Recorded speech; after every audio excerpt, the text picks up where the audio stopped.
To Matthew. He's a history PhD student at London School of Economics. He uses the moniker on social media of History Speaks. He's on YouTube, he's on Rumble, he's on Twitter. And Matt, talk to me about the direction of your online posting since October 7. Well, before 7 October, a lot of my content was devoted to debunking Holocaust denial, which is a subject that I didn't have any particular passion for beforehand, the Nazi Holocaust, but I just got into because I thought I'm kind of into right-wing spheres online. I thought, wow, they're really getting this wrong. The far right, this is dumb, meaning Holocaust denial. So I kind of got obsessed with debunking it and ended up getting a lot of Jewish fans. But since 7th October, although I certainly condemned from the beginning the Hamas attack, I've been advocating on behalf of Palestinians against Israeli war crimes and for a ceasefire conditional to the release of the hostages and other factors. Yeah, I mean, I've never seen you this passionate about current events before on your social media. Is that fair? Yeah, fair. About current events before. And is there anything that you've learned? Because I'll admit, like everything that is happening in this Israel versus Hamas conflict just seems to confirm my prejudices about how the world works. Anything that has surprised you? I was surprised by how brutal Hamas was. I knew they were a terrorist group. I didn't have illusions about their willingness to kill civilians, but the level of brutality did surprise me. And I think subsequently the openness with which Israeli officials have engaged in murderous or even in some cases genocidal rhetoric has surprised me as well, even though I knew they had no love for the Palestinians. And have you learned anything from all your interactions online about this conflict? I have. I think that a number of people are operating on a very identity politics driven, who have deprecated identity politics, like Gad Saad, Nathan Kofnas, are actually Ben Shapiro are actually very much plugged into the identity politics software and have made arguments that may be emotionally understandable given the horror of 7 October, but are so flabby and unrigorous that they'd never make it in another context but for their identity concerns. So it's important to you to be rigorous in addition to being passionate. Is that fair? Yeah. Um, so I believe that, and this is just from my engagement with relativists like Foucault, I believe that in some sense objectivity is a myth, because we have biases and our biases will inform the narratives we construct. But I also believe that we can care about factual accuracy, right? I think that whether our analysis will always be biased at the margins, uh, whether our politics will always intrude in our analysis, maybe so, but we can still be committed to factual accuracy and analytical rigor in a way I think many people have failed the last several weeks. Are there any commentators, historians that you admire with regard to this conflict between Israel and its neighbors? Definitely. So in terms of and this I think informs my bolsters my last point. This I think bolsters my last point about how politics isn't always a guide to analytical rigor. I think Benny Morris's "Righteous Victims" remains the best comprehensive treatment of this crisis, despite the fact that Morris is a passionate supporter of Zionism. For example, um, um, I also admire the work of Rashid Khalidi. I think he's kind of the um, I've actually been rereading his work lately, and I think he like Morris is very passionate, has an ideology, but unlike some other Palestinian commentators, he's able to confine. He's able to have a scrupulosity about factual accuracy. So I would say those two gentlemen are are men I admire who write on the conflict. Now, I remember when I went to UCLA, I was studying economics, and during an orientation, I was like holding forth with all sorts of views. And the advisor said, well, what you're describing are normative positions, and that's kind of frowned upon in the economics profession. Now, you, fair and square, you have a lot of normative views on the Arab Israeli conflict. Is having normative views, meaning taking moral stands, is that is that in conflict with the profession of historian, or is that a compliment to that profession? Um, I don't think it's either. I think it's something that you can do, um, but you have to subordinate your passion to the epistemic standards of history. You can't. So, for example, I have a bias on the Palestinian side, right? I want to vindicate the Nakba narrative, but I can't vindicate it within the typical framework of everybody was ethnically cleansed in 1948. There was a big plan for it because I don't believe there was a plan for it. I believe that Plan D or Plan Dalet was gave license for ethnic cleansing, gave permission, encouraged it, but didn't order it systematically. So uh, but I do justify the narrative of ethnic cleansing based on the of systematic ethnic cleansing based on the 1950 Israeli absentee property law, which took all the assets of the refugees they'd left behind and refused them a right of return. So I think you're going to be biased based on the narratives you prefer, but you have to be subordinate to the facts. And for your overall question, I think advocacy is okay as long as you are a good liberal, a good Westerner, and are subordinating your narrative to empirical reality. I would have no argument with describing the campaign that Israel launched 1948, 49, 50, and going up to the present as ethnic cleansing. I think it's fairly clear that the current government of Israel would like to ethnically cleanse Arabs from the West Bank and from the Gaza Strip, if at all possible. Do you have any quibbles with that? Oh no, I think they surely want that, and I believe that for the vast majority of Israeli history, there have been a couple exceptions. The government has not been interested in a two-state solution, but has been interested in the ideological project of Greater Israel. And obviously, the Netanyahu government, which other than 1 year has been in power since '09, that is their interest. Now, if I were living in the Gaza Strip, if I was, say, a 17-year-old boy living in the Gaza Strip, I mean, what exactly would I have to look forward to? Like, what would tempt me away from a path of pursuing terror against Israel? Right. Very little, I think, particularly because Israel has numerous occasions in the course of your very short life in this circumstance you're outlining, launched murderous and indiscriminate attacks on civilians, on your family um, and your friends and so on. So I think that the a big cause without we can't justify the fruits of the hatred massacre, but I think the hatred is very comprehensible, and if Israel is serious about improving its security situation, it will address the hate. It will prioritize reducing the hatred over the Greater Israel project, and I think these two things clash. We saw Netanyahu, there's videos circulating that Netanyahu says we have to support Hamas, and other people on the Israeli right said that because they prioritized undermining politically the Palestinian image and therefore undermining the two-state solution. They prioritize that over security, right?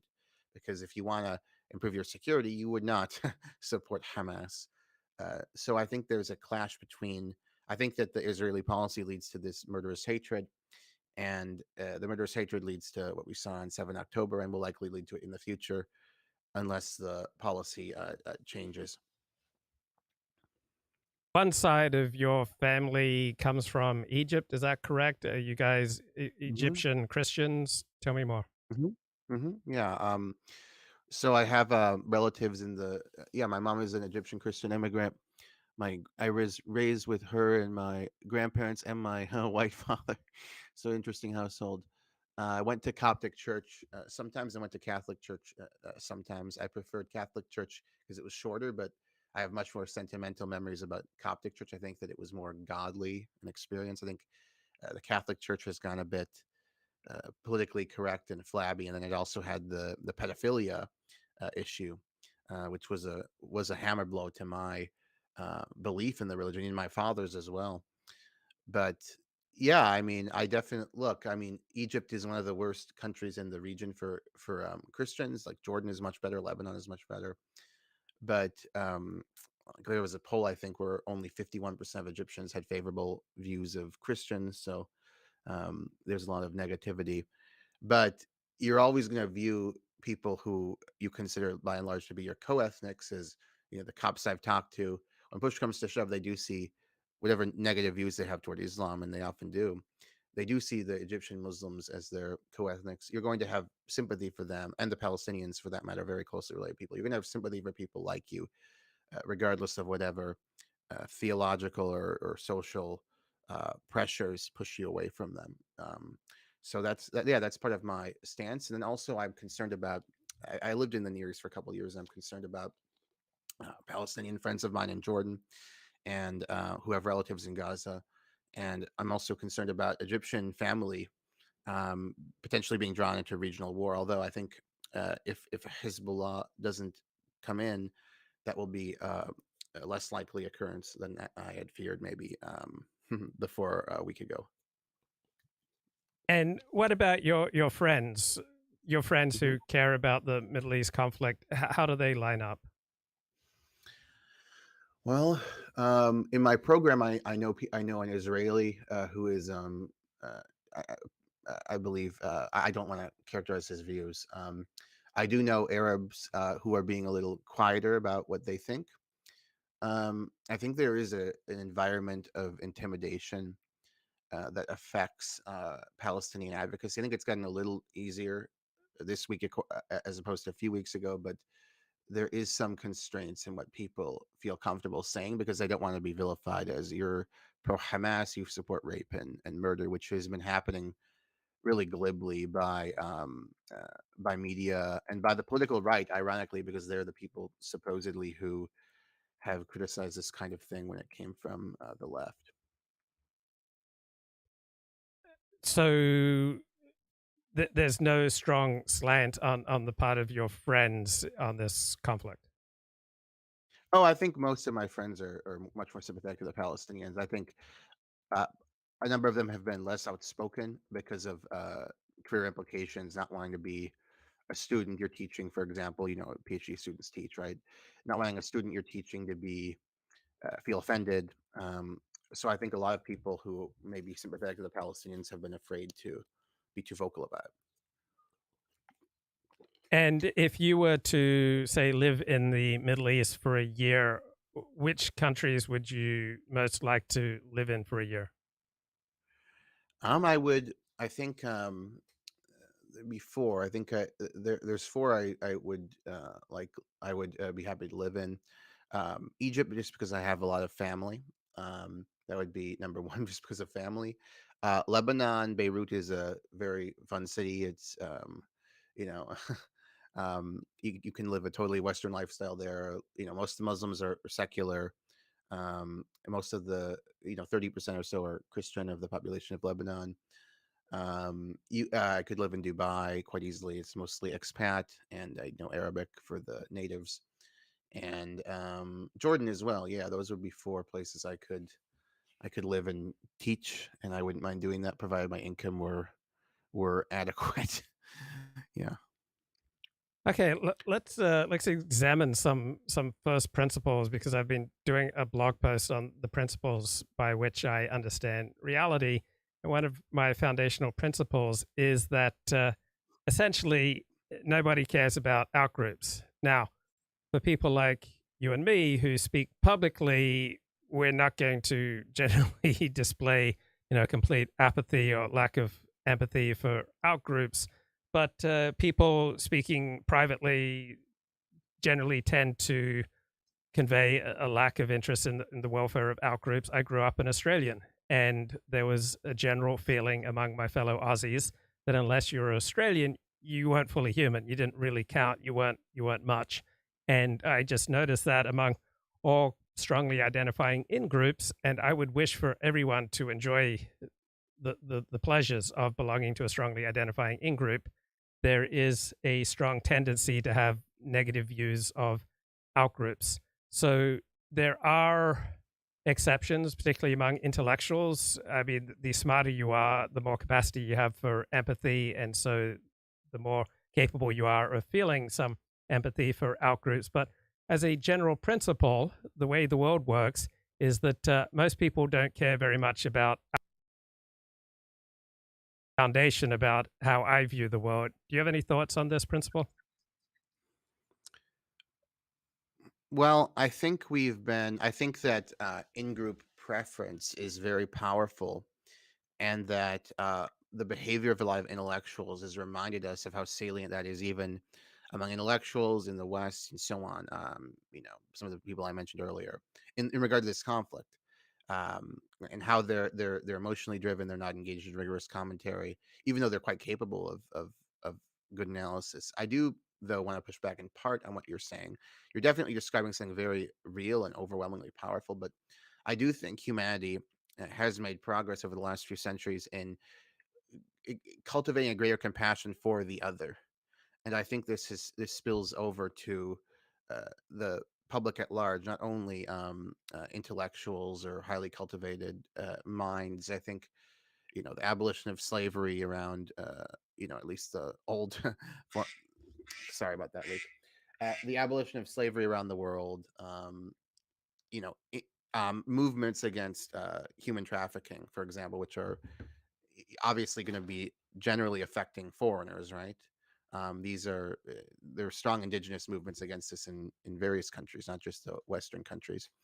I think that various institutions that exist exhibit the fact that there's more compassion for the other, for the traveler, for the person who looks different than there was, and I think we should keep moving in that direction. Nevertheless, we'd be fools to deny, as I think we often do, the overwhelming power that in-group preference still exercises on how people think about the world. And a lot of people, I think, are being disingenuous by arguing that no, the reason I stand with Israel is just an expression of Western values or uh, sober political analysis. Clearly, they're emotionally driven and driven by identity issues.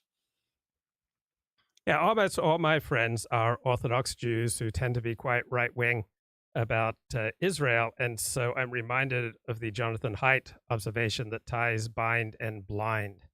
And so I am blind to the Palestinian cause. Hmm. I just am. Mhm. What do you think about this notion that ties bind and blind? Of course they do. One illustration of this, I think, is the fact that quite understandably, people are horrified by these images of Palestinians celebrating 7 October, right? Which are real images, right? In Gaza. But then they're celebrating or calling for, they're not just calling for support for Israel's effort, which is, of course, based on their historical practice and the fact that like dozens of UN employees being killed and so on.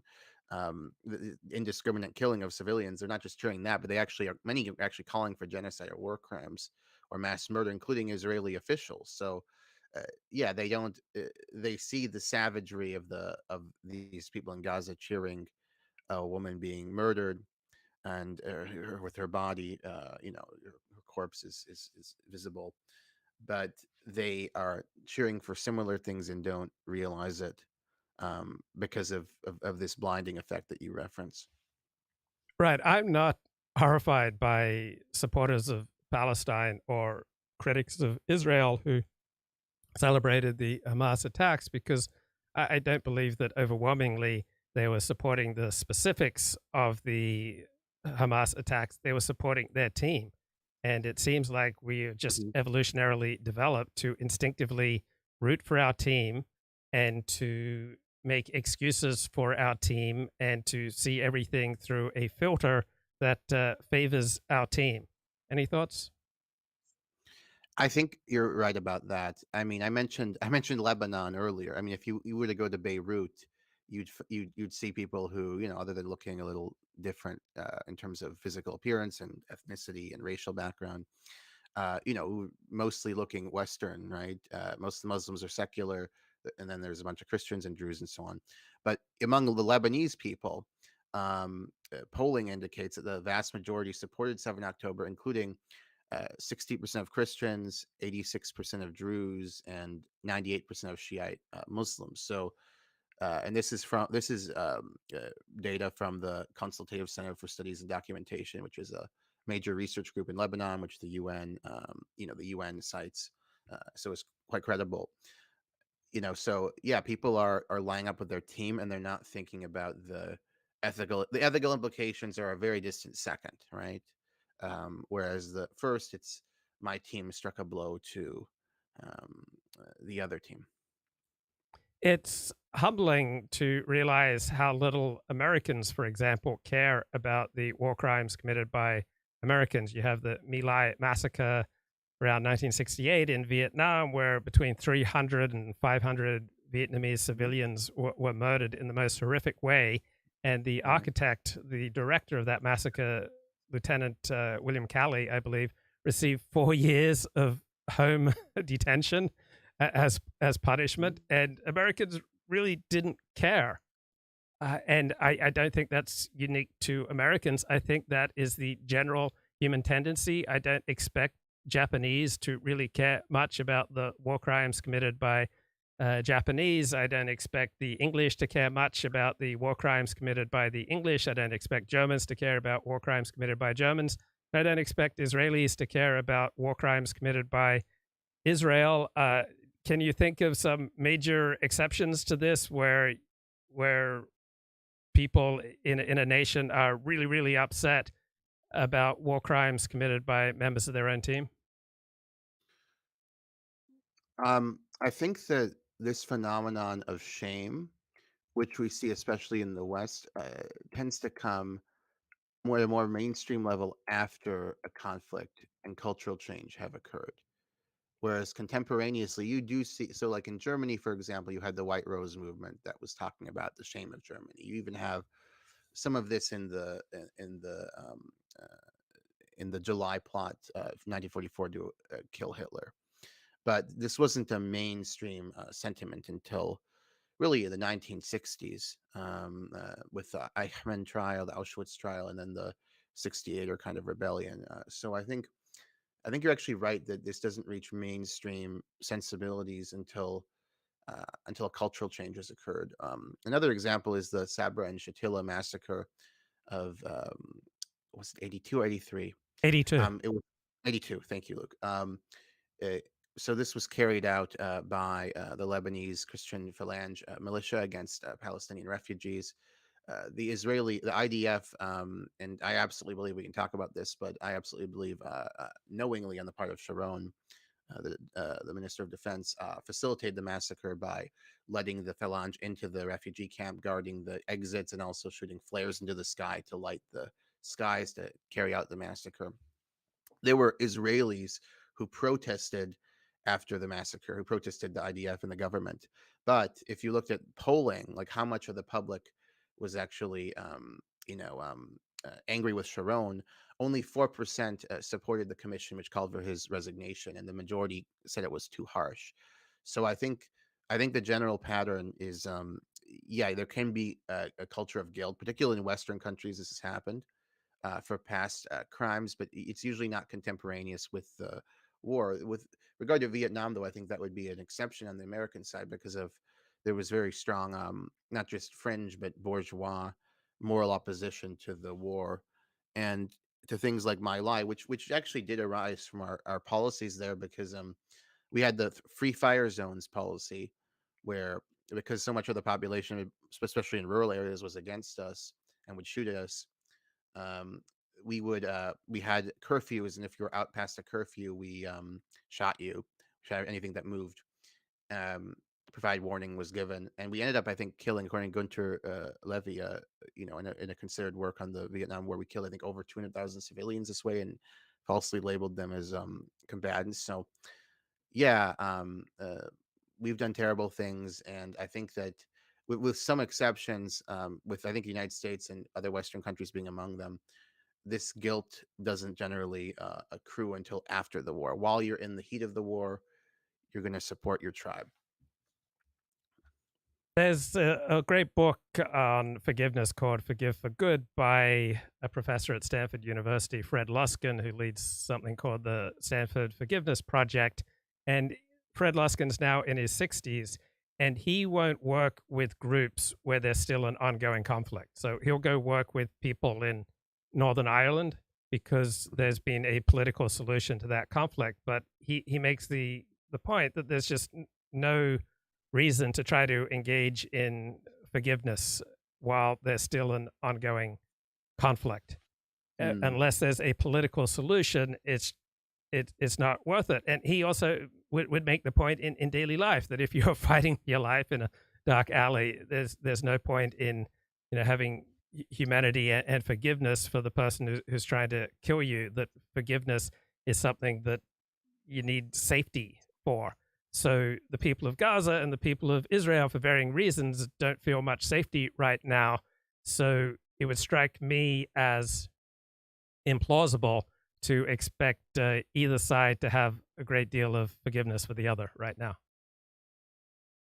right. I mean, I'm sure you're right empirically that during an active conflict, uh, the idea of forgiveness or even excessive compassion for the other is going to be marginal generally, depending on the society. I think if you have a very liberal, westernized society, you could have that perhaps, but in general, I think I'm sure you're correct.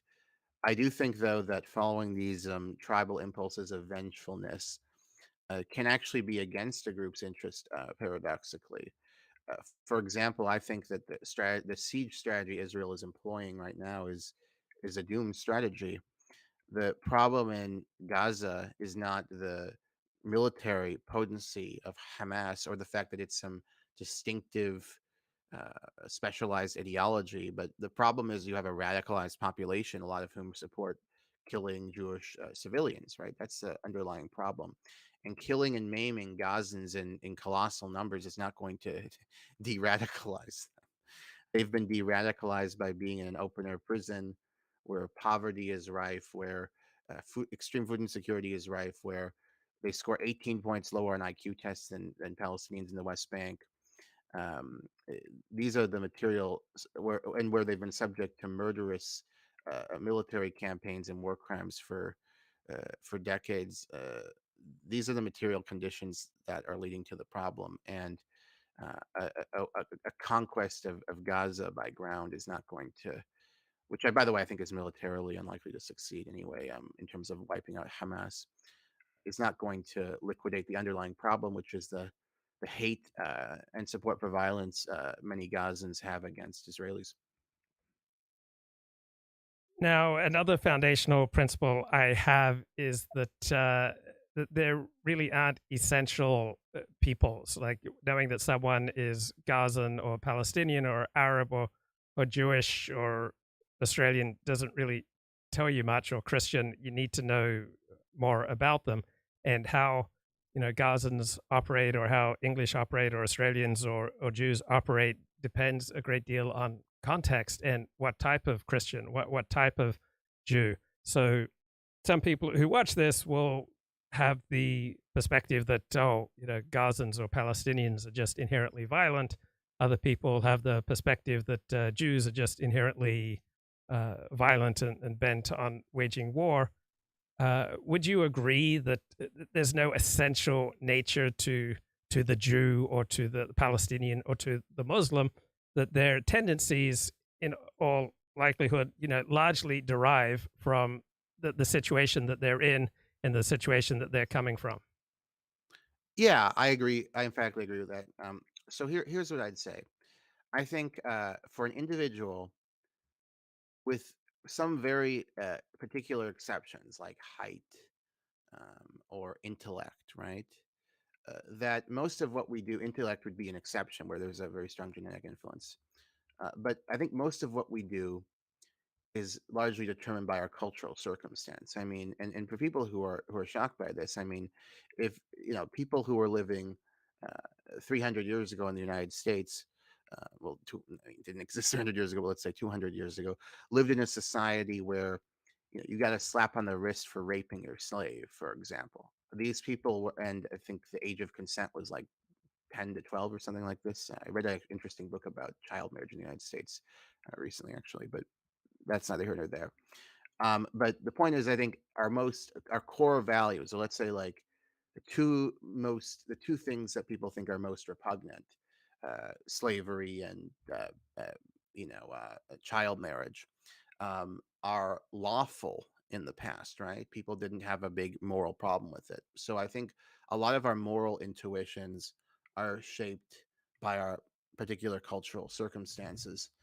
But I think an exception to this would be uh, it, there are exceptions to this where genetics, I think, went out, like intelligence. But generally speaking, I think how we behave is very much determined by experiential and cultural factors rather than intrinsic properties of people.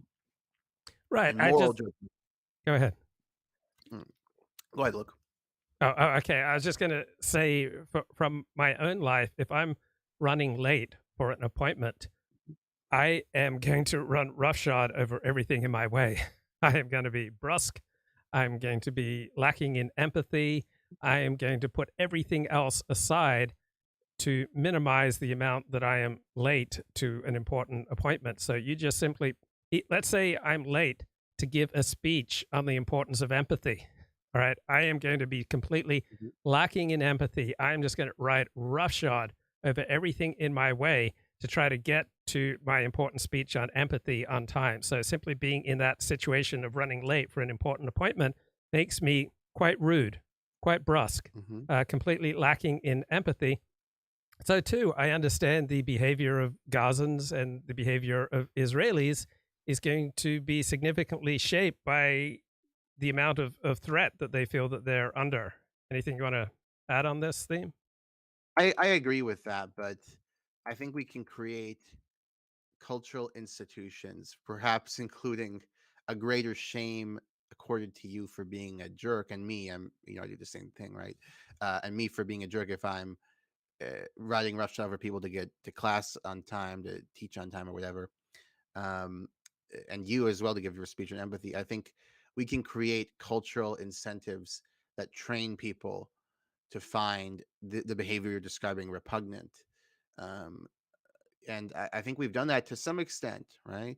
To some extent in the West, maybe not regarding your specific example, but in other contexts. I think it's very difficult to do that when you're about to die a torturous death.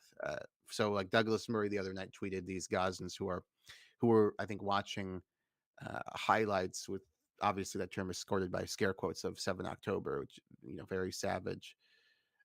But I mean, how are we going to deprogram these people when they're thinking these are the people who are about to kill me in a torturous fashion, or my mother or sister or whatever? So yeah, I mean, we should do it, but I don't know how you do it exactly. It's very difficult. There's a biologist who made an observation that in nature you don't find two subspecies in the same place, that one subspecies will inevitably win out over another species and drive it out. Now, I don't think that's an iron law for how people have to behave, because we can look around the world, and even if you view different races as different subspecies, I can go to Sydney where there are all sorts of races, all sorts of diversity, and there's a very tiny rate of crime. So obviously different subspecies can exist together without wiping each other out. On the other hand, I do understand that there's some uh, biological primal tension between different groups forced to live in the same place, and some groups will get along better than other groups depending upon history, context, and incentives. But do you recognize kind of the primal competition that is reflected among people that also we see in the non-human natural world, where subspecies tend to go to war with each other over primacy in a particular place? Yeah, I think we have this impulse from the lower animals, but I think we've not just Westerners, but other peoples have overcome this to a fairly striking extent in recent centuries. I mean, take big Palestinians. A lot of them want to kill Jews, and a lot of the Jews want to kill Palestinian civilians now, right, in Israel. But if you look at Jordan, for example, same Palestinian population, mostly Palestinian, rather, not entirely. You have a Jordanian minority, and they don't want to attack Christians. In fact, Christians are treated very well in Jordan by regional standards, and just generally, I think they're treated well. I mean, they're economically overrepresented. They're not attacked or discriminated against, and uh, you in economic life. So, yeah, I think it's quite possible. I think the world is moving more toward it. Nevertheless, I think we have to keep in view these biological drives that are powerful and that become more powerful in moments of crises, which we're seeing, as I say, in the West. Like Nathan Kofnes is very much engaged in the identity politics software right now. He doesn't think he is, but it's it's obvious. I mean, he said an octopus is an anti-Semitic dog whistle, an octopus doll that this autistic Swedish left-wing girl Greta Thunberg was displaying. He thought that was a dog whistle to Nazi propaganda. And it's not because he's dumb or anything. It's because he's very much on the identity politics software right now because he sees his group as in a crisis, which they are, right? Um, so I think to give a kind of to split the baby in half, there are strong biological drives, and these become more powerful in times of crises. How for in-group identification. However, I think that we've overcome them to a dramatic extent, and not only in the West over the last few centuries, especially. Now, would you say that Nathan Kofnes is more locked into the identity politics prism right now than you are? Yeah, I would actually. I think I am. I mean, I want to debate Nathan. I want you to moderate it actually, because I think he's made just absurd a series of absurd arguments. I think the problem he has is he doesn't. So I think I'm conscious of my bias, and I don't think he is. I think he thinks he's somehow just expressing views. I mean, he told you he doesn't think he's biased. I think the reason his bias is allowed to run riot is because he doesn't even have the self awareness to realize it. And yeah, so I think because he's less conscious of it. His The degree to which it perverts his ability to analyze the situation is far worse, as in the octopus incident, right? Um, he also was liking a tweet that was referring to a hate crime hoax, right? This issue at what's the name of the Cooper Union, where you know there was this claim that these Palestinian protesters were hunting Jews in the library. It turns out the vast majority of students in the library were not Jewish. That they were had no intention to harm anyone. They were just wanted to walk through the library and go to like the president, the university president, or so on. Was their ultimate goal. So yeah, he's basically falling for things in terms of really shoddy reasoning, hate crime hoax that he wouldn't be if he weren't so plugged into the identity politics game. And I think, yeah, I think he's unaware of it. I mean, another example of this is he made just a terrible. So I cited, for example, in exchange with him, I cited the fact that over and over and over again, the that Israel in its wars um, targets civilians indiscriminately. Right? I cited various UN reports to this effect. And Calvinists responded by basically saying the UN is engaged in systematic racism or systematic anti-Semitism because of uh, the UN General Assembly votes that are very targeted against Israel. And then my thought was, hey, that doesn't make any sense. Sure, I agree that there are states in the UN General Assembly that are biased against Israel, Arab states, and that may account for why there's so many votes against Israel, right? But the fact-finding missions that I was citing, like the Goldstone report in 2009, have nothing to do with Arab states. So this is just a flimsy argument. You haven't drawn a connection between anti-Semitic Arab states and these UN fact-finding reports, which show overwhelmingly indiscriminate attacks on civilians. And then he just got mad at me and said I'm unserious and so on. I really want to debate him on this because I think his knowledge is very superficial. Would you host it, Luke? Oh, Um, absolutely. I've reached out to him. I'll do my best to try to arrange it. I saw a comment something like that you're a troll and you're not. That's not the best description for you. I mean, we all have trollish aspects to ourselves, Mhm. but what you're doing is not primarily trolling. Right, and remember, he wanted to debate Eric Stryker. So, if the claim is I'm unserious, he'd have to believe not only that, but that I'm less serious than Stryker for that to be a consistent criterion. So no, again, I think that would be a case too of identity politics driving the show for him. But I hope he changes his mind. And just if you're listening to this, Nathan, I'd be willing to do a no ad hominem rule, or yeah, obviously Luke would prevent interruption, but I think we should debate. I think our viewers would benefit from it. I often hear it said that Israel is the only democracy in the Middle East. Do you think that's fair and accurate?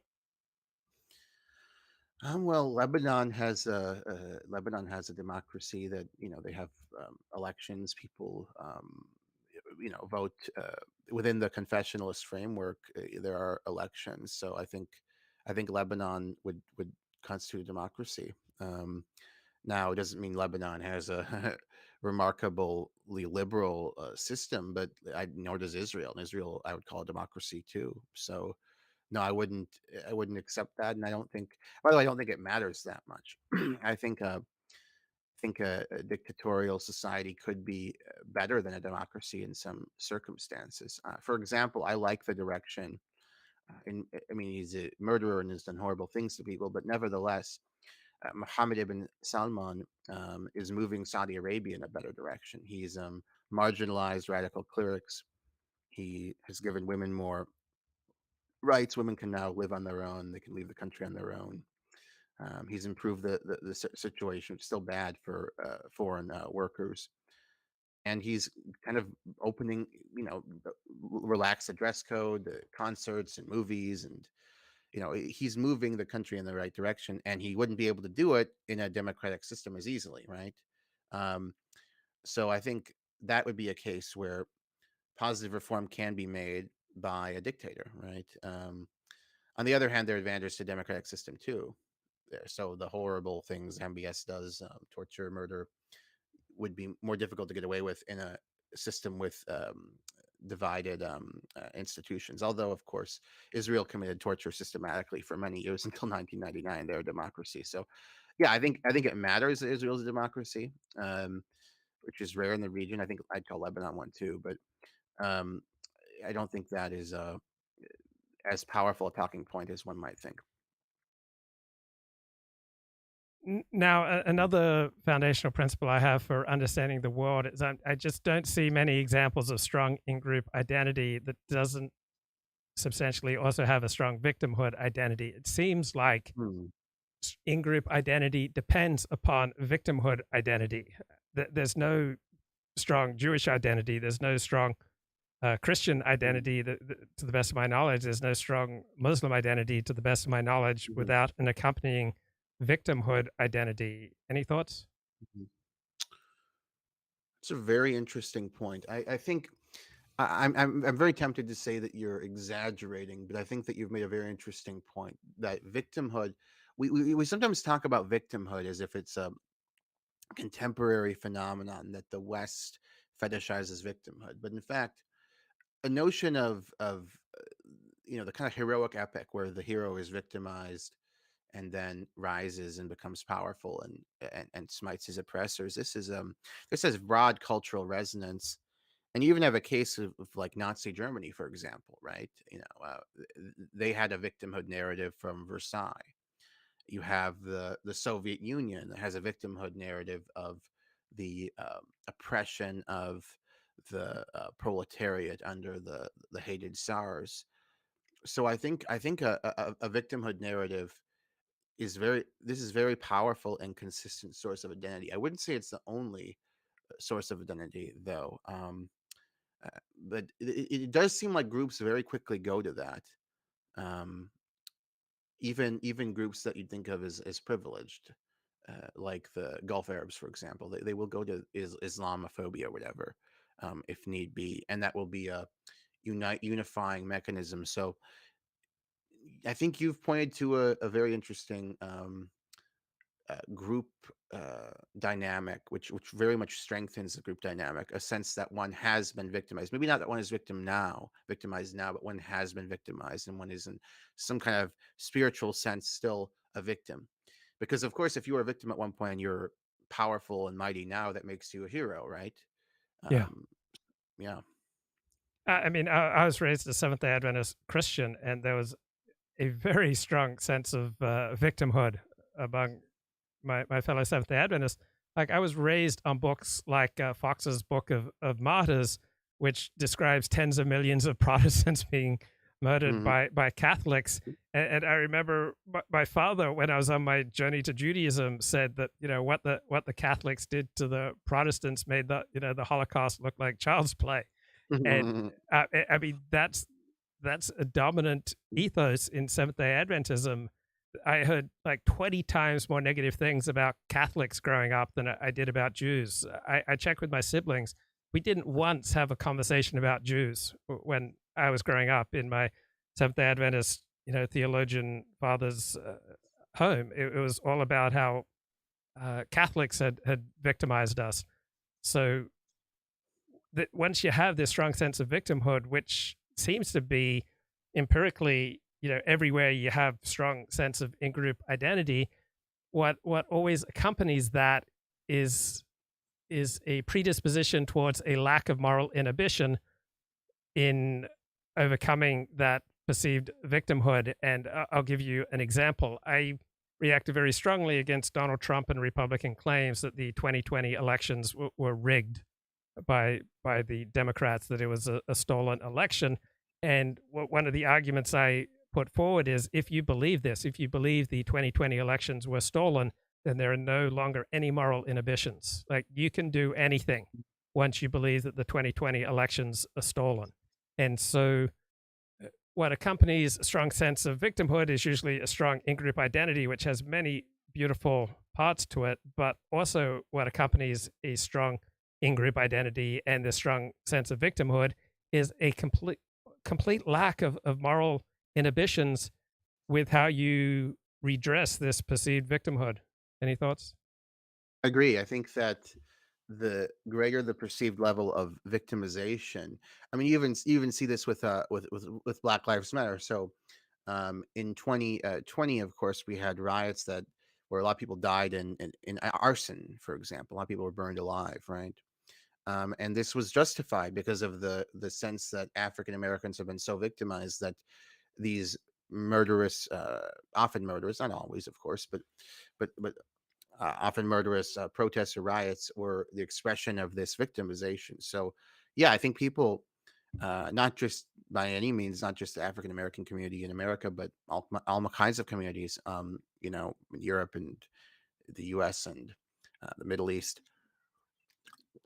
will relieve themselves of moral inhibitions if they think that they have been oppressed enough that justifies uh, this kind of outrageous behavior. And I think I'm sure you're seeing that in Gaza, and you're also seeing that, frankly, in Israel, because you're seeing people call for genocide and call for, you know, not deliberately not discriminating between civilians. And I mean, you even have Herzog talking about how there are no civilians in Gaza, essentially. So yeah, I think the sense of a group being victimized, which may be true, of course, to some extent, leads to more outrageous and murderous expressions of outgroup hostility.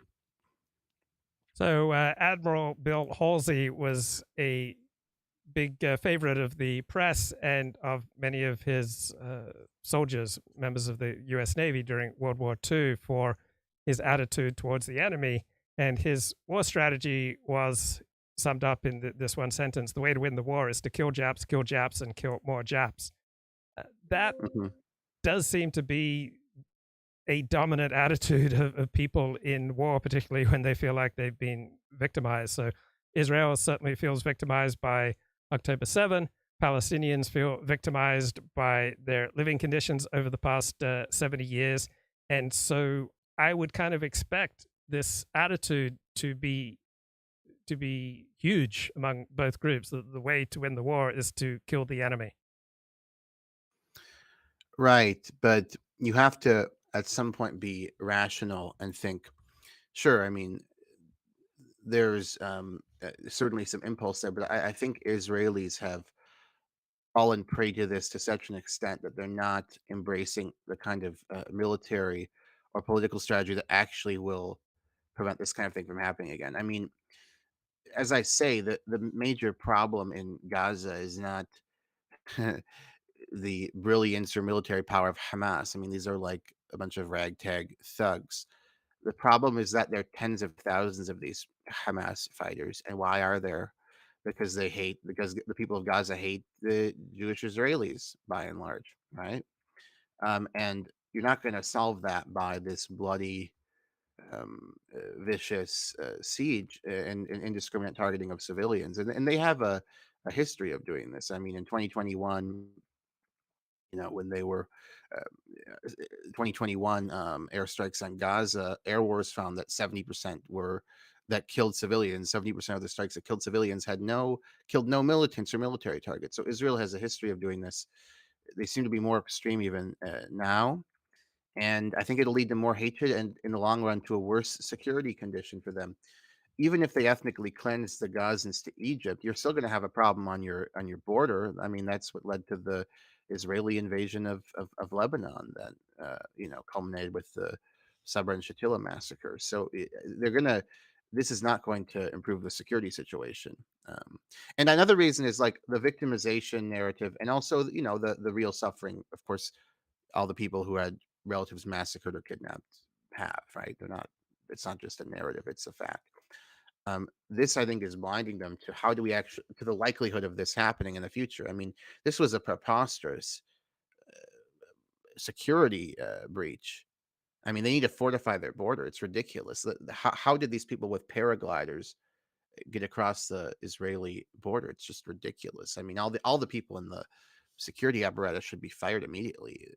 It's in other words, I don't think there's. I think these impulses of victimhood, however true they uh, are blinding the Israelis in this case to what would actually be good policy to prevent this from happening again. Because the Palestinians are going to keep engaging in terrorism so long as they're treated like this. It's just going to that's just what's going to happen. Now, maybe this expression of it was more brutal than we had thought, but the terrorism in and of itself shouldn't surprise anyone. That's what they're going to keep doing. So I heard one comment that the news media in the United Kingdom has become even more pro-Israel than the news media in the United States. Do you have any sense about this? I have noticed that like publications such as The Guardian, which is like, left, kind of woke, not far left, not leftist, but like left liberal, has become more pro-Israel. They even fired a cartoonist. They even fired a cartoonist for caricaturing Netanyahu in a way I don't think it was anti-Semitic at all. I try to look this story up and I could DM it to you. Yeah, yeah. Yeah. So they sacked a cartoonist who worked there for decades because he caricatured Netanyahu. So yeah, I think the British establishment, including the mainstream media like BBC and the Guardian, have become much more pro Israel. I do think though that there is a lot of this is top down in the United States and in Britain. Now, I think most of the public would support Israel right now, but I also believe that there's a lot more dissent than is being indicated by the media and by public officials, right?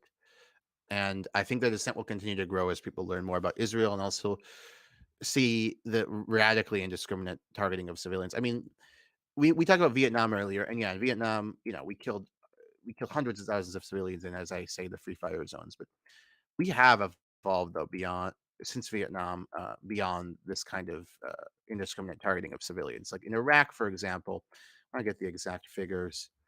Iraq body count.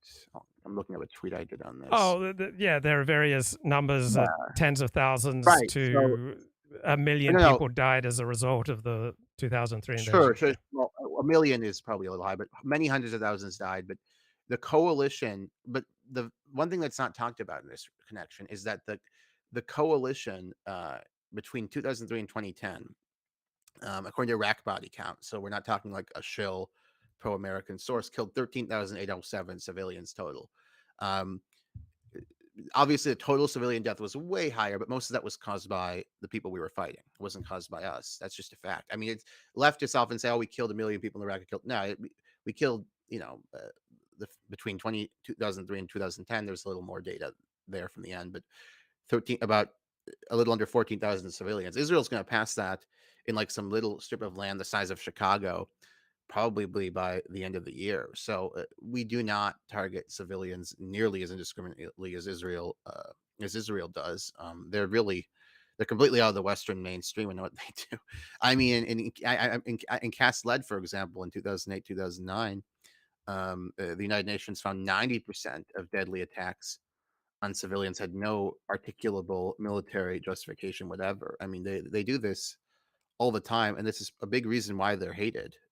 Indiscriminately killing. I'm not saying indiscriminately killing civilians is the same as what Hamas did, but we're getting in the neighborhood of murder here, and no, the United States doesn't.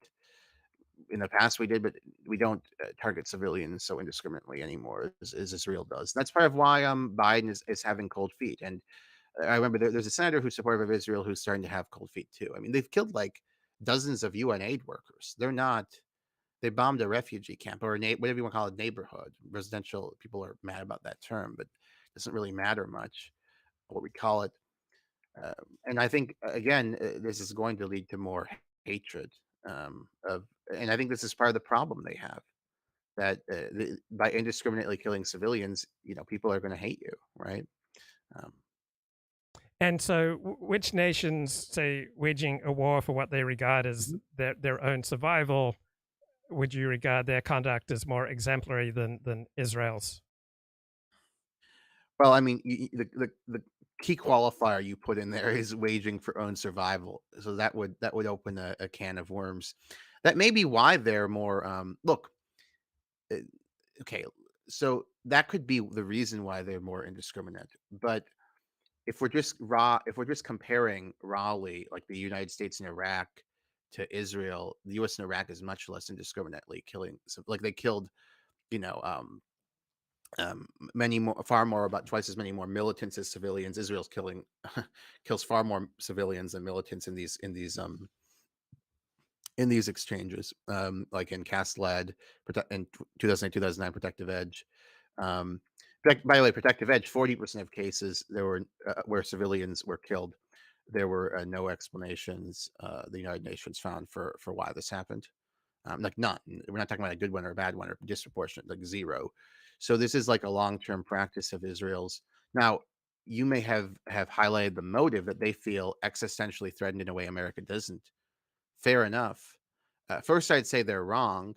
That Hamas did massacre all these people, but Hamas is not a military threat to Israel. Hamas is a terrorist threat to Israel. It's the idea that these people could defeat Israel militarily and defeat the state of Israel is a joke. What they could do is murder innocent Israelis and torture innocent Israelis as they did. And the current tactic being used against them is not going to disincentivize them from doing that. It's going to incentivize them to do it. So what I would say to your question is, yeah, you may have identified the cause of why they're so much more indiscriminate than Western nations like America. But first of all, it's not true. They're wrong to think that they're existentially threatened. They're threatened by terrorism. And second of all, it's making the problem worse. This perception and this practice. So Israelis would say that this Hamas attack has rendered life in southern Israel next to Gaza impossible, and so tens of thousands of Israelis have had to be evacuated, and so that is their perspective on the existential threat that Mhm. a significant portion of their country is now uninhabitable due to this attack. What do you think of that reaction? No, I don't think it is. I would do the same if I were Israeli. I'm not trying to diminish their sense of facing a security risk. What I'm saying is Hamas doesn't pose an existential threat to the existence of the state of Israel. It's just way too weak. Israel's way too strong. What it does pose is a threat of terrorism, and people on the border after a massacre are going to be horrified of that, and very understandably. I'm not saying they're acting irrationally.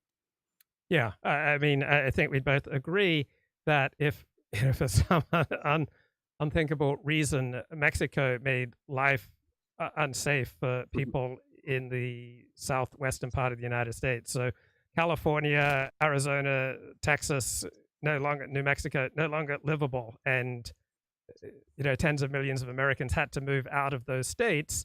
Americans would regard that threat as an existential threat. Is that fair? Yeah, I mean, if there were a massacre of you know, 1,000 American civilians and a few hundred soldiers died, or whatever the figures are, um, well, I don't know what the figures are. Over 1,000 civilians, let's say. We'll know numbers, I'm sure, after the fact, and as this is investigated with more precision. But yeah, it would be totally rational and human to move away from the border completely. I'm not deprecating that. What I'm saying is it wouldn't be rational to think that the existence of America is threatened by, let's say, some gang that commits a massacre, right? Right, Um, but if California became unlivable, just California, if California became sure. unlivable, No. that would be experienced by Americans, even though it's only California. But if California, one state in the Union, became unlivable, that would be experienced by Americans as an existential threat to its existence. Yeah, sure, but it wouldn't be well, if it became unlivable because there's a terrorism threat and, like, the woke people won't enforce the law if people murder or rape, or is that hypothetical? But Because I don't just know how. I just mean, they transferring can't. what happened to southern Israel to the Okay, southern United States, but we'll just okay. limit it to one state. California becomes unlivable because there's such a powerful terror group in Mhm. northern Mexico. And so 40 million Californians move out of the state because the United States, for whatever reason, lacks confidence that it can defend its citizens in California, even though it's only one state out of 50, that would still be experienced by Americans as an existential threat, even if there is absolutely no chance that this powerful terror group in Mexico is going to be able to overcome the United States as a total militarily. Sure. Again, I'm not deprecating the reaction of Israelis in the South. I bet I'd do the same thing if I were Israeli. What I am saying is that for people engaged in political or military analysis, it is very important to understand what exactly the threat is, and the threat is one of terrorism, not of some military power akin to Nazi Germany that we need to liquidate, right? To defeat. And the terrorism arises from a radicalized population. They're going to keep supporting terrorism against Israelis until they're let out of their open air prison, until they have a state. There are going to be continual uprisings, terrorism, uh, outrages, murders. So it's just the wrong approach to conceive of it as militarily. It doesn't mean that, and to conceive of it as this existential military threat rather than a terrorist problem doesn't mean it's not a big deal or that people are irrational to be afraid and move away and outraged. So I often hear the description of Gaza as an open air prison, and my view is that that's moderately hyperbolic, but that it touches on important truths. However, I think if we were to survey people living in a actual high security prison and say you can continue living in a high security prison or you can live in Gaza, I, I wonder would most of them. So I would regard Gaza as an open air prison, just moderately hyperbolic. Would you say yeah, it's clearly literally true because most people in a high security prison in the United States would not take the opportunity to live in Gaza instead of being in a high security prison. Talk to me more about that description of Gaza as an open air prison. Well, I think I would prefer to live in, assuming I knew I'm not going to get assaulted, to use a euphemism. There are prisons in America I think I'd prefer to live in than Gaza, given the risk of death in Gaza, not just right now, but over the years, given the lack of clean drinking water, given the extreme poverty and food insecurity. No, I don't. I mean, they can't leave. There is this blockade preventing them from engaging in open air in open commerce. Of course, the cutting off of waterways and blockades. This is like considered under international law a cause of war. That should be noted. It isn't a cause of massacre, of course, but it's considered a just cause for war. So no, I don't think it's hyperbolic.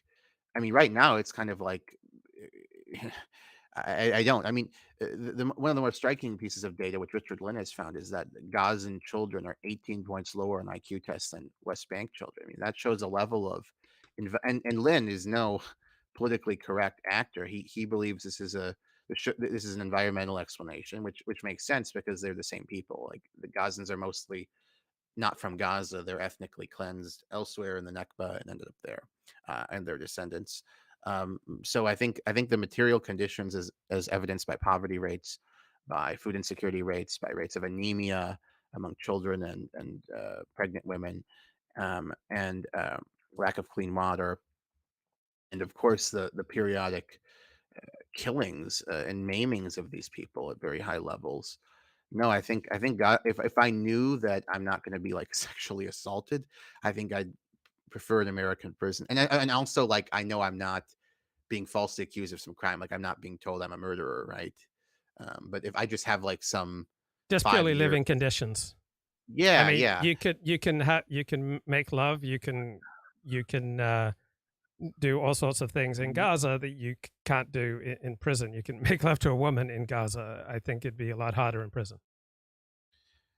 sure, but there's also it's a lot easier to die a torturous death in Gaza as we're seeing right now. I mean, and have your family die a torturous death.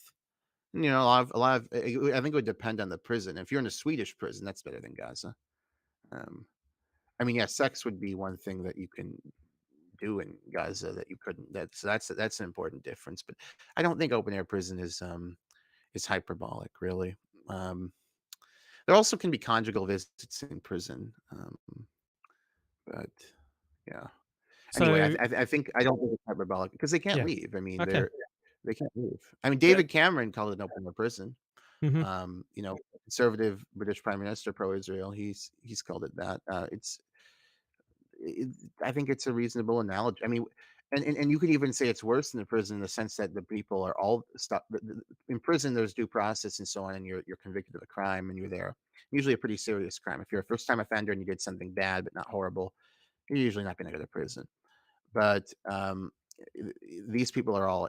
Uh, there's many innocent people who've done nothing wrong who are just in this prison because of their of dint of birth. So you could argue it's much worse than it's internment camp. I think would be inappropriate. Even concentration camp. Although concentration camp, the problem is it has the extermination camp connotation, which is not well, may be accurate in the future, but isn't accurate. Has not been accurate in the past. But um, but it kind of is a concentration camp or internment camp in the historical sense of those terms, right? If you look at like, for example, what the British did to the Germans during World War II, does look a lot like that. I mean, there were camps where in India, British India, where I've stayed, where there were families who could live together. So you could if you're a Nazi and you had a family and kids, you could see your kids and have sex with your wife in the internment camp. But it was still an internment camp or concentration camp, right? In India. Right, but you didn't get to vote for your political overseers, I would assume, in the internment camps. But the Gazans did have an opportunity to vote in 2006. They voted for Hamas, apparently. How much of the misery in Gaza is the responsibility of Gazans?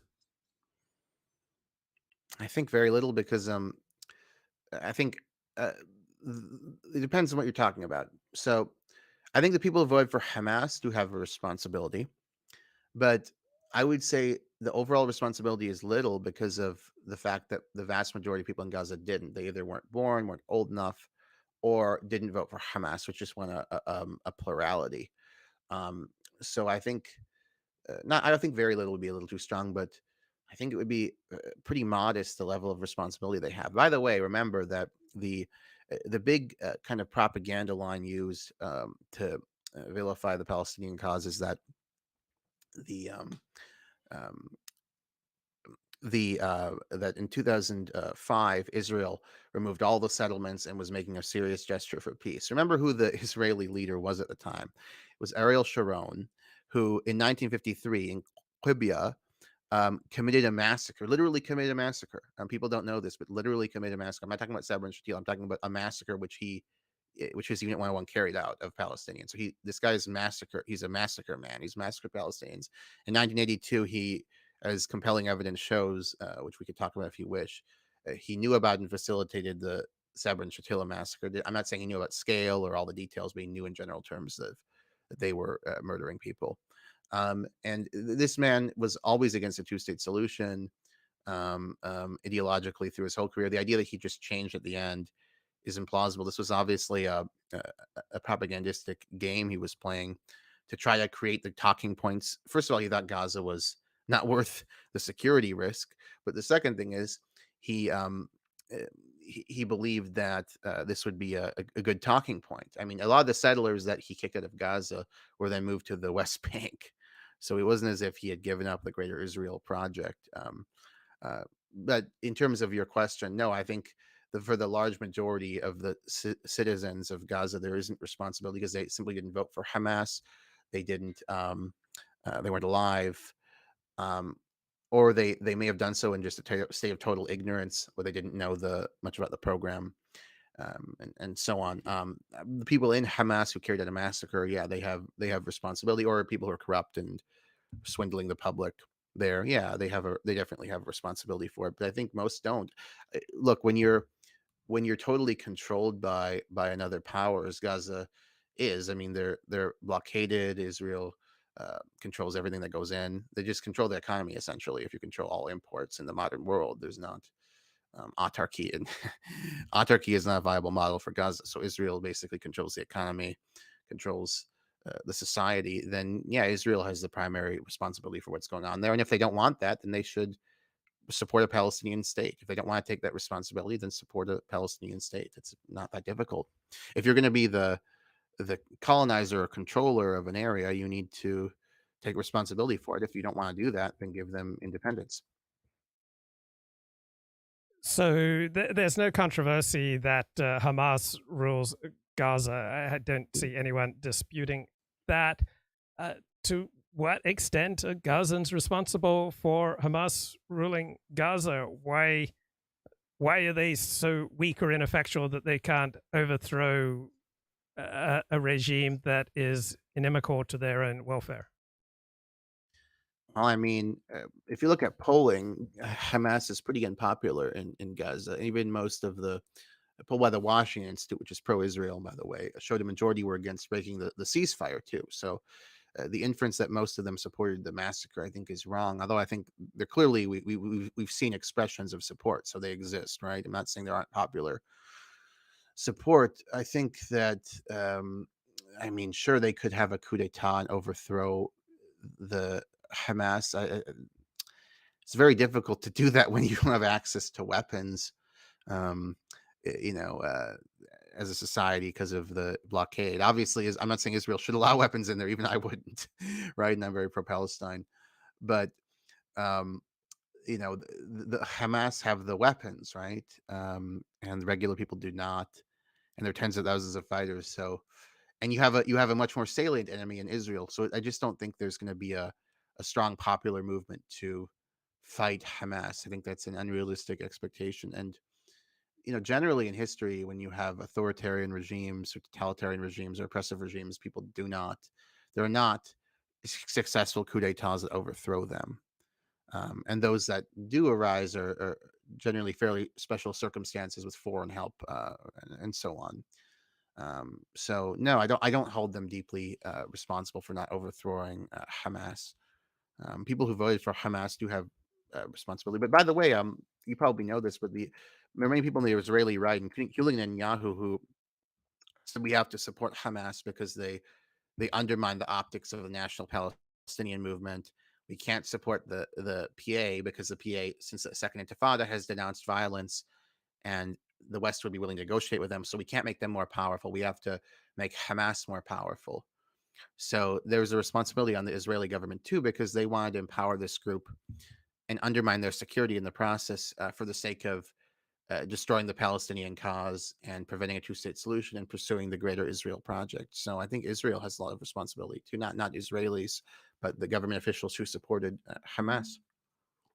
So since COVID, I've become increasingly discouraged by the low intellectual quality of most right-wing discourse. Mhm. And one example is the widespread contempt on the right for virtue signaling. I just simply read Mhm. a paper by a philosopher making the argument virtue signaling is virtuous. And I read it and go, yeah, of course, like signaling plays a huge role in nature. Like animals are constantly signaling to each other. Why would not people signal to each other? And is it not better for people to signal something virtuous than something, non-virtuous? And so virtue signaling, I just suddenly became convinced is a good thing. Now, it's complicated in this war with Israel in Gaza because it strikes me that a large part of the conflict between, say, Israel and Hamas is about signaling. Israel must signal to its enemies that this kind of destruction is what awaits you if you hurt us. If you attack us, we're going to be, brutal to you, just as we are in Gaza right now. Also, Israel was able to obtain peace treaties with various other Arab Middle Eastern nations over the past 3 years because it essentially signaled that we are here to stay, that we have the most powerful military in the Middle East. And so if Israel is as incompetent as it appeared on October 7, then Arab states are strongly not incentivized to make treaties with Israel because it doesn't look like Israel's going to last if it is indeed as incompetent as it was on October 7th. At the same time, Hamas must signal that it's fighting for the cause of the Palestinian people, that it's not a paper tiger. So it seems to me that a large part of this Israel versus Hamas conflict is a matter of signaling, and that is what's driving perhaps most of the brutality on both sides. Any thoughts?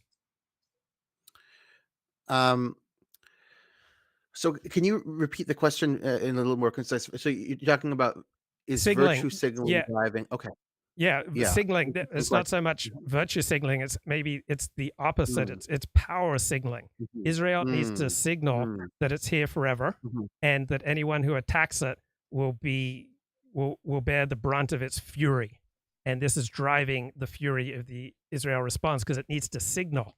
And what drove Hamas's attack on October 7th, in large part, was a need to signal something that it's not a paper tiger, that Israel is not here forever, that Israel is vulnerable, that Israel can be defeated, that Muslims and Arabs can unite to drive out the Zionist occupier. And so they're both engaged in signaling, and that's a significant part of the brutality. Of course, signaling is politically very relevant. I would never deny that. The problem is when your signaling gets in the way of sound policy and core issues like security. I think, as I say, I don't think the Israeli military effort is going to succeed in destroying Hamas, and I don't think even destroying Hamas would really accomplish that much because another group is going to take up the same kind of ideological banner and support violent extremism and murder of Israelis because of the fact that you're going to have a population full of maimed people and widows and orphans, and the sense of hatred will be far stronger. The problem is a de-radicalized population, and yeah, I think definitely there's a signaling process going on. Netanyahu wants to and frankly, the political situation in Israel is such that if somebody said, "Let's," as I proposed the other day, if Hamas agrees to give up every hostage, we'll have a ceasefire.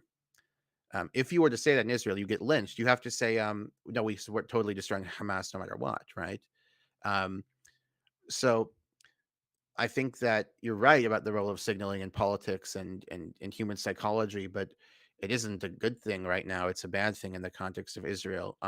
Actually, Hamas, as brutal and cruel as they are, may have had a better strategy because maybe their strategy was with by being as brutal as possible and medieval as possible to provoke uh, Israeli war crimes and killings of civilians and killings of aid workers and so on at a level we haven't seen for a long time, and therefore to get more Arab support for Israel, pardon me, for the Palestinian cause, and even frankly Western support for the Palestinian cause. So um, it could be that Hamas is acting strategically while Israel is signaling.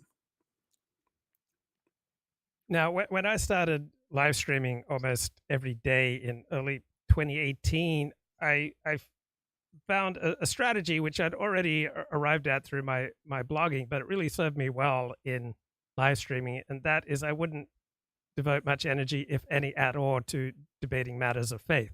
So, for example, if someone believes that Jesus is the Messiah, I'm not going to argue interpretations of Isaiah 53 with them.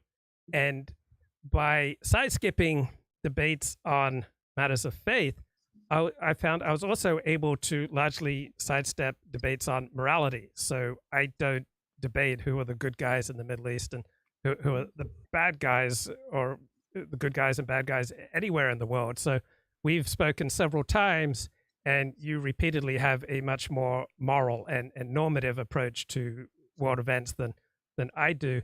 The advantage for me is that my blood pressure doesn't go up when I talk to someone with a different hero system from myself, which it does go up when I'm looking at the world through a moral lens. So if I was in a mode of Israel are the good guys, my blood pressure would be going up during this discussion. It's just so much easier for me because Mhm. I don't take that approach. But you do take a normative approach, which means it's so much more, I would have to think, stressful for you because you do have a component, a very strong moral and normative component to your world analysis. Is that fair? I think you're right. I do have ethical priors that inform how I look at the world, um, and those are largely informed by Western liberal values. And then here you add on top of that a personal connection and affection for the Palestinian people that that I have for personal reasons, familial reasons, and so on. I'm not Palestinian, but I think I talked about earlier, right? Middle Eastern ancestry and so on. But yeah, I think those are two the commitment to liberal values with a lowercase L, not not the current left in America, which is very strange. But liberal Western Enlightenment values, and then the kind of particular sympathy for the Palestinian people are definitely informing my outlook here. Yeah. Now, could that create analytical problems? I think it could. I do believe, though, that and I believe in terms of truth seeking in a more dialectical model. So I think people with certain biases, provided they're acting in good faith and they're subordinating themselves to empirical reality, right? Which, and I believe I do both. And I think my work speaks to that, even on Twitter and so on, and YouTube and whatever.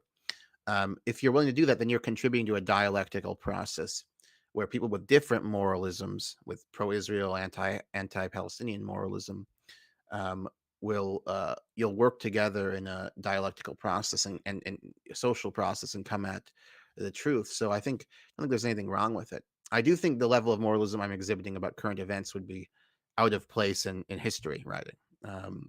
This isn't about history. History informs my views, but obviously this is a current event. It isn't a historical piece. I think the historical pieces can have and do have a moral touch, but shouldn't have the level of moralism I'm expressing on these matters. Yeah, and I'm not Nevertheless, criticizing having a moral approach. I'm just saying it makes your no. task so much harder because I know how convulsed I would be emotionally Mm, if I was taking a pro-Israel perspective in this discussion. mm. It would be really painful for me.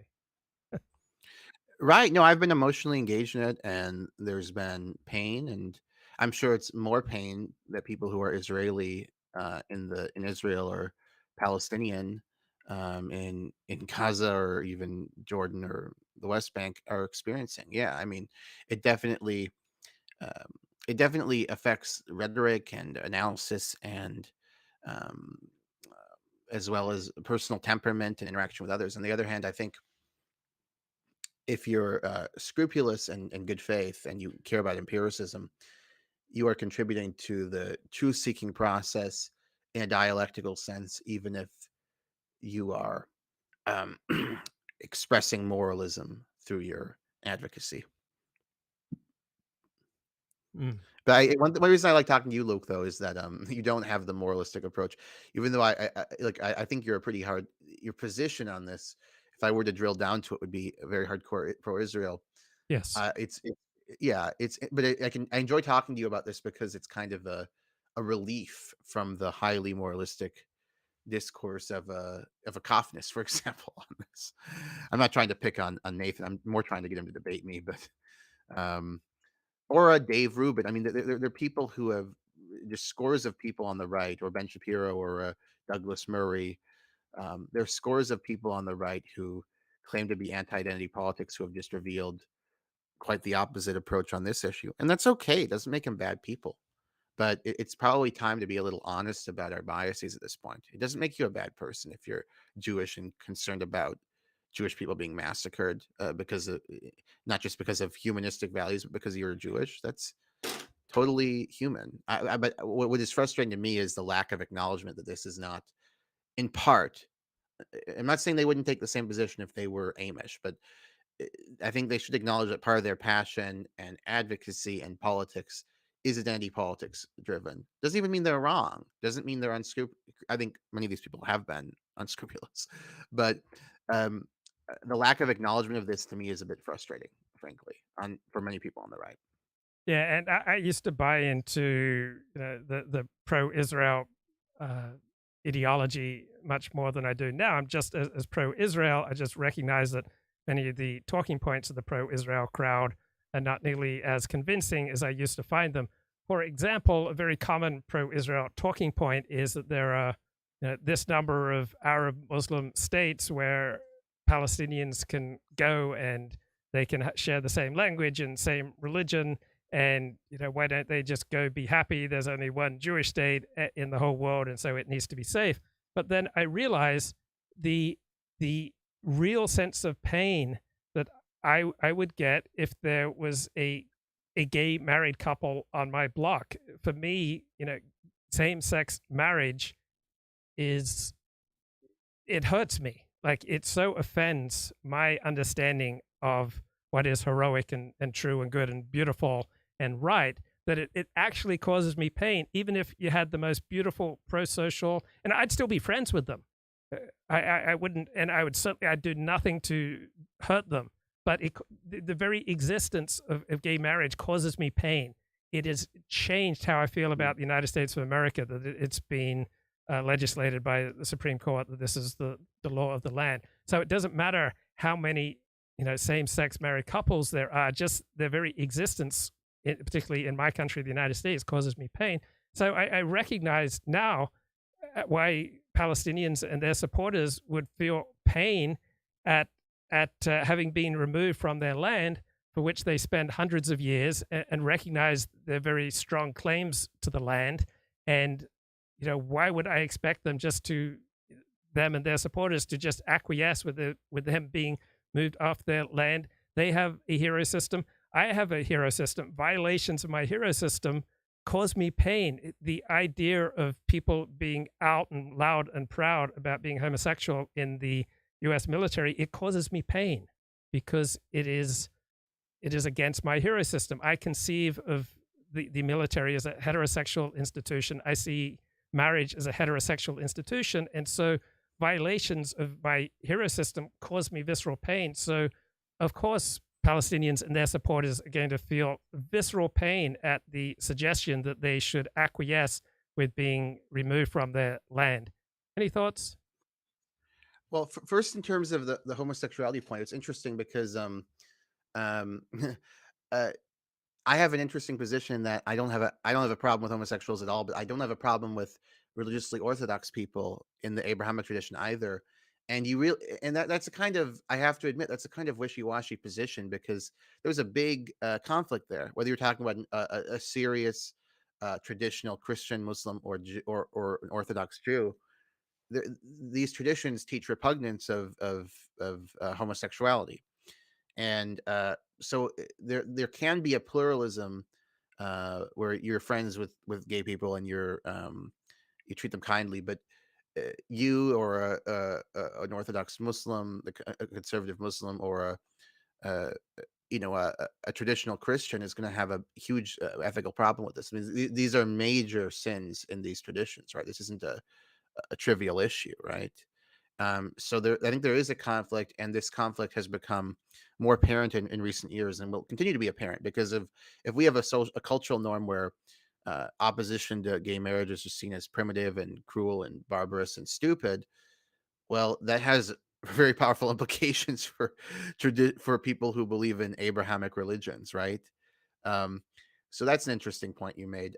In terms of the other issue, I mean, this argument I think is just stupid. The claim that, oh, there's all these Arab countries, because first of all, they can't get visas and citizenship to any of these places. The only place that gave them citizenship was Jordan. It's like saying, who cares? Poland doesn't have to exist, or Ukraine doesn't have to exist. Russia can conquer them. I'm not saying Russia wants to conquer Poland, but go with the hypothetical. Um, because there's all these other European countries. It's just so there's a lot of really look. You can make an argument for Israel's existence that is compelling. There's a lot of really bad arguments for it, and this is one of them. Another one is that the Palestinians are just Arabs from Saudi Arabia. It's like contradicted by DNA testing. Yeah, they were conquered by Arabs, and the Muslims mixed with the Arab population. They are a majority from the land. That's just genetic fact. Um, or that the Palestinians didn't have an identity until the 20th century. I mean, like identities ebb and flow; they come and go. And the Judaism as an ethnic identity is also relatively new. It was a religious tradition. So the arguments about like the Palestinians aren't a real people and there are all these other Arab states they're just indistinguishable for Arabs are just really bad arguments generally. But otherwise, you made some interesting remarks in the homosexuality thing, and then the conflict with religious people, and also the point about people's sentimental attachment to their land. Now, one of my favorite political scientists, a man who's had as much effect on my worldview as anyone, is John J. Mearsheimer. He co-wrote a book called The Israel Lobby, Mhm. and he recently made an interesting point. He was asked by economist Glenn Lowry, uh, wasn't Russia's invasion of Ukraine, which I believe began on February 4th, 2022, wasn't that or was it 20? Yeah, 2022. Wasn't that a violation of just war doctrine and a violation of international law? And Mearsheimer said, yes, it was a violation of both of those. But anytime a nation experiences what it sees as an existential threat, the nation is overwhelmingly going to be incentivized to go to war to deal with that existential threat. Russia experienced the increasing westernization of Ukraine as an existential threat. Therefore, Putin's reaction was understandable. And Mearsheimer made the point that Putin has received a great deal of criticism in Russia for the way he's conducted the war, but almost all the criticism has been that he has not conducted the war fiercely enough. He's been too nice. And so whoever would rule Russia, they would similarly face the same sort of incentives that Putin faced when he went to war against Ukraine. I'm just curious if you have any thoughts on that, or any thoughts on the way that NATO and the United States have subsidized Ukraine's defense of itself against Russia.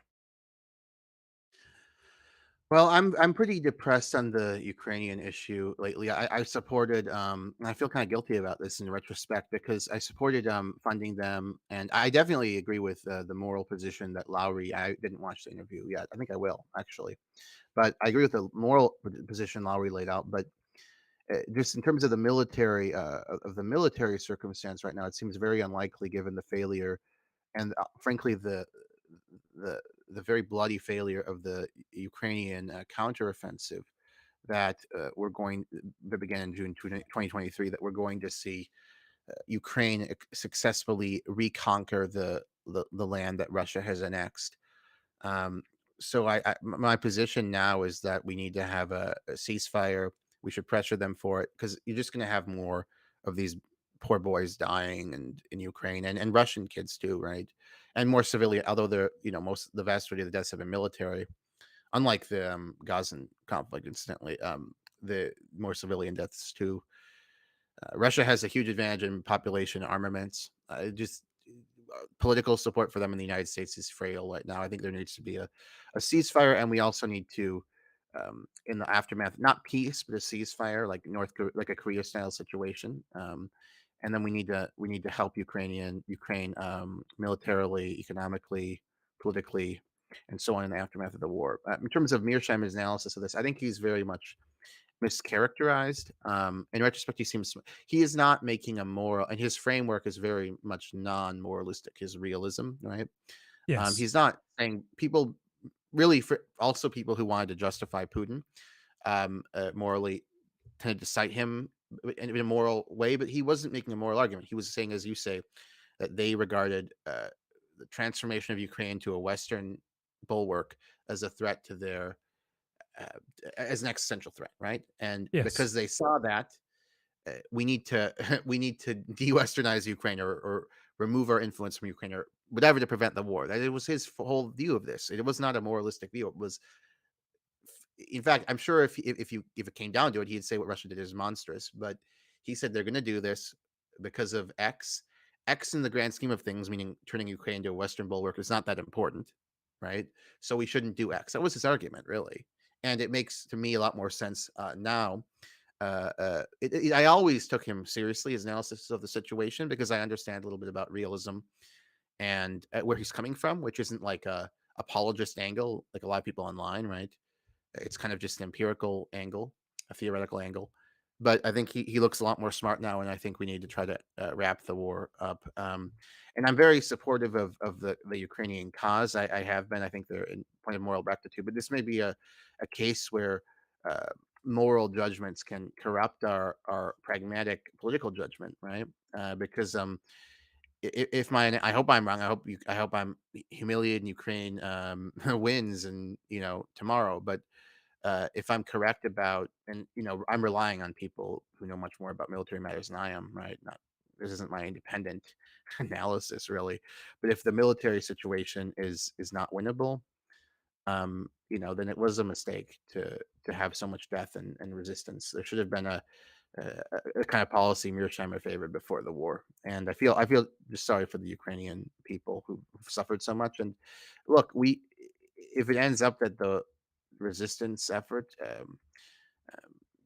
doesn't succeed, that they become some kind of Russian rump state, that the annexations occur, then I think the people who advocated resistance, even if in the abstract it was morally justified, as I certainly think it was, will bear some level of responsibility for the what happened to the Ukrainians, right, and the Russians as well. Now, of course, Putin would have the chief responsibility, but maybe we should have listened to Mearsheimer more. I don't know. I hope Yeah. I'm wrong about this. Yeah. But Yeah. I mean, 100% emotionally, I'm always been on the side of Ukraine.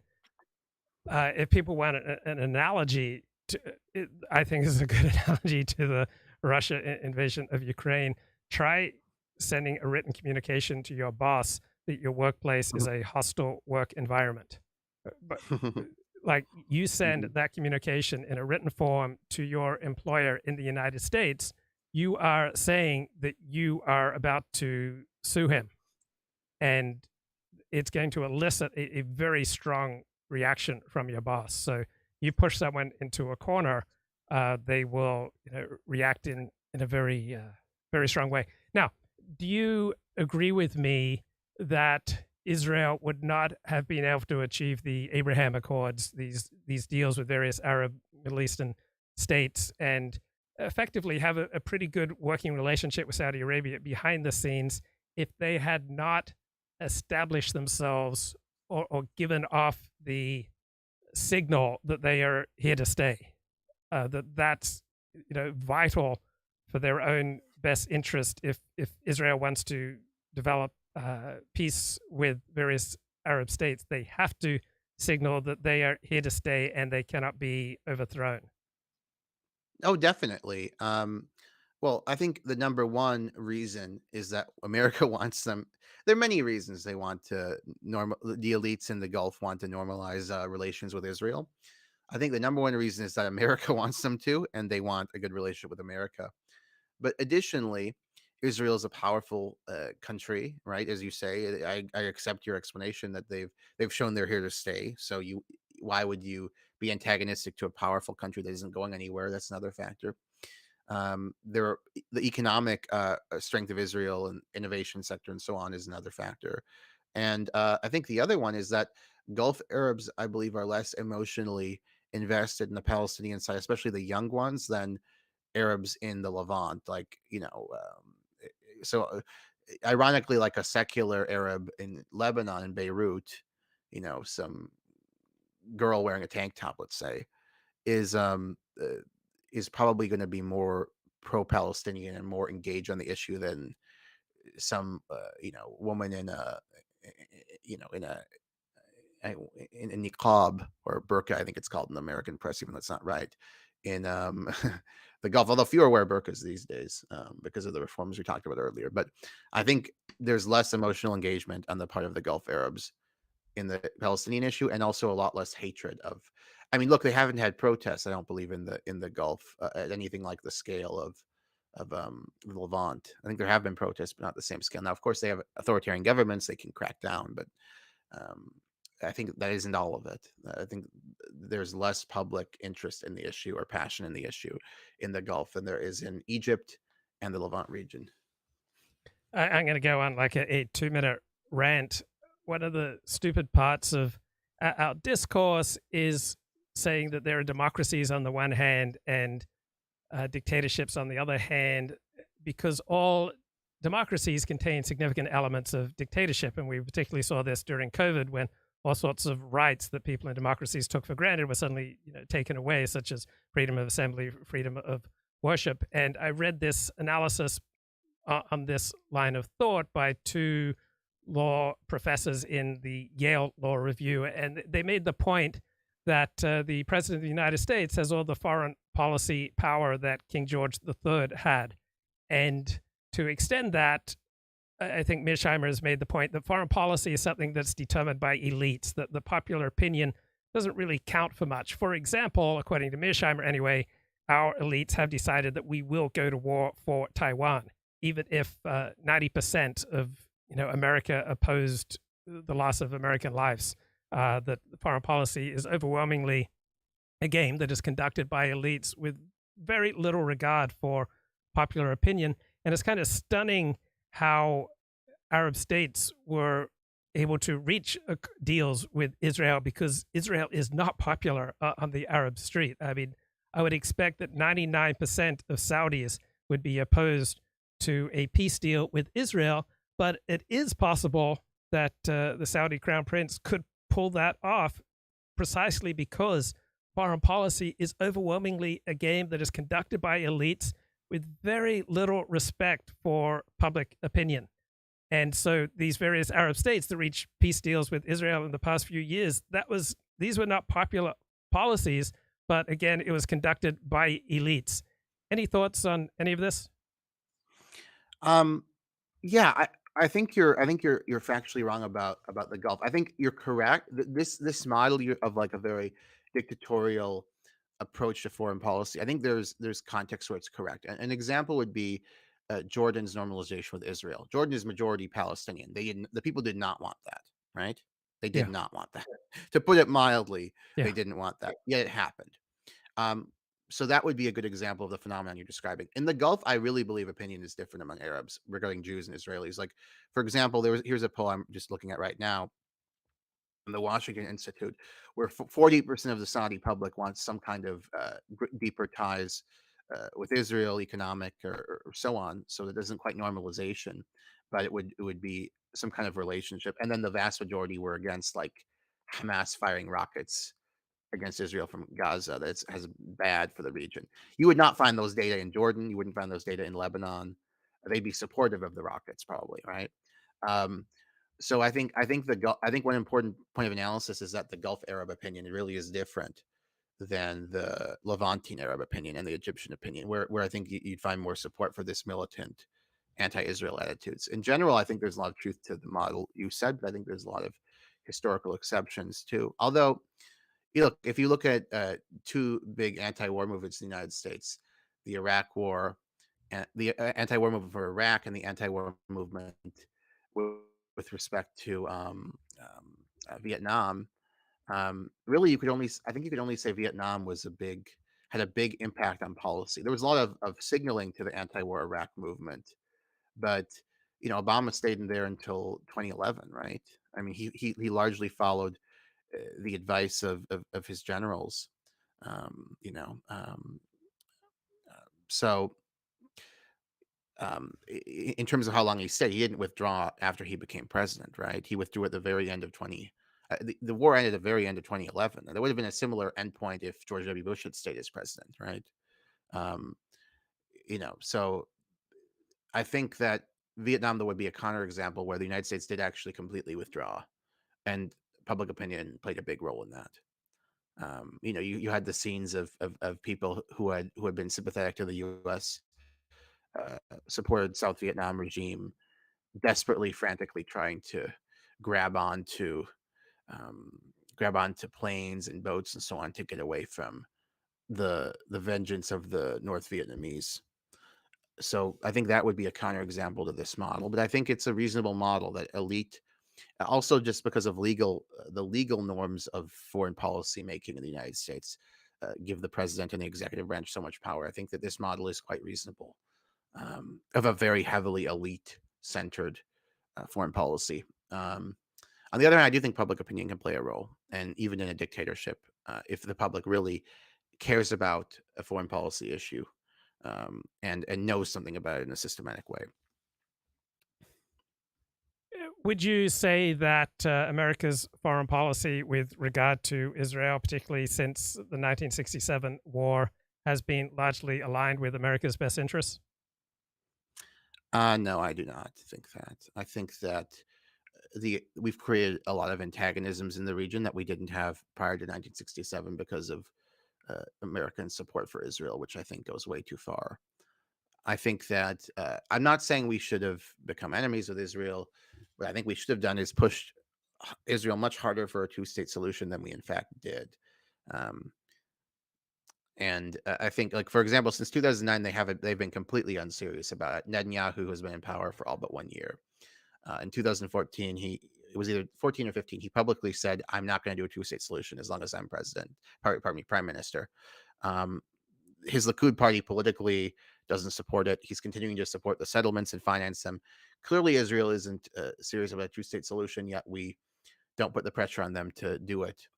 Which, by the way, would be I think a situation that would help them. It would help them their security, because as long as the Palestinians are living in a state in occupation as a stateless people, um, in an open air prison in Gaza or open air internment camp, they're going to keep rebelling, right? So that there needs to be a two-state solution, and we haven't put the pressure on them because of, I think, the power of the Israel lobby and the popularity of Israel in America. I mean, the power of the Israel lobby, and Mearsheimer has written about this, is quite extraordinary. Barack Obama, in his autobiography, he said that in virtually every congressional district in America, the power of this lobby can be brought to bear, and that people feel intimidated from going against it because they'll be called anti-Semitic, or they'll face a well-funded primary opponent. And even I think Obama has indicated it by implication that he felt obliged to be more pro-Israel than he actually was because of the power of this lobby and these institutions. So for me, that's intolerable. I don't know why a foreign lobby should have that kind of power. Yeah, it's kind of insane that to effectively run for public office in the United States, you have to pledge loyalty to a foreign power. Yeah, or you're called a racist if you don't. I mean, it's very strange. I mean, it's just, oh, it's crazy. There's a video I'll send you, an APAC video that has like it has basically just the who's who of American political leaders, speakers of the House, vice presidents over the last 30 years. They're all speaking at APAC and just making the most categorical, groveling endorsements of Israel. And it's just like, this is not a normal situation. Even if you love Israel, just for the sake of like American sovereignty, this is Yes. completely abnormal.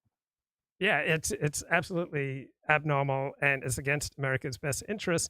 And I don't think it's a good idea to manipulate people against their best interests because usually there's very nasty blowback to that. So I would prefer a more distant relationship between the United States and Israel. I would prefer that the United States not subsidize Israel and not give it billions of dollars of aid. And I certainly would prefer that the president of the United States not fly to Israel during a time of war and embrace Israel.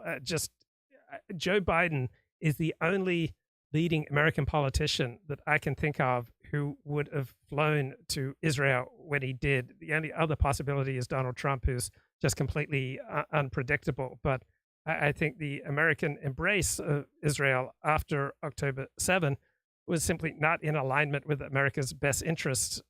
Any thoughts? I agree with that. I think we should have condemned massacre and called for international humanitarian law, meaning the laws of war, right, to be respected. Um, uh, Instead of this full-on embrace, no red lines. It's just a weird dynamic. We should be able to have some emotional distance from this and be able to give them insight about how their behavior is creating hatred. Doesn't justify massacring people, of course, but even if they don't care about these Gazans, if you want a better security situation, you have to reduce the hatred. And bombing people indiscriminately is not going to do that. I mean, you're fighting you're fighting. The problem they have is they have all these people who hate them in Gaza. It's not that you have these ideologues that have like an ideology like Nazism, or a powerful a state, right? Um, the problem is terrorism, and the root of that is people who hate you and want to kill you, and this is going to feed that. It's not going to stop it. I think that the U.S. will eventually come to a view that this relationship since '67 with Israel has been, frankly, bizarre, right? Just weird. I mean, why is this Yes, very I small agree. nation? Why are we like tucked to a very small nation? It's strange, but and was not in our interest. Doesn't mean we should oppose them, but we should be neutral, I think, and while condemning atrocities. And you know, I mean, here's an example of this, just bizarre. So in 2009, a report was released by the United Nations. I don't know if you're familiar with it, the Goldstone report. Yes. Yeah, okay, you are. About Operation Cast Lead, and it found that 90% of deadly attacks on civilians in Cast Lead, which Israel's operation in Gaza, had no justifiable military objective. And actually, the authors actually accused Israel of deliberately murdering civilians. We're not talking about like indiscriminate bombing like Dresden. We're talking about like, let's go, Luke and Matthew, let's go kill that guy over there, right? That's what they accused him of.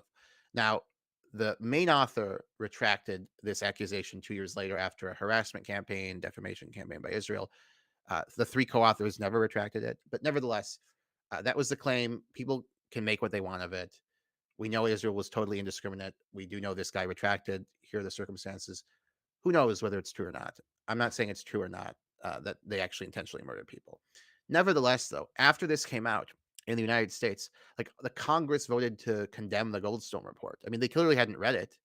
Why are we? Our response should be: we're troubled by these findings. We look forward to more investigation. That should be like a sovereign country's response. And also, it's not really our issue, right? I mean, we're a leader of the world. We're a superpower, so we can express that we're troubled. Instead, like Congress people who hadn't read it were told by APAC, you have to vote against this, and like the United States Congress condemned it. This is before the Goldstone report was, by the author at least, was retracted, the main charge, right? That's just a strange phenomenon. So like the UN fact-finding mission by eminent jurists, none of whom are Arab, by the way, accuses Israel of deliberate murder, and people who haven't read the report get involved in some APAC campaign to condemn it, and the Congress votes, the United States hereby condemns the goal. I mean, just, isn't that just weird? Why? First of all, we have no knowledge that it isn't true. Second of all, why is this like our policy to condemn a UN fact-finding mission about war crimes against Israel? Yeah, I agree with that, and I don't have any expertise on the facts or lack thereof in the Goldstone report. Now, thinking about the 9/11 attacks, it seems to me that there's significant reason to believe that they would not have occurred if the United States had not been so closely allied with Israel. Do you think that's fair? I mean, you have to look at bin Laden's motivations, and that was a big stated motivation. I mean, bin Laden. Here's one interesting point about Islam that I've been called an Islam apologist for, which is stupid. Even Robert Spencer, who is not an Islam apologist, concedes this point. In the contemporary world, jihad in Islamic sense can only be defensive. In fiqh, in Islamic history, there's absolutely a legitimate, theologically justified offensive jihad to spread Islam, right? Totally exists, but you need the caliphate to do that. It needs to be offensive jihad needs to be waged at the discretion of the caliph, the leader of the Muslim world says the pragmatic conditions are such that we're going to wage aggressive war to spread Islam. Without a caliphate, there's no offensive jihad. So Osama bin Laden had to argue that 9/11 was defensive, right? He argued this. This was his theological argument. And obviously, we disagree with it, but that was what he was arguing. And one of the things he cited was um, uh, American support for Israel. He also cited American military presence in the Gulf.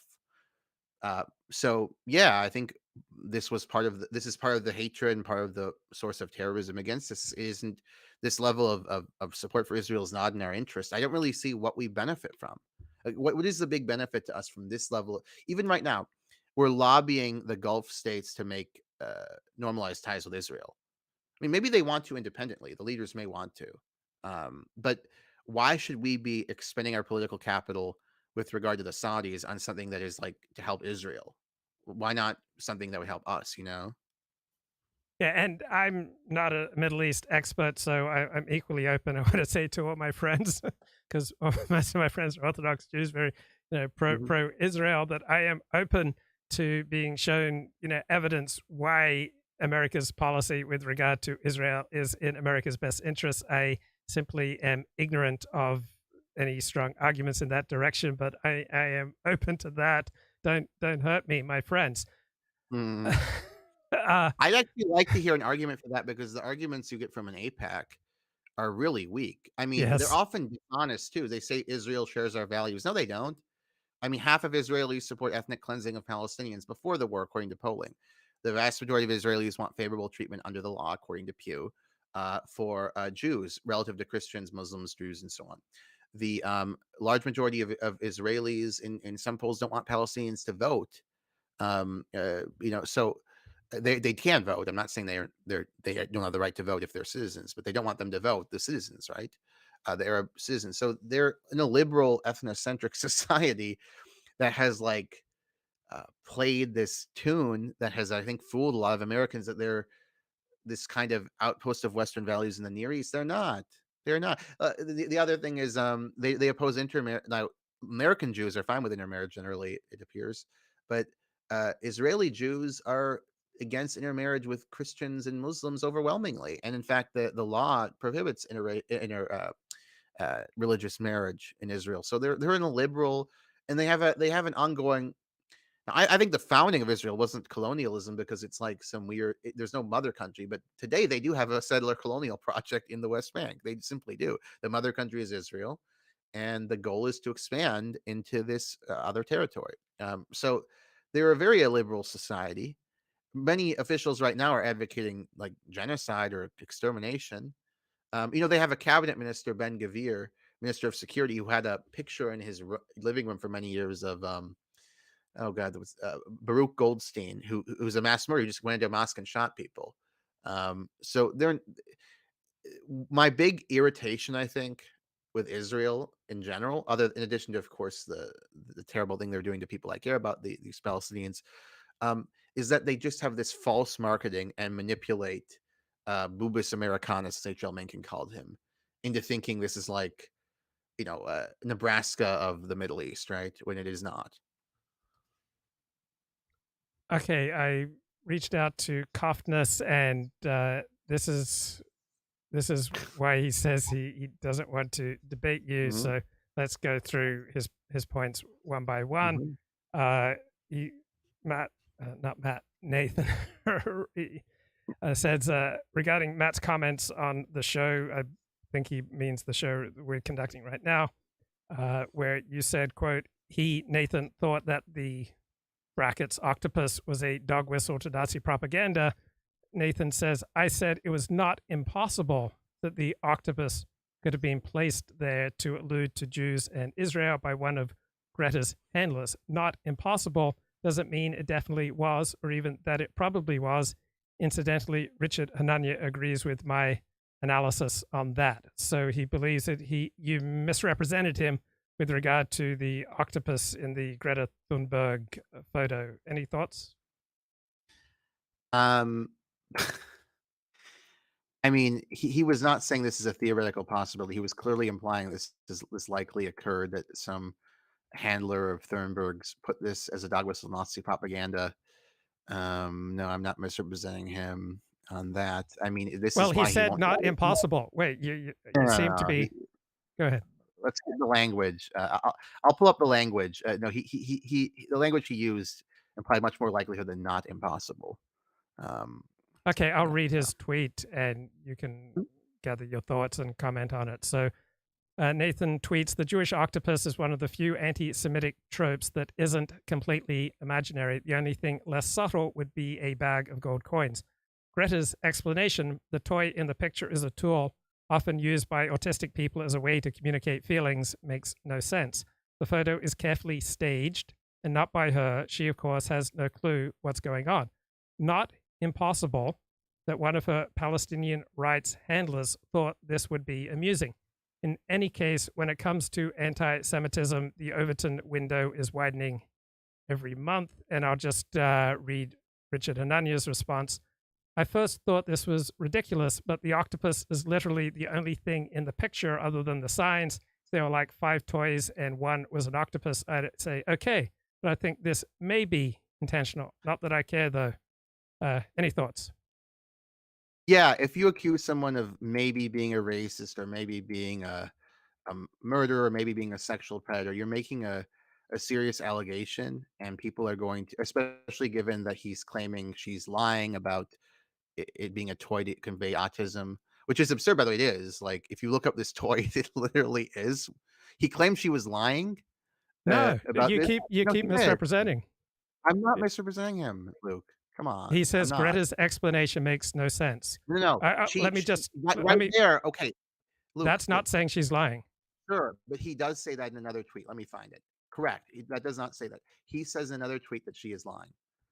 So let me find it. Okay. No, I'm not making Yeah. him. Okay. No. And then Not lying. he's not accusing her of deliberately invoking anti-Semitism. He's saying that it's not impossible that one of her handlers thought this was amusing. So that's very different from what you said, that he's accusing her of maybe engaging in Nazi propaganda. Rather, he's saying that one of her Palestinian rights handlers might have thought, not impossible to think, that this would be amusing. So, But if she's lying, wouldn't she be? I mean, wouldn't she be involved in the conspiracy if she's lying about the a sham purpose of the toy? no, I mean, I think I've made my point. I think Nathan's made his. I think you've made yours. So I won't bang on about it. I can understand where he's coming from. I'm Go gonna, ahead. I'm gonna. Okay, but you said that she's. Let me pull this up for a second. Okay, why don't you take your time? I will just play a little Yeah. excerpt from Mearsheimer.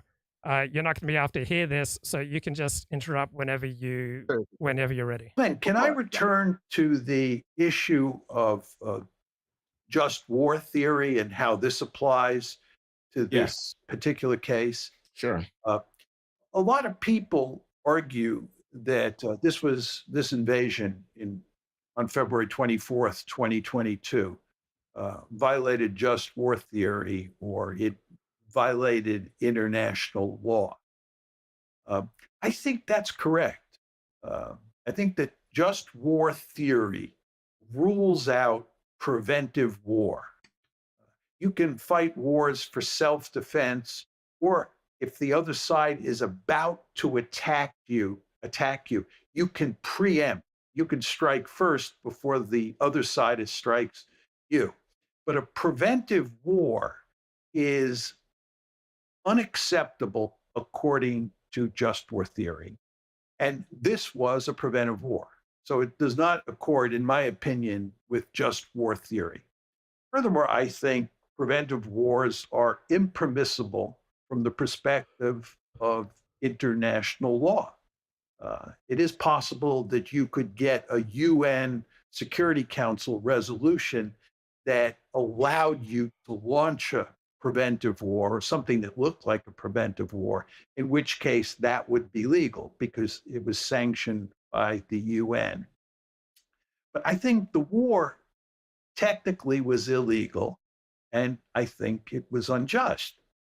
But the point I would make to you and to others, of course, is that if you're a state and you are faced with what you think is an existential threat, and there's no question that the Russians saw Ukraine and NATO as an existential threat. They made that very clear. If you see an existential threat and you launch a There war we go. to eliminate that more. Okay, Okay. Matt, go ahead. Yeah, look, I'm just going to link this to you because it's only fair for me to say this, um, because you said I was misrepresenting when I said she lied. No, he says this outright.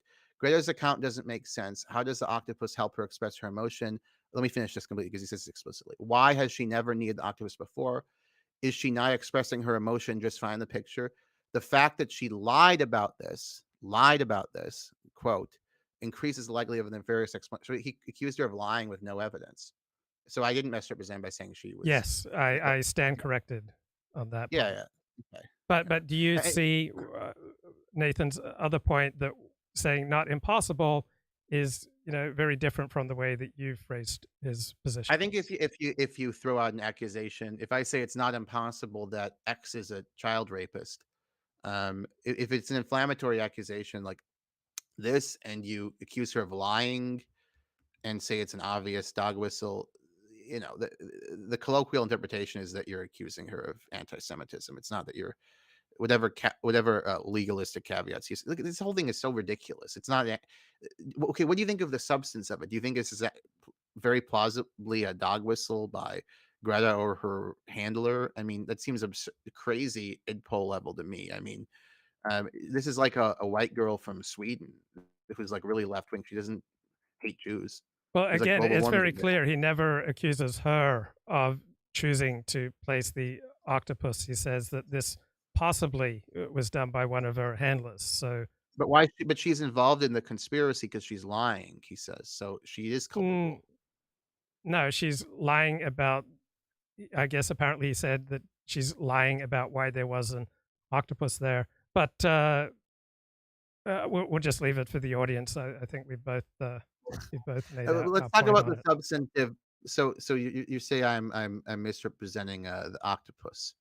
No, I said you misrepresented Nathan's tweet on it. I don't think I did. Okay. So, I mean, we both said so. I mean, he's accusing her. He's accusing her of lying, so she's in on the scheme. Right? He's accusing her of lying post facto with regard to the octopus. He's not accusing her of coming up with the idea that the only toy in the picture is an octopus. Okay. Whatever. Maybe. So she inadvertently. So his claim is that she inadvertently did an anti-Semitic dog whistle because of some Palestinian enabler. Do you find He that said it's to be not impossible? I agree with the idea. It's not impossible. I Okay. would put the odds at maybe 10%. Whatever. I find that. Look, we disagree on this. I find it totally absurd and a smear of the girl. Do you think that this is a grounds for like the alleged misrepresentation of her on the of him on the octopus question, which I don't accept, by the way. But do you say I did that? Do you think that's grounds for not debating someone? No, I Okay. Did he agree cite with you anything there. else? Yes, I mean, yes. we can talk about that in the debate too. He can argue that I misrepresented him on the octopus. Well, you accept though that he by he accusing her of lying is a baseless charge. Would you accept that? Like, what is the evidence she lied about this being this is in fact a toy for she didn't lie. This is in fact a toy for autistics to help express their emotions. It's marketed that way. Like, so he made a misstatement of fact about her, that she lied, or at least a charge with no evidence. Do you accept that? Yes, I would say that's a Okay. yeah, yeah. And then So yeah, he's not. okay, we could beat this one to death. Let's just move on. I think we Yeah. both. All right. Let's move on. What was the other? Okay. So Okay, and then he's quoting you again. He also was liking a tweet that was referring to a hate crime hoax at Cooper Union. There was this claim that these Palestinian protesters were hunting Jews in the library. Okay, that's apparently a quote from you, I believe, from today's show. And Nathan says, the tweet I liked did not say Jews were being hunted. It said, Jewish students at Cooper Union are in the library as protesters pound on the door, which is not disputed. The video shows Jewish students in the library and protesters pounding on the door. I don't know exactly what happened, and I haven't endorsed any particular narrative about it. Any thoughts? well, here's why I think it's fair. So, like, in a literalistic sense, you could say I'm being unfair, but I think we have to look at what colloquially a tweet like that was referring to, and it was referring to the charge which was all over the internet, that these students were stalking and attempting to harass and murder or whatever the Jews. So, just because you say something by implication and not explicitly, doesn't, I think, take you off the hook for what you're clearly saying contextually. That would be my response to that. Okay. And then here's another thing. First, he starts with a quote from you, I believe, from today's show. So you apparently said, I cited the fact that over and over and over again that Israel in its wars targets civilians indiscriminately. I cited various UN reports to this effect. And Kofnas responded by basically saying the UN is engaged in systematic anti-Semitism because of the Right. UN General Assembly votes that are very targeted against Israel. My thought was that doesn't make any sense. The fact-finding missions that I was citing, like the Goldstone report in 2009, have nothing to do with Arab states. So this is just a flimsy argument. You haven't drawn a connection between anti-Semitic Arab states and these UN fact-finding reports, which show overwhelmingly indiscriminate attacks on civilians. And then he just got mad at me and said, I'm unserious. Okay, and then this is Nathan's response. 100% stand by that. Yeah. Okay, on Twitter, Matt cited a single piece of evidence that UN accusations of war crimes against Israel are credible and not motivated by anti-Semitism, the Goldstone report. I replied that, quote, brackets, Goldstone expressed regret that his report may have been inaccurate. He said, civilians were not intentionally targeted as a matter of policy by Israel. Goldstone also says, they, the UN Human Rights Council, repeatedly rushed to pass condemnatory resolutions in the face of alleged violations of human rights law by Israel, but failed to take similar action in the face of even more serious violations by other states. In other words, Matt's one piece of evidence says the opposite of what he claimed. It says Israel was falsely accused of indiscriminately targeting civilians and that the UN is biased against Israel.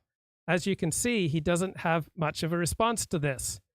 And then he sends, let's have a look here. History Speaks, that's you, responded October 12th. We can talk about Goldstone's report, but answer this first. Were he and his colleagues motivated by anti-Semitism, or was there a systematic anti-Semitism affecting their work? And Nathan responds, your one piece of evidence so far says the opposite of what you claimed. You held Goldstone and his report up as authorities, and Goldstone himself says the report is wrong and the UN is biased against Israel. Let me just finish this off. Oh, no, that's the end of this bit. Anything you want to say? Yeah, I mean, he misrepresented the retraction radically. The retraction was on the claim of murder. Remember, the claim was murdering civilians. Like, let's go kill that guy, right? That was what Goldstone retracted, and I made that clear to your audience, right? Nathan completely misrepresents this. He's still doing it. Goldstone never retracted claims of indiscriminate targeting of civilians. Never did that. He retracted the claim of like intentional murder. So Nathan is misrepresenting that. Moreover, he's taking a snippet of this conversation I referred to multiple UN investigations earlier in this thread. Various UN investigations corroborating Israel's war crimes, not merely the Goldstone report. And he continues to misrepresent the Goldstone report. His response to my reference to the UN investigations was General Assembly stuff, which shows he has no idea what he's talking about because the General Assembly is not relevant. And the Goldstone bit was, do you understand the point about how one can retract the claim of intentional murder like ISIS would do while not retracting the claim of indiscriminate targeting? Yes. Because the big thing Israel freaked out about was indiscriminate targeting because, like, you can, sorry, it was intentional murder because you can move on. The world will, if you say that Israel's, targeting civilians irresponsibly, recklessly, without military justification, the world will stop caring about that. If you actually said they're murdering people intentionally, that would have devastated Israel's reputation, which is why Israel cared so much about this. But he's misrepresenting the retraction, is my point. And then he made this claim about the UN General Assembly when I talked about multiple fact-finding missions. So he's just, again, we should be debating this, right? The point is, I brought up the fact-finding missions, and his response was about the General Assembly, which is either disingenuous or shows just a very low level of knowledge. Okay. I mean, I think that makes sense. And I think also my point about and I think it's clear from this show that I'm not trying to hide the fact that Goldstone retracted the most extraordinary charge. And by the way, I myself said I don't know if it's true or not. So I don't think I'm hiding that, right? Okay. Nathan did that was misleading is he claimed that Goldstone retracted everything in the report, which is not true. Okay, and then final quote from you, presumably on today's show. Quote, Nathan wanted to debate Eric Stryker. And Nathan says, I never wanted to debate Eric Stryker, and I publicly refused to debate him. This is why I'm not interested in further discussion with Matt. Any thoughts? Okay, maybe that was a mistake of mine. I thought he wanted to debate Stryker and Enoch. I wanted to go on their show. Is that not true? If it's not true, I apologize for misstating it. Okay, I mean, we all say things that in the heat of a I wasn't trying in a to spontaneous misrepresent. discussion. Yeah. I But mean, my experience of you is you do not intentionally try to misrepresent people. I thought he wanted to debate Stryker and Enoch. I don't know if I have, but I could be wrong about that. And if I am, I apologize. To Nathan for that. I really think we should just debate. So I reject all the other claims. I may be incorrect that he wanted to debate. I thought he wanted to go on TRS. I really thought this. Maybe it isn't true. Ask him about that because I don't remember where I read this, but I thought I remembered reading him say this. But maybe I'm wrong. Maybe I'm misremembering. If I am, I apologize for getting that fact wrong. It would have been, of course, to debate against their position, but. Yeah. Okay, let's move on to something that's related, but completely apart from Nathan Kofnas. Many people in general and many academics in particular have come undone online. Can you ask? I'm sorry to interrupt you, Luke. Can you ask Nathan if he agreed to debate Mike Enoch? Because that may have been my mistake. Maybe that's not true too. Yeah. But ask him because that would have been. I mean, I don't think that'd be a huge mistake, but it still would be a mistake. But ask him if that were the case, if he wanted to debate any of those Daily Show people. But anyway, go ahead. Okay, great. And I'm pretty sure that I was suspecting never agreed to debate Mike Enoch, but I will maybe find out. But anyway, let's move on to the broader question outside of Kofnas. Many people in general and many academics in particular have come undone online because, I noticed my blood pressure was rising up during this discussion of Nathan Kofnas because even though you and I are friends, I'm closer friends with Nathan than I am with you. I've known him longer. I've met him in person. We are both Jewish, and so I have a closer bond, and I do feel protective of Nathan. I am not an impartial moderator with regard to Nathan, though I would certainly strive to be. And so I noticed my blood pressure going up, and I noticed myself even getting a teeny bit upset on his behalf. Oh, my friend, he's been, unrighteously accused. And so it's really easy to become emotional online. And so many academics, in particular, very rational, productive, thoughtful, considerate people have come undone online. Have you experienced any struggles in this department? Yeah, I think I've gotten emotional over the issue, and sometimes that can lead you uh, to be a little more aggressive in tweeting and writing more quickly than you would otherwise. I think that has happened to me, and I'm trying to ratchet it back a bit. As you may actually see, if we did an interview 2 weeks ago, I'd probably be yelling and trying to kill you. Yeah. Joking. But yeah, I think I've and that's another reason you should debate me, Nathan, because I've calmed down a bit from this. Even if you didn't agree to debate against Stryker or Enoch, I apologize, by the way, but you should debate me. Uh, this meme is out there though, Nathan. So like you should also debunk other people saying it. Anyway, um, yeah, I think people are unraveling. I think the big mistake some people made is condoning Hamas on 7 October. Um, I think some of them did so out of emotion before really understanding the situation, and now they're committed to either defending massacre or denialism, kind of. And that's not a very good position to be in. I think also a lot of Jews and supporters of Israel have condoned horrible things, killing of civilians, indiscriminate targeting of civilians, and even genocide in some cases, and likely regret that. And it shows the power of emotionality with human beings and identity. And these are all very interesting questions. Yeah, I Now, agree with you that. Go ahead. I was just going to make it personal in that, say, I enjoy your online output because, among other things, it kind of gets me out of my Zionist bubble because I just have a very strong Zionist bias on the Middle East conflict. I mean, I really appreciate the work you did deconstructing Holocaust denial. I've enjoyed our wide-ranging conversations on many topics. I have caught your participation. I listened to some of your discussion with Destiny. I've listened to a discussion with Richard Spencer. And here's the bottom line: I'm concerned and worried that your online output, which I really enjoy, is not in your best interest as an academic. Do you have any thoughts? That may be the case. I mean, look, the problem, I think before 7 October, I had a team, which was kind of like these kind of edgy right wing people who are against white nationalism and Nazis, but are kind of edgy. But I had a team, right? I could have applied for like the Chris Rufo University or so on. Yeah. The problem is since then, I don't have a team anymore. It isn't that I'm saying the most inflammatory things because I'm not, right? But it's I don't have a team anymore. And that I do feel a vulnerability there, definitely. Maybe I'll have to teach in fucking like like American University in Cairo or whatever. AUC, yeah, that's what it's called. So yeah, it's probably not been in my interest. I think that's correct. I mean, look, I wrote for TAC. I had like a team. I was even friendly with a guy like Huffness.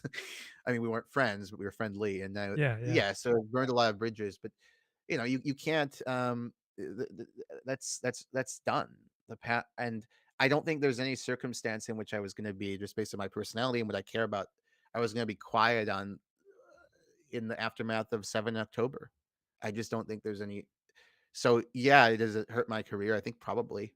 Um, because I think I was carving out an interesting niche, and now I'm one of many people advocating Palestine. I also just find I care less about Holocaust denial. I haven't changed any of my view. The Nazis think I'm going to be on their side. No, some of these people, I'm like, no, I think you're dumb. I don't think millions of people disappeared from an enclosed space without with no other explanation for how they disappeared. You have to provide me an explanation or evidence of them going somewhere else, right? The millions of Jews who disappeared in the Nazi camp systems. So it's not like I find these arguments compelling all of a sudden, but I think there's a sense of vulnerability because I feel like I don't have a team right now. And with the right kind of engaging in cancel culture, that could be directed at me. Because I will say though, there's a gentleman from a journal, an editor of a journal run by Francis Fukuyama, who reached out to me and wants me to write for them. So that's good. I mean, he's a pretty, I'm not saying Fukuyama himself, but one of the editors there. So I think that's good that that guy. But look, I had a cordial relationship with. I'm just going to be vague. Somebody who worked not super high, but not super low position. Let's say closer to high than low, but nowhere near like some kind of cabinet secretary or anything like this. But I had developed a cordial relationship with somebody who worked in the Middle East, and they said that if you just don't talk about the anti-Zionism stuff, this is before October 7th, um, a Republican administration might be happy to have you because they like these controversies. So it would create controversy that you've talked to Richard Spencer, but if then the Republicans could respond, "Wait, he's debunking Holocaust denial. Shut up, you stupid shit libs!" Right? The point is they like these controversies, and the controversy could actually work to your favor given the pre-October 7th work, right? Because like, Yeah. wait, you say he's so he's actually his mom is brown and he's debunking Holocaust denial. So then it just looks like the liberals are being stupid, right? If there were some controversy Yeah. over him working, yeah. But now these people are not my friends anymore, essentially. So no, I think there is a consequence to it, and it's just something I'm gonna have to live with. Now, I've consistently received the advice since I started blogging July 3rd, 1997, that if I wanted to have a normal life, I'd need to abandon my blog. Of course, my blogging has gone through various iterations, but there's a famous case of Daniel Dresner, a political scientist at the University of Chicago, who was up for tenure and was denied tenure. And the conventional wisdom, it was because he was operating a blog. And there's also a story about Eric Siegel, who was an associate professor, I think, at Yale, teaching English literature. And then after his novel Love Story became a popular success, he was denied tenure. There generally is in the academy a disdain for popular success. And any thoughts on what I'm talking about? I agree that the academy tends to prefer entry over popular success. I don't understand why. Look, I've seen my history speaks work.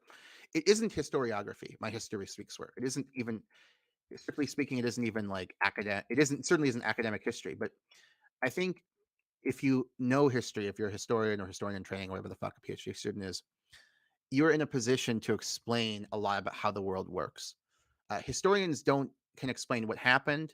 They're not going to explain the future, but they are good at explaining why the world is as it is. So, like, why is there hatred between Israelis and Palestinians? Why is there great affection between Serbs and Russians? Why is there hatred between Serbs and Croats? These are all questions that we are in a good position to explain as historians.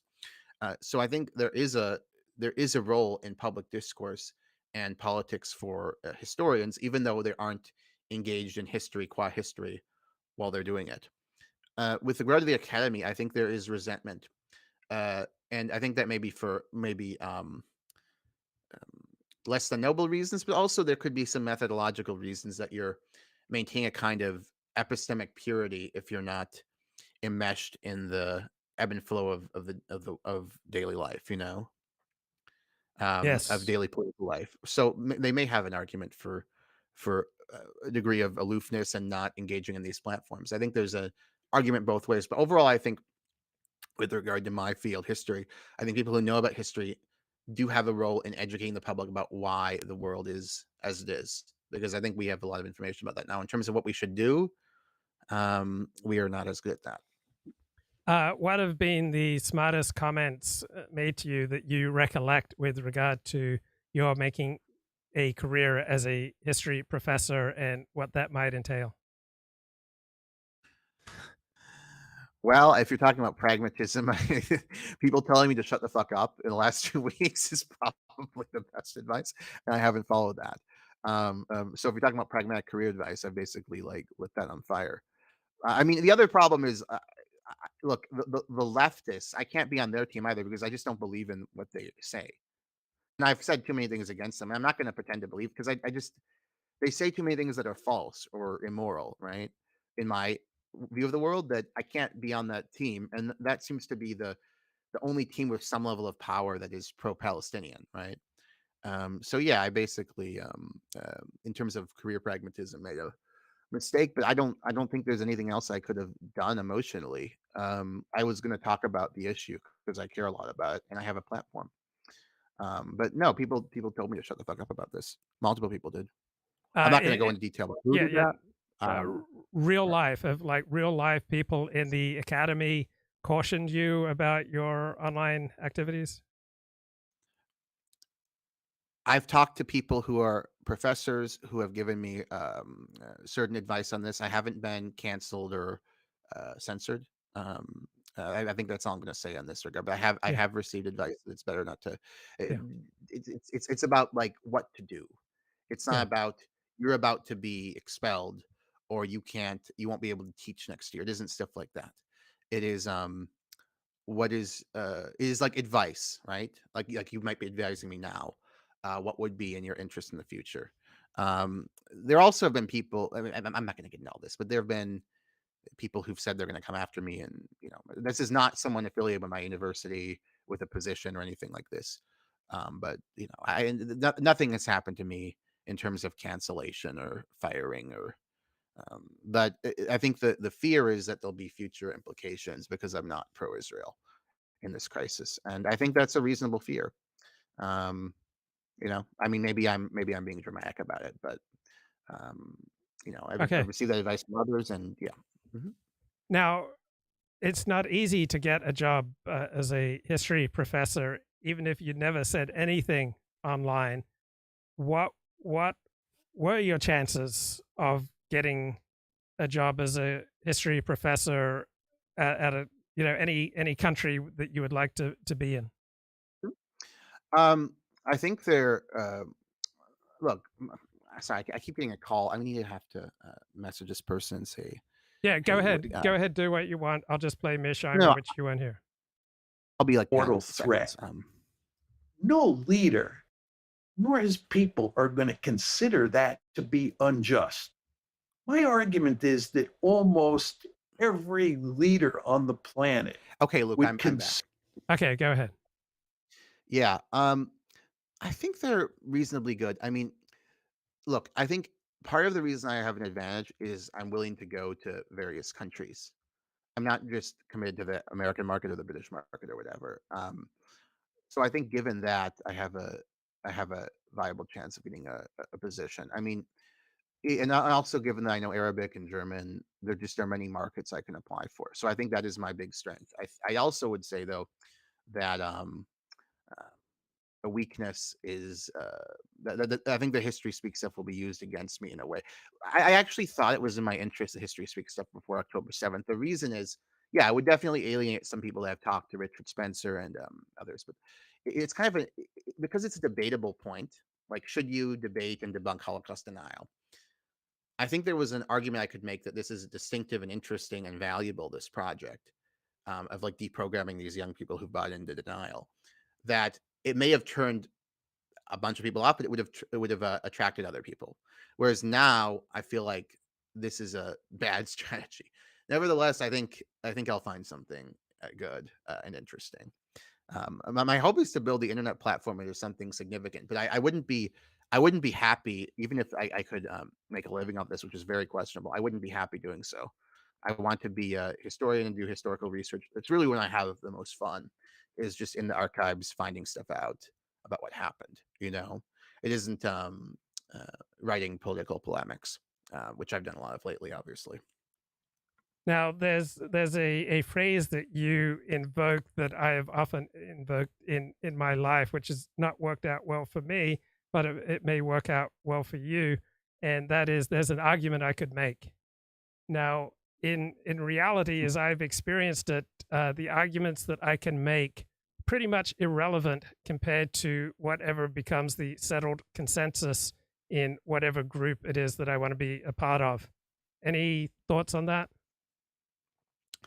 I mean, what I was doing with regard to Holocaust denial was really a novel thing, because I don't think it's clear how the society would respond to debating deniers, debunking deniers, because you're doing a taboo thing.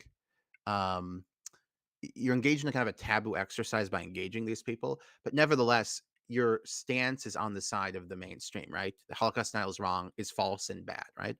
Yeah. So I think it would have just been because it hadn't happened before, and because you're mixing something that's very good from the mainstream perspective with something that's bad and taboo. I just think it would have been unpredictable. But I thought the risk was worth it, and I also thought the risk uh, would have been perhaps distinguishing, right? Especially for these kind of right wing institutions that are very pro free speech, and would say, well, why not debate it? Why not debunk it? They wouldn't condone denial, but yeah, I think it actually could have helped. Um, it's hard to know what would happen because it just hasn't been done before, right? By someone in a with academic credentials, since like Michael Shermer maybe, but yeah, I think it was a risk, and my guess was it would have helped because it would have turned off some people, but attracted others. And most people aren't going to hire you anyway. It's a very hard market. So if you get some people attracted to you, that's worth alienating people who weren't going to hire you anyway, right?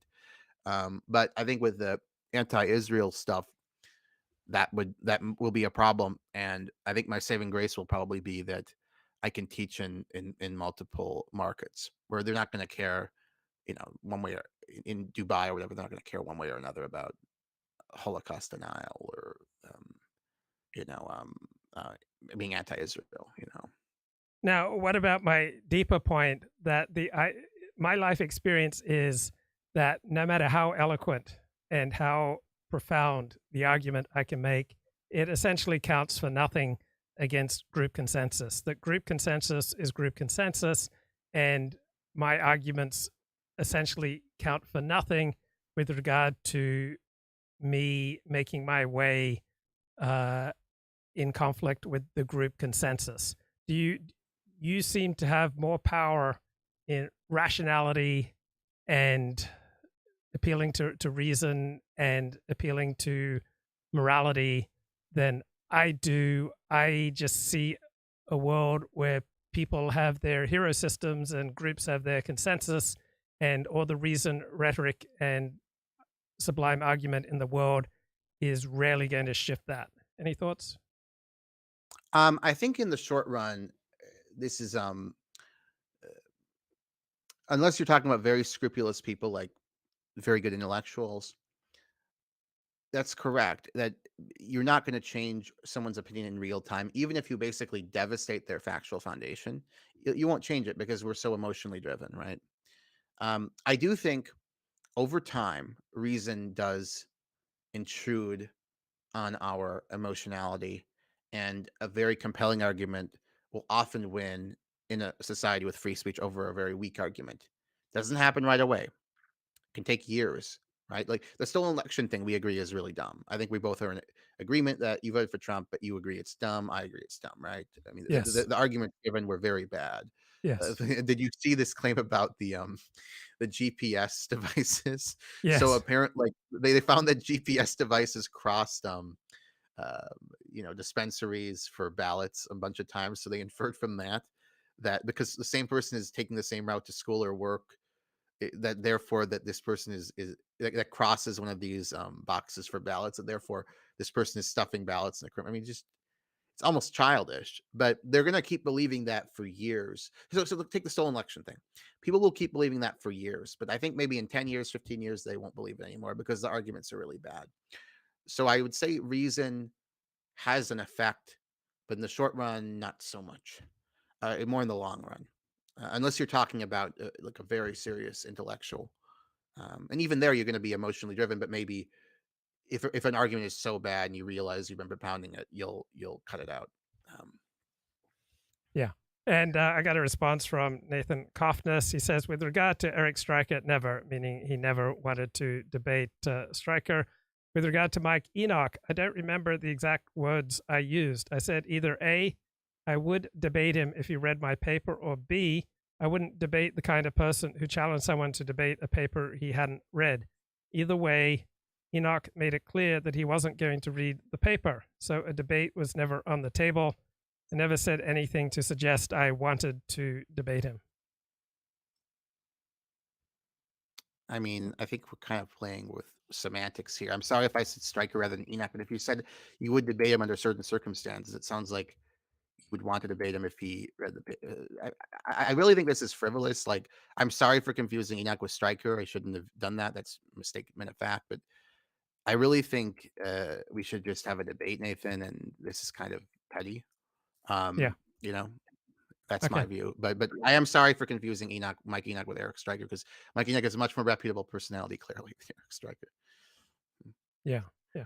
Now, how viable do you think a two-state solution is to the to the Israeli-Palestinian conflict?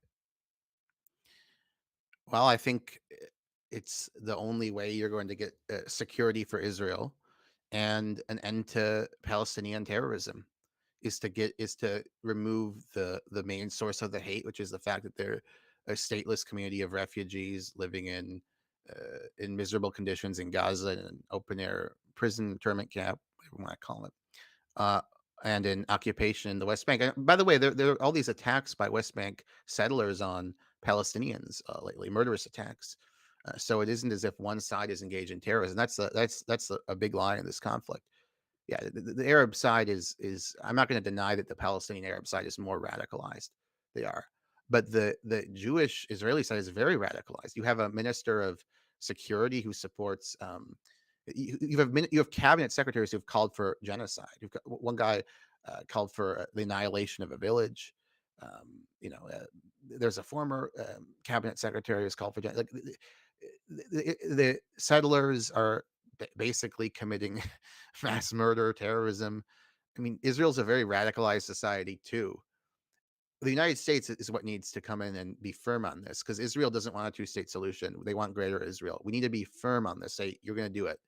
We're not going to do that, at least not for the short run, because the public opinion is with Israel. The Israel lobby is very powerful, but Biden likes Israel. But the policy should be aggressive pressure from the U.S. to do a two-state solution on the 67 borders and the settlements, and the conditions that I would favor in that regard are a demilitarized Palestinian state that is fair, um, but Israel is prioritizing greater Israel over its own security by denying a two-state solution, when in fact the occupation, the misery is what is the big cause of the hatred. I mean, the theory that it's religious doesn't accord with empirical fact. I mean, we have polling from Lebanon showing that the large majority of, like, 60% of Lebanese Christians supported October 7th, right? So uh, yeah, there may be some role of religion, like Muslim support was higher, right? But still, you're getting the large majority of Levantine Arab Christians, uh, presumably Palestinian Arab Christians would be even higher in the occupied territories than Lebanese, right? Supporting this massacre. So you have to look at the source of the hatred, and the best evidence shows it's not primarily about religion. Although I'm not denying that the forms terrorism may take are religiously informed, as is, of course, Hamas as an organization. Yeah, and how viable is a one-state solution? Jews and Palestinians living side by side in the same state. Look, you never know in 70 years. Like, the Holocaust was 80 years ago, right? So, could Jews live happily in, like, some Bavarian village now? Yeah, they could. But in the short run, it's not going to happen. There's way too much hatred. This is the position I had until October 7th. I would say I'm kind of post-Zionist now, in that I reject Zionism morally, but it's not going to go away. So we have to live with the Jewish state, and frankly, there are some arguments Jews can make for it. I mean, um, I think the original Zionist project was fairly ridiculous, but like, you're going back to land you were at thousands of years ago, based on claims of ancient ancestry that are like a 30%, I think, of the ancestry is from the land for Ashkenazi Jews, who were the original settlers in the overwhelming majority, even though Israel now is mostly Mizrahim Jews, the Jewish population there. But it doesn't really matter at some point. Like, the state exists, they're not going anywhere.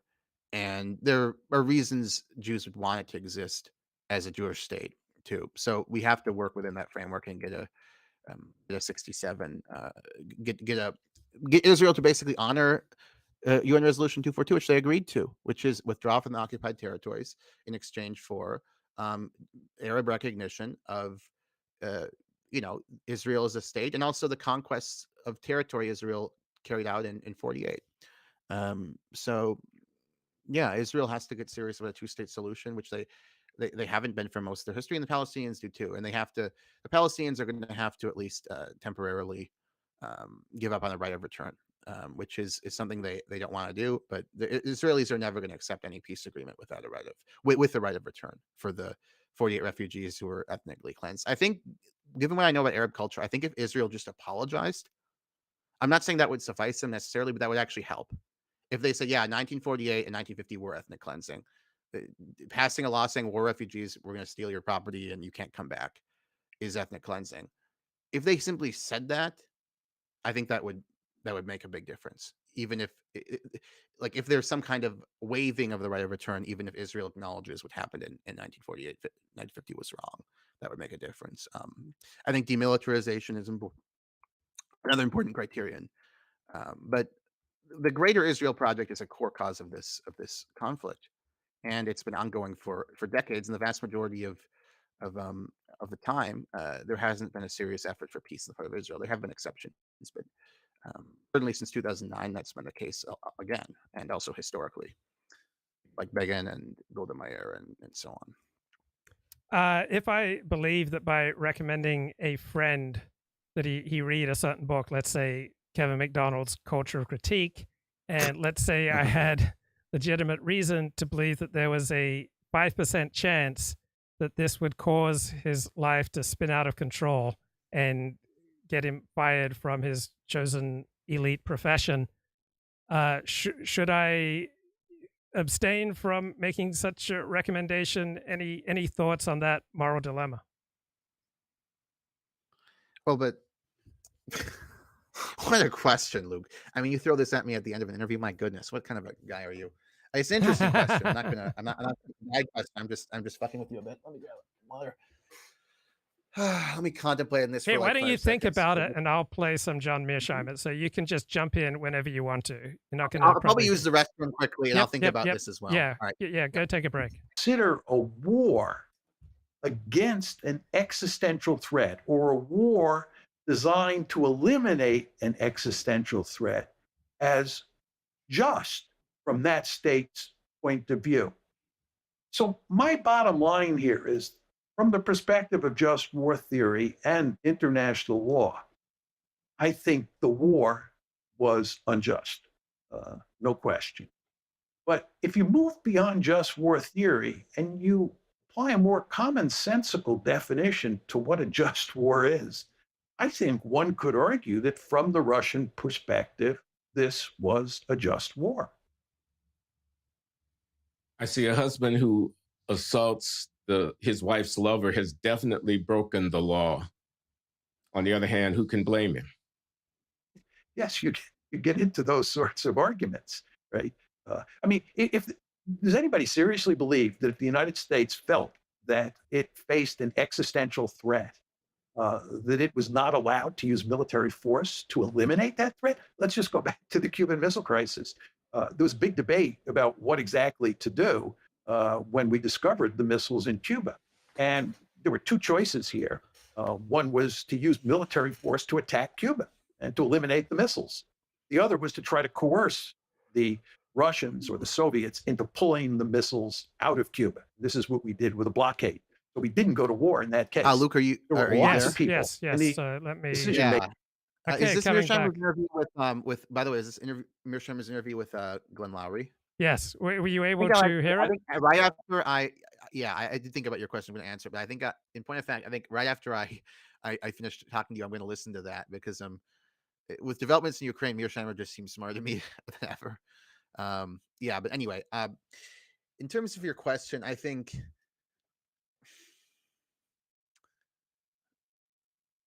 it depends on the personality. If the personality is well grounded ethically and intellectually, I'd recommend the book. If it is somebody who's a little bit irascible and uh, like always is engaged in kind of extreme, is susceptible to extremism, I wouldn't recommend it because I'd be worried about the person expressing extreme views or hateful views after reading such a book.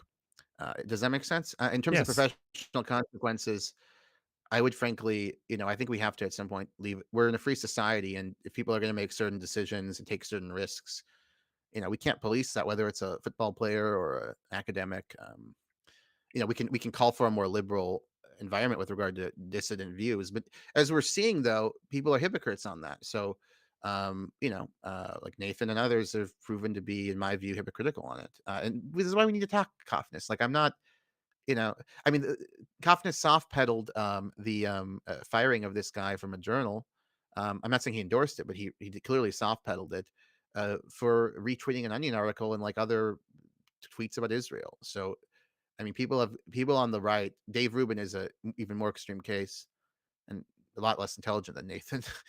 But a lot of people on the right have shown themselves to be hypocrites in this question of cancel culture and free speech. And it really provokes the question of like, when wasn't there cancel culture? Maybe it's just we got kind of weird left wing issues where you're canceled over like transgender, but maybe we've always had cancel culture, right? Who knows? I mean, maybe the discourse of anti-cancel culture was delusional at some level, because maybe we're always going to have that, and it just depends on the social taboos that exist, right? So if you're opposed to transgender movement, that's a taboo now in the academy. But there were other taboos before that, and there were other taboos that people on the right would want to have. So I don't know. What do you think, Luke? I'm still figuring it out, but my show has undergone a dramatic change. The more I do this, the more selective I am in who I bring on, because I've seen negative consequences to too many people who start suffering from the perils of the e-personality. That once they start going online and they start getting kudos for saying edgy things, that it overwhelmingly tends to move them in a negative direction. So it's come to the point where 98% of the people who want to come on my show, I won't bring on my show because I think it's bad for them. So Yeah. any thoughts on the moral dilemma of the live streamer? Let's say his living depends upon bringing guests onto his show. At the same time, he has rational empirical reasons for believing that the odds are at least 2-1, if not 5-1, that for these guests appearing on his show is more likely to have negative consequences for them than positive consequences. Any thoughts on that moral dilemma for the live streamer? I do think that people are very attracted to content that takes a very clear view of the world, that has like the heroes and the villains. I mean, look at Lucas Gage or who's the other guy? Jackson Hinkle. Like, Yeah. even if we speculate, I don't have evidence of this, that there's some foreign help. I think that's a reasonable speculation, but we don't have evidence of it, so we shouldn't say that as if it's true. But nevertheless, there has clearly been massive organic growth of those accounts. These guys are making bank right now on the monetization scheme, and they tell a story of Jews being evil and um, you know, um, the U.S. being, I guess, Henkel claims to like the U.S. I don't know, but they tell a very simplistic narrative of the world and clear cut, and they're pro Hamas, right? So that is more. I think that has more mass appeal than me saying like, no, we can't condone a massacre, people, but here are XYZ causes of the hatred behind the terrorism. People like these kind of, and I think it's good for viewership too. If you say inflammatory things, if you have a very clear cut moralistic worldview, people are attracted to that. And I think a lot of the people that would want to be on your show right now probably have worldviews along these lines, where Jews are just intrinsically evil, or Palestinians are just intrinsically evil when you kill them or ethnically cleanse them. Those are the accounts that are getting the most attention, the accounts that are kind of uh, succumbing to the rule of the jungle right now, whereas people who have more nuanced approaches are disregarded. So actually, paradoxically, some of these people are not hurting themselves; they're helping themselves. The question is, are they helping a society? I mean, what's his face? Hinkle. I mean, I imagine with all of his views, given how the monetization scheme works, he's probably making like 10K a week. So has he hurt himself on this? I don't know. Doesn't seem like it. Are there any, well, premise? Philosopher Stephen Turner made this observation that intellectual work almost never pays for itself. So, are there any public commentators who are not subsidized by a think tank, NGO, or university position Are there any public commentators, earning a living through their public commentary that you admire? Because I'm Uh, having a real hard time, finding any. the one I really admire and read regularly, that I would consider to be a public intellectual and does not have an institutional affiliation is Andrew Sullivan, who has Mhm. also been very good on this issue, the Israel-Palestine issue. He's talked about the monstrosity of 7 October, but also talked about the Greater Israel and ethnic cleansing projects, and settler attacks on, I think I don't actually want to say that because I'm not sure. I think he may have used the word, I don't know. Let's not say that if we're not 100% sure. But I would say Sullivan is up there. Do you read the Weekly Dish or no? You're not a Sullivan guy. Intermittently, so it'd have to be brought to my attention. I don't recall doing it for about 6 months. There was a time that I briefly subscribed to his Substack, and I do recognize that he does produce much thoughtful content. Right. Yeah, no. I would say he's definitely the top tier. Generally speaking, I think intellectual life in America is taken less seriously than in, say, continental Europe, and maybe I'd even extend that to the Anglosphere more generally. Um, so I think there's just less of a place for public intellectuals and discourse, and more of a place for people who get a big bright banner to wave. You know, Would you agree with the observation that intellectual work, intellectual labor, meaning in the world of ideas, not in the world of concrete business, that intellectual labor almost never pays for itself? That to make a living from this sort of intellectual labor, you almost always have to be subsidized or Mm. play a manipulated game where you're feeding one side what it wants to hear. So that's a very good point. So the argument is that market forces are not going to reward um, intellectuals. It's going to be one weird dude who takes a shine to you and gives you a subsidy, or it'll be an institution, or you'll have to just play to the peanut gallery. You'll Yeah. have to become a demagogue of some kind.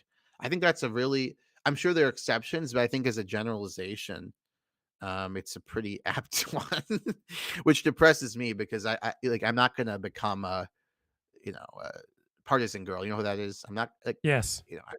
even if I had no ethical qualms with that, with engaging in that, it just is boring to me to say things that aren't true. It's same with Holocaust style. That's what I tell these people. It's boring to talk about an imaginary world to me. I mean, I'm happy to go to a movie and like, the other day I went to this really bad movie about escapist kind of fast food films I like to see, about two children who are demonically possessed. And it was like a new version of The Exorcist. And it was, of course, multi-ethnic because there was a black girl and a white girl. I'm not talking about like young women as in girls. I'm talking about like children possessed by demons. But I'm not interested when it comes to my analysis of the world to pretend things are true that aren't. So to me, obviously it's unethical, but it's also boring to pretend Hamas didn't kill civilians, because you're just not engaging in the world, which is so much bigger and more interesting than some cartoon you have, Um, so yeah. And what was your experience like going on Destiny? I was actually surprised by how. So first of all, I didn't think it was going to be a debate. It kind of turned into that. It was supposed to be a conversation, but it's fine. He has been like reading really frantically the data on the conflict. He didn't want to talk about anything, I believe, after the 1973. So that kind of even though I snuck other stuff in there, that kind of limited the scope of the conversation. What was weird is how he was like, "Oh, you're bad faith. Oh, you're totally wrong." And when in fact we didn't disagree on many factual questions. He agreed the Nakba was ethnic cleansing, for example. He agreed Israel didn't share our values, although he said it's because of their situation and they share it more than the Arab states. But he still agreed with me that Israel does not share Western values. He agreed with me on the settlement, so there weren't that many disagreements actually.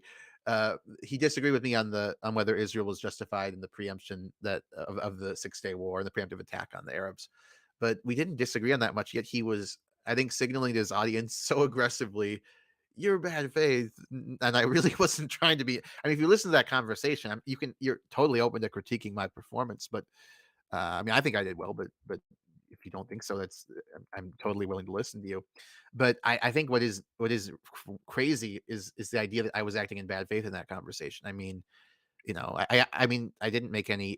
There was one factual error I made in real time, and I corrected it myself. Like I was confusing the name of two authors, but I don't think I was acting in bad faith, and I don't know why he seemed to think that, or at least was playing that game to his own. I mean, the thing about Destiny is he has to have content going all day, and you know that requires sometimes to have confrontation and taking a side and moralizing. And I think I may have fallen into that, speculating. But I hope we do it again. I hope we have like a moderated, thorough debate that isn't like circumscribed to one. If you watch it, look, what do you think of it? I'm curious to hear your take. I kept thinking, I should watch this because I'm going to be talking to Matt, and then another part of me is just like, I don't want polemics. I just have no interest in polemics. I haven't, to the best of my knowledge, consumed any polemics about Israel Palestine. I'm only generally trying to seek fairly disinterested academic perspectives. So I have less and less interest in polemics. So I heard 15 minutes, but it did seem to be fairly polemical, which is not something I'm interested in. The polemics means just argument.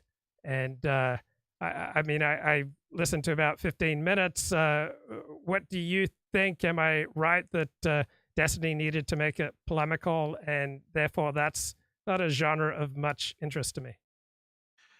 Yeah, that really limited the effectiveness of the exercise. I agree with you. And again, the irony is we disagreed on moral judgments and political judgments. We actually didn't disagree on that many factual assertions. So it was just strange that he was so intense. But I mean, I don't dislike Destiny. He's running a show. Yeah. Look, he is the top guy. I don't know if this is true anymore, but he used to be, and he certainly is up there. He's a top political streamer. So he's basically, I have some respect for the guy because he's kind of entrepreneurial. He innovated this market into existence in some way, right? The political streamer who's playing video games and then talking about world affairs. So I do have some respect for him. I think in this debate, he was more of a showman than a good faith interlocutor. Look, this is why I want to debate Nathan. I mean, we could have a civilized exchange, Nathan. We really could. I mean, I know you're committed to this idea that I'm bad faith because I confuse Stryker and Enoch. But like, I mean, just take a breath. We could have a good discussion about these issues. And maybe agree on some things and disagree on other. We could have a good discussion. If you want to continue to dismiss me as just a bad faith actor, and look, when I make mistakes, I'll correct them. I certainly make mistakes, Yeah. but I'll correct them. But if he Okay. doesn't want to do it, Okay. fine. Great. Any final words? Anything you want to leave us with, Matt? No, it was good catching up, Luke. You always run a good interview, and I enjoyed the conversation. I got kind of more. I haven't slept much lately. I get like 3 hours of sleep a night because I'm on X so obsessively. But it was, I thought I'd sleep in the day even more than I did. But I'm glad I woke up at 12 or whatever it is. I'm sleeping really late weekends. To come on, it was you do a very good job interviewing, actually. So it was a fun exercise. Thank you for having me. Okay. Thanks, Matt. Great to catch up with you. Talk to you later, man. Bye. Bye. Okay. Let me get my act together here. Let me play some, John Jay, Mearsheimer, as I kind of catch my breath. Taking circle who wanted to use military force. This would have been a violation of just war theory because we would have been launching a preventive war against Cuba. We certainly would have done it. And if Kennedy had not been successful at using coercion to get Khrushchev to agree to take those missiles out, he would have surely used military force. And I believe almost every American would have thought that that was just, that we had a right to eliminate this existential threat to the United States in 1962. So it's this basic logic that I think one wants to keep in mind when thinking about what the Russians did. Yes, it may be a violation of just war theory or international law, but again, from a commonsensical point of view, it makes eminently good sense if you're the Russians and you think you're facing an existential threat to try to eliminate it. Are you worried about escalation? I am worried about escalation. I mean, in my opinion, it can take two forms. The one that scared me the most was one where the Russians were losing let's say that the American plan to bring the Russians to their knees was working. Had actually worked out. Yeah, let's assume it worked out. I believe the Russians would have used nuclear weapons. Or to put it in more qualified terms, it's highly likely that the Russians would have used nuclear weapons. You want to remember, Glenn, that if the Russians were to use nuclear weapons in Ukraine when they were losing, they would not be using nuclear weapons against the West, specifically against the United States. They would be using nuclear weapons in Ukraine, and the Ukrainians have no nuclear weapons of their own. So they would not be able to retaliate with nuclear weapons. And we have made it clear, Macron has been especially outspoken on this, that we, the West, would not use nuclear weapons in response to Russian use inside of Ukraine. Well, given that calculus, you can see where the Russians would be seriously tempted to use nuclear weapons to try to rescue the situation if they were losing, right? So the fact that the Russians are doing much better on the battlefield today, ironically, yes, is minimizes the prospects of escalation. So there are beautiful people out there who bring people together, right? Introduce people. And I have not tended to live my life that way. Right? I've tended to have segments in my life that were fairly well compartmentalized. And so I'd write about a particular topic, but I would keep, the people in that topic, outside of my real life. And so when different segments of my life would collide, I would feel a great deal of anxiety. So, for example, I made most of my living from 1997 to 2007 blogging about the porn industry, yet I overwhelmingly kept people in the porn industry outside of my real life. But then I wrote a memoir in 2004, and the Los Angeles Press Club threw a party for me. And so people from various segments of my life came together in 2004 at this Los Angeles Press Club party, and I had so much anxiety about it. I wasn't really able to be present or to enjoy it. So, one segment of the party were people from the porn industry, and they largely stuck to themselves.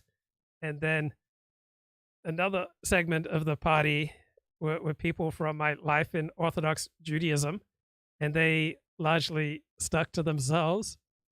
And then there was another segment of the party. The biggest segment was people who were writers, members of the Los Angeles Press Club. And so these different segments, particularly my Orthodox Jewish friends and my friends in the porn industry, like being at this one event, even though everyone got along just fine, and even though I was able to conduct myself with the most complete academic detachment, I was not able to enjoy it. I was just anxious, and this is how anxious I was. I had a wonderful opportunity as a result of this party, etc., to court a lovely French woman, and I failed. It was a failure on my part to keep this process moving, and I think I wasn't my best self because of the anxiety of the different compartments of my life kind of falling together. I remember once I was interviewing I think a pornographer, I think by the name of John Bone, and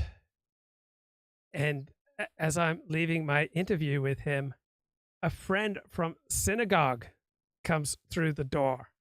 A friend from synagogue who was completely unbeknownst to me, getting financial reward, working some financial business angle in the porn industry, and I had no idea.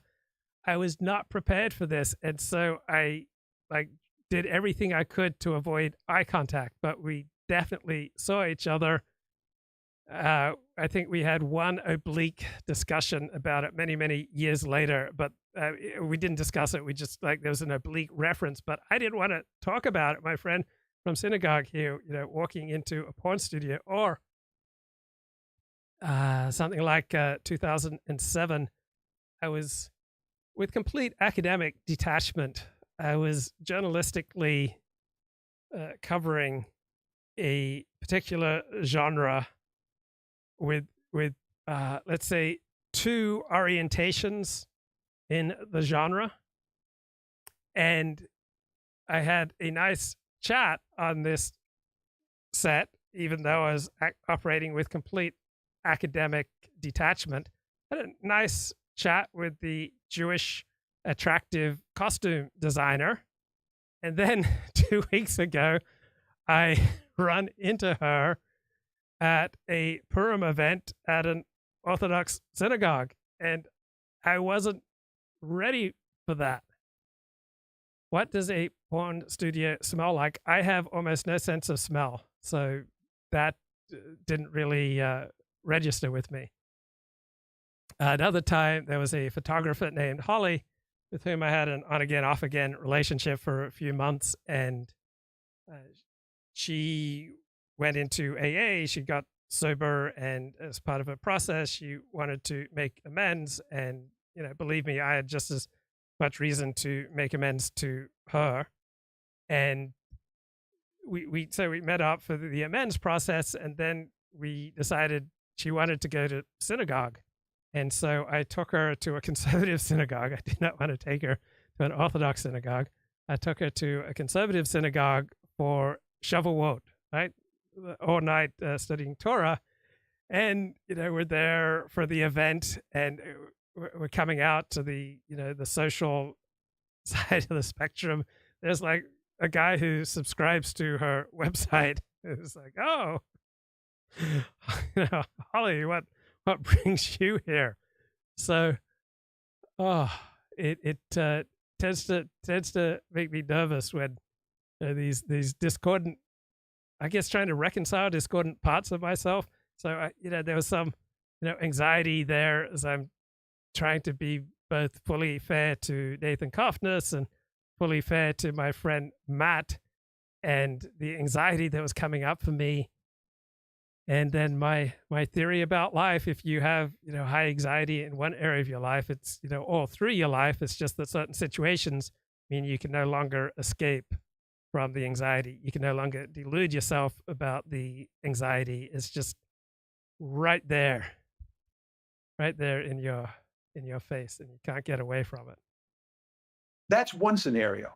The other scenario, which is becoming the more likely one, more likely escalation scenario, is if Ukraine loses, if the Ukrainian military collapses, or the Russians just simply start to overrun them because the Russians have larger numbers of troops and much more artillery and assorted other kinds of equipment, and the Ukrainians are being pushed back. What is the United States going to do? If, in a more extreme case, and a possible case, the Ukrainian military collapses and the Russians are overrunning most of Ukraine, what are we going to do? It's very important to remember how deeply invested we are in this war. Can we really afford to lose? Can NATO afford to lose? Anyway, I raise all of this because I think there will be a serious temptation for us to get directly involved. And given the number of foolish moves that the United States and its allies have made with regard to NATO expansion, I wouldn't be surprised if we got involved. Do I think that would be absolute disaster? Just imagine like American troops getting involved in the Ukraine war. That'd be a horrible idea. All right, another great point here from Mearsheimer. 2014, Biden comes into the White House talking about why do so many Americans hate Russia in general and Putin in particular. In January 2021, it's no accident 13 months later, the war happens, because what's happening over the course of 2021 and early 2022 is that the Biden administration is upping the pressure on the Russians regarding NATO expansion. And this is when the Russians are scrambling to try to work out some sort of diplomatic solution so that it doesn't end up in a war. So you can see that President Biden, and before that, Vice President Biden, has been involved in Ukrainian affairs for a long time. Now, let me come at this whole issue from a somewhat different but somewhat related perspective. There is no question that there is profound Russophobia in this country. It's really quite remarkable. It is hard to say anything positive about the Russians or about Vladimir Putin in the present environment. And indeed, I think this has been the case for many years now. The question you have to ask yourself is, what's driving that? Yeah. Where is this coming from? I think a great deal of it has to do with the fact that many people, especially in the Democratic Party, believe that the reason that Hillary Clinton lost the election in 2016 and Donald Trump won the election is because the Russians interfered in the election and they threw the election for Trump. Had the Russians not interfered, so the argument goes, Hillary Clinton would have won.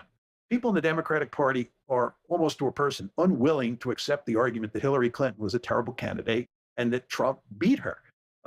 There is, in my opinion, hardly any evidence that the Russians were responsible for Trump's election. But nevertheless, the Democratic Party is filled with people who believe that, and many Americans believe that the Russians did interfere in the election. Whether they're glad that Hillary lost or won is irrelevant. So that fuels the Russophobia. The other thing that I think fuels the Russophobia is the fact that Putin is deeply opposed to LGBTQ issues. He's quite hardline on that. Well, I'm not surprised to hear that, but I'm surprised to hear that that could be a driver of this larger foreign policy dynamic. Well, it makes him a hated person. I mean, people loathe Vladimir Putin, and in effect, they loathe Russia. And the question you want to ask yourself is, what's driving this Russophobia? Why is it so easy to make the argument that Vladimir Putin is the devil incarnate? And the argument I'm making to you is a lot of it has to do with what happened in the 2016 election, and a lot of it has to do with LGBTQ issues. Okay, well, I'm provoked to ask you this then. There are quarters of the right of a kind of nationalist, Christian, even Christian nationalists that would look to Orthodox Russian religious culture as a counterpoint to the quote, postmodern overtaking of the West by all of the various isms and all the identity stuff and the transgender stuff and whatnot. Don't know quite how to put it. Isn't there a necessity to take a stand on something like that? And are the ones who are afraid of the Christian right in America not right to see and who want to see a certain human rights mentality become a global cultural reality? What do you think about that? I mean, I don't want to take a stand myself, but I want to say I can see I can see both sides. I mean, when Tucker Carlson goes to Poland or Hungary or something like that, I mean, a lot of people are uncomfortable. In general, in interviewing, the shorter the question, the better. Glenn Lowry would have benefited from doing more preparation. With this kind of flirting with these forces. So anyway, have I said enough for you to be able to respond on this theme? Well, there's no question that one can have a particular set of views on, let's say, gay rights, and think that gay marriage is definitely acceptable, gays should be treated equally, and so forth and so on. You can have very liberal views on these issues, and I would put myself in that category. But then the question is, how do you deal with other countries where they have different views? I mean, here in the United States, we firmly believe, quite correctly, that women should be treated the same as men. But what if you have another society where men believe, or people in the society believe, that men are different than women and women should be treated as subordinate to men? And this like is Iran. Yeah, or Afghanistan. This is hardwired into the culture, right? How do you deal with that issue? Now, liberalism at its core is all about tolerance. And why is liberalism all about tolerance? Because liberalism understands, or liberalism is predicated on the assumption that there's no agreement on what comprises the good life. And different individuals and different societies are going to have different views on what comprises the good life. And if people in a country like Iran or people in a country like Afghanistan want a culture where men dominate women or women are subordinated to men, shouldn't we, as good liberals, just tolerate that? Shouldn't we accept the fact that women and men have the relationship between women and men depends on the particular society's views. That's one way of looking at it. Another way of looking at it is simply saying that the way the Iranians and Afghanis think about male-female relations is fundamentally wrong, and we're going to go in there and change that. That's not a particularly liberal view if you think about what liberalism is all about. But then again, one could argue liberalism is all about equal rights, and we therefore have a moral responsibility to go in and change the culture in countries like Iran and Afghanistan. And where you stand on that issue, how you think about liberalism affects how you think about American policy around the world. I tend to believe that the United States should stay out of the business of how other countries run their politics and what their cultural life looks like. I'm willing to intervene in. So I've reached out to John J. Mearsheimer on a couple of occasions to try to interview him, and he has not responded. Here he is this past week on Judge Andrew Napolitano's show. Look, the fact is, inside Greater Israel, and Greater Israel includes the Gaza Strip and the West Bank, you have about 7.3 million Palestinians and 7.3 million Jews. In a country with that kind of demographic distribution, there is simply no way you can have equal rights for the Palestinians and the Israeli Jews, because you would eventually end up with a Palestinian state and there would be no more Jewish state. So there's no room for equal rights. And that means that you end up with a brutal occupation. And when you have a brutal occupation, what you end up doing is dehumanizing the victims. And there's a very powerful tendency inside of Israel, and this is certainly not true among all Israelis, but among Israelis on the right especially, to dehumanize the Palestinians. And dehumanizing the Palestinians is necessary for lots of people because it provides a rationale for the occupation, for keeping the Palestinians down. So I think given the present situation in Israel, talking about equal rights or treating people equally, whether they're Jewish or whether they're Palestinian, has no place in the discourse. I want to take you back to 1948 at the founding of the State of Israel with the support and encouragement of the President of the United States at the time. Here he is. We had several other people in the country, even among the Jews, the Zionists particularly, who were against anything that was to be done if they couldn't have the whole of Palestine and everything handed to them on a silver plate so they wouldn't have to do anything. It couldn't be done. We had to take it in small doses. You can't move 5 or 6 million people out of a country and fill it up with 5 or 6 million more and expect both sets of them to be pleased. 49. But don't think that decision to recognize Israel was an easy one. I had to make a compromise with the Arabs and divide Palestine. The Jews wanted to chase all the Arabs into the Tigris and Euphrates River, and the Arabs wanted to chase all the Jews into the Red Sea. And what I was trying to do was to find a homeland for the Jews and still be just with the Arabs. I guess he couldn't have imagined that 75 years later, literally, this would still be going on and would reach the depths of bloodshed and horror that it has. Well, I think if you think about the Hamas-Israel conflict today, what Truman says rings true.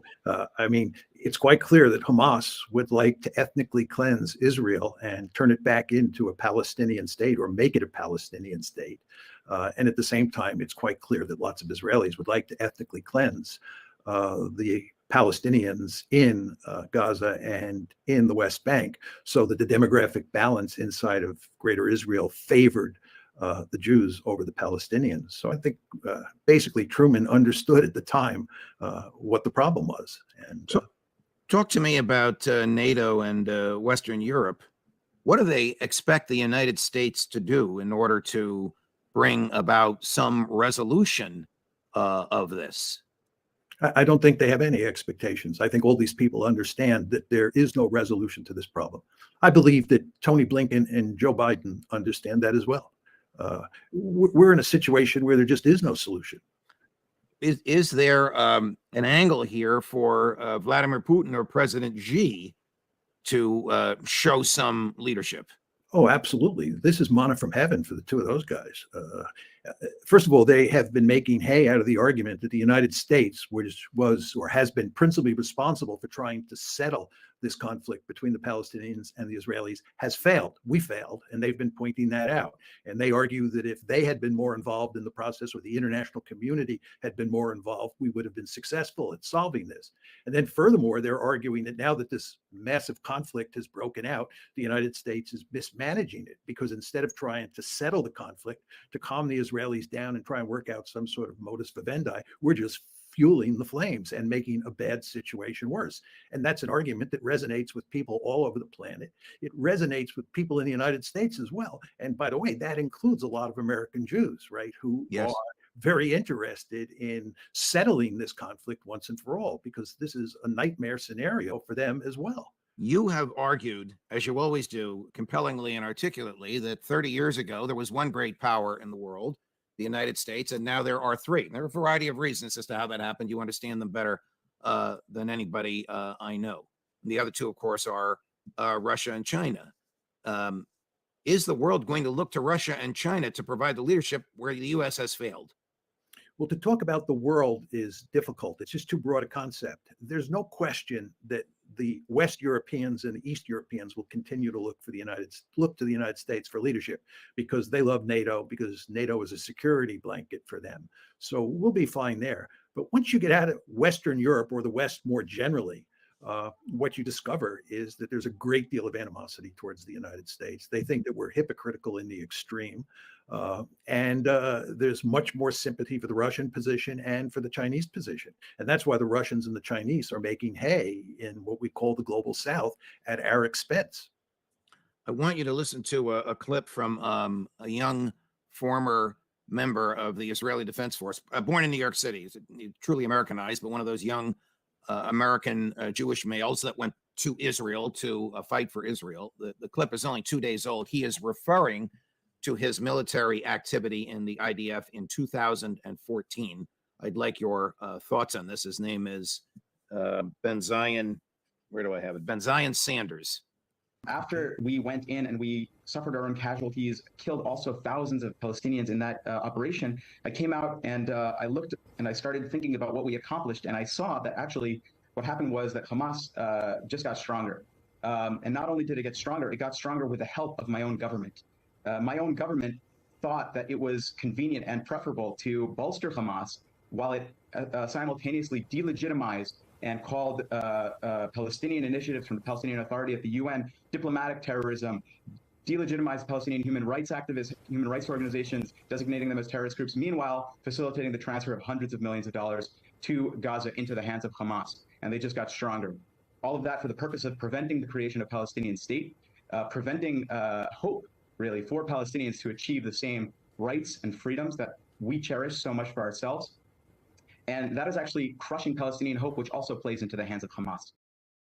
I think he probably expresses a view that's shared by a lot of Israelis, not the Netanyahu government, but a lot of Israelis. I think that's true. I don't think the majority of Israelis share his view. But I think that, as we've talked about on the show before, it's important to understand that the Netanyahu government is deeply committed to preventing a two-state solution.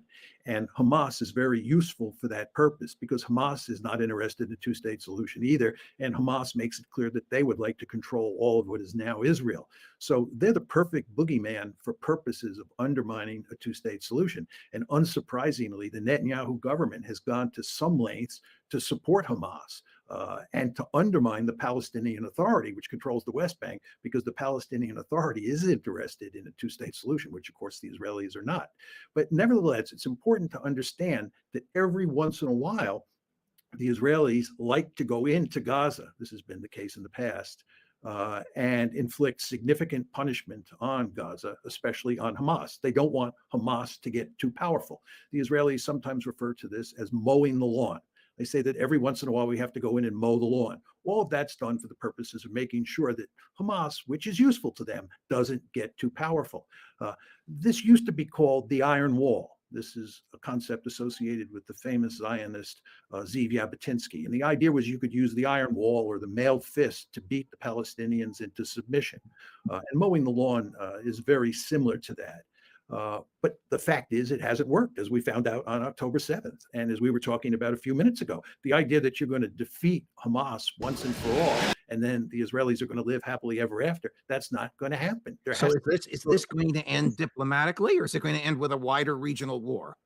Well, I don't believe, I hope I'm wrong, it's going to end diplomatically. I believe it's just going to go on and on. And what that means is that the potential for a wider war is always there, right? Can I say one way or the other that you are going to get a wider war? No, I don't know. We just don't know where this train is headed. But the potential for horizontal escalation is significant. Does Joe? Okay, we're all in mourning over the death of Matthew Perry, who was on the TV show Friends. And they use a clip from this TV show on my 60 Minutes appearance back in 2003. So here I am with Matthew Perry, so to speak, in the 60 Minutes segment. What did I do? I must have hit something on the remote. Do we pay for this? Most Americans are fascinated by it, most male Americans, but they still, if they had a pornographer come over and sleep in their house, they'd want to burn the sheets the next morning. Luke Ford, who spent 7 years writing an internet gossip column about the adult entertainment industry for his own internet website, isn't sure what to make of it. It's become popular and cool, acceptable in this 18 to 25 age group. My age group, I'm 37, my age group and up, we think porn is something that's shameful. He guesses that it's an act of teenage rebellion, embracing one of society's last taboos. How many films do you think have been shot here? 500? Ford, who is often referred to as the Matt Drudge of adult entertainment, gave us a tour of a backyard porn set in a residential neighborhood of Chatsworth that's been used by porn directors for more than 20 years. Got a little grass shack, bamboo shack. Yeah, Gilligan's Island. The Old West. It's just like Hollywood. Like the porn industry itself, it becomes less glamorous the closer you get. Ready, action. If you take away the accountants and the CEOs, you're left with a small, insular world filled with renegades and outcasts who like to flaunt society's rules. Generally speaking, they come into this industry because this is the single easiest way that they can earn $1,000 in a day in 2 hours. It's not like we're losing people from going to medical school or business school or becoming lawyers. I'm hoping to become a star. I love sex. Love sex and money, What more can you ask for?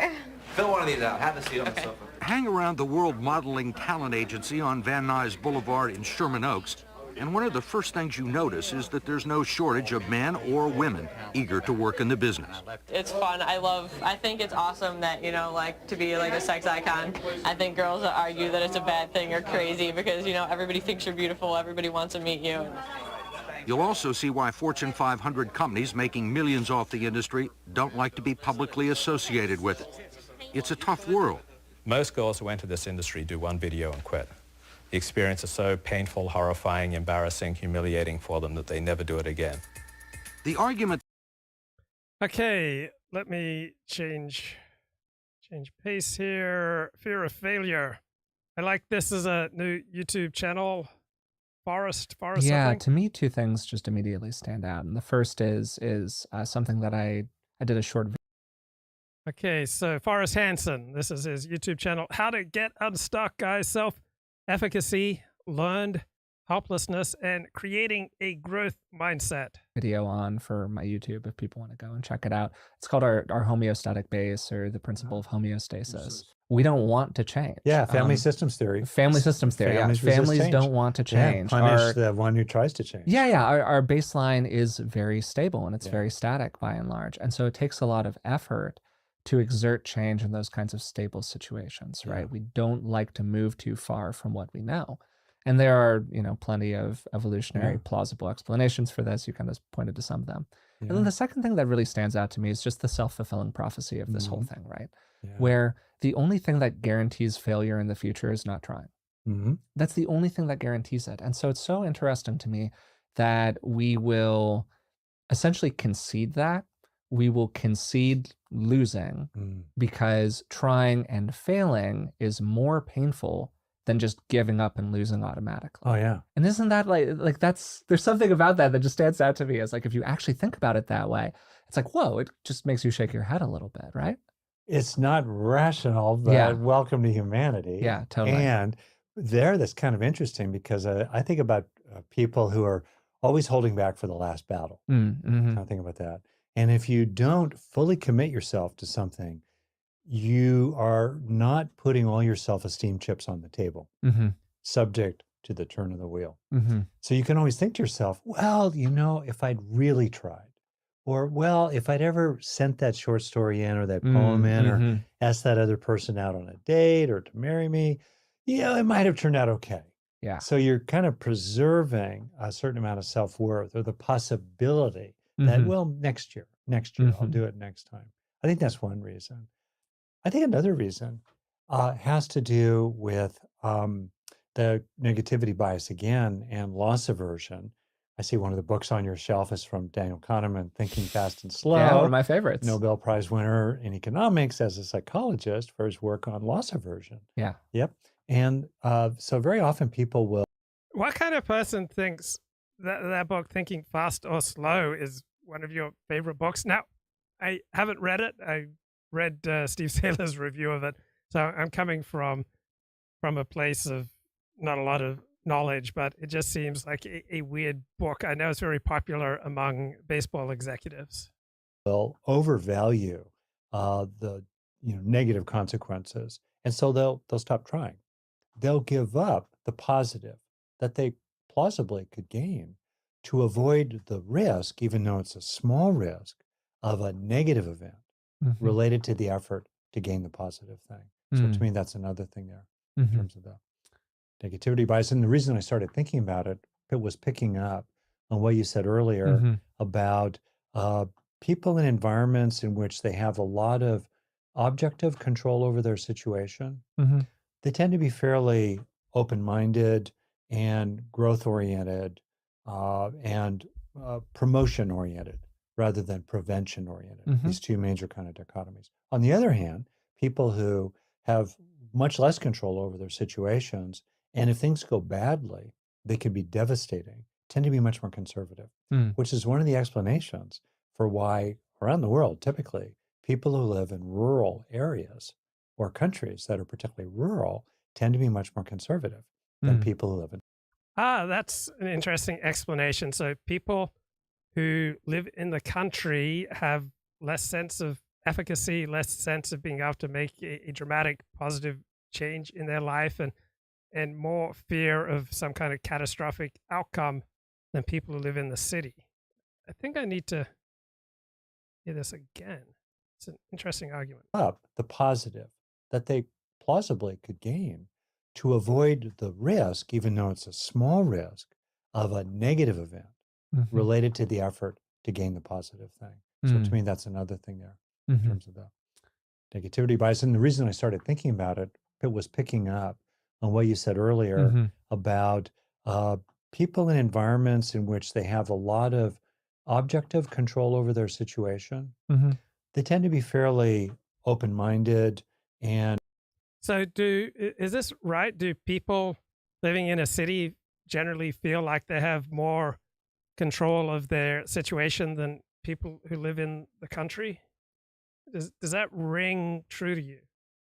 And growth-oriented and promotion-oriented rather than prevention-oriented. These two major kind of dichotomies. On the other hand, people who have much less control over their situations, and if things go badly, they can be devastating, tend to be much more conservative, which is one of the explanations for why around the world, typically, people who live in rural areas or countries that are particularly rural tend to be much more conservative than people who live in cities, who are also exposed to more points of view. But in these rural areas, there's so much out of your control. You know, my dad, your grandfather, grew up on a ranch in North Dakota, and during the Great Depression, it was drought for years, locusts, goodness knows what, the price of beef plummeted, totally outside their control. What could they do? Of course, you would be very, very cautious and conservative to try to, minimize a bad outcome.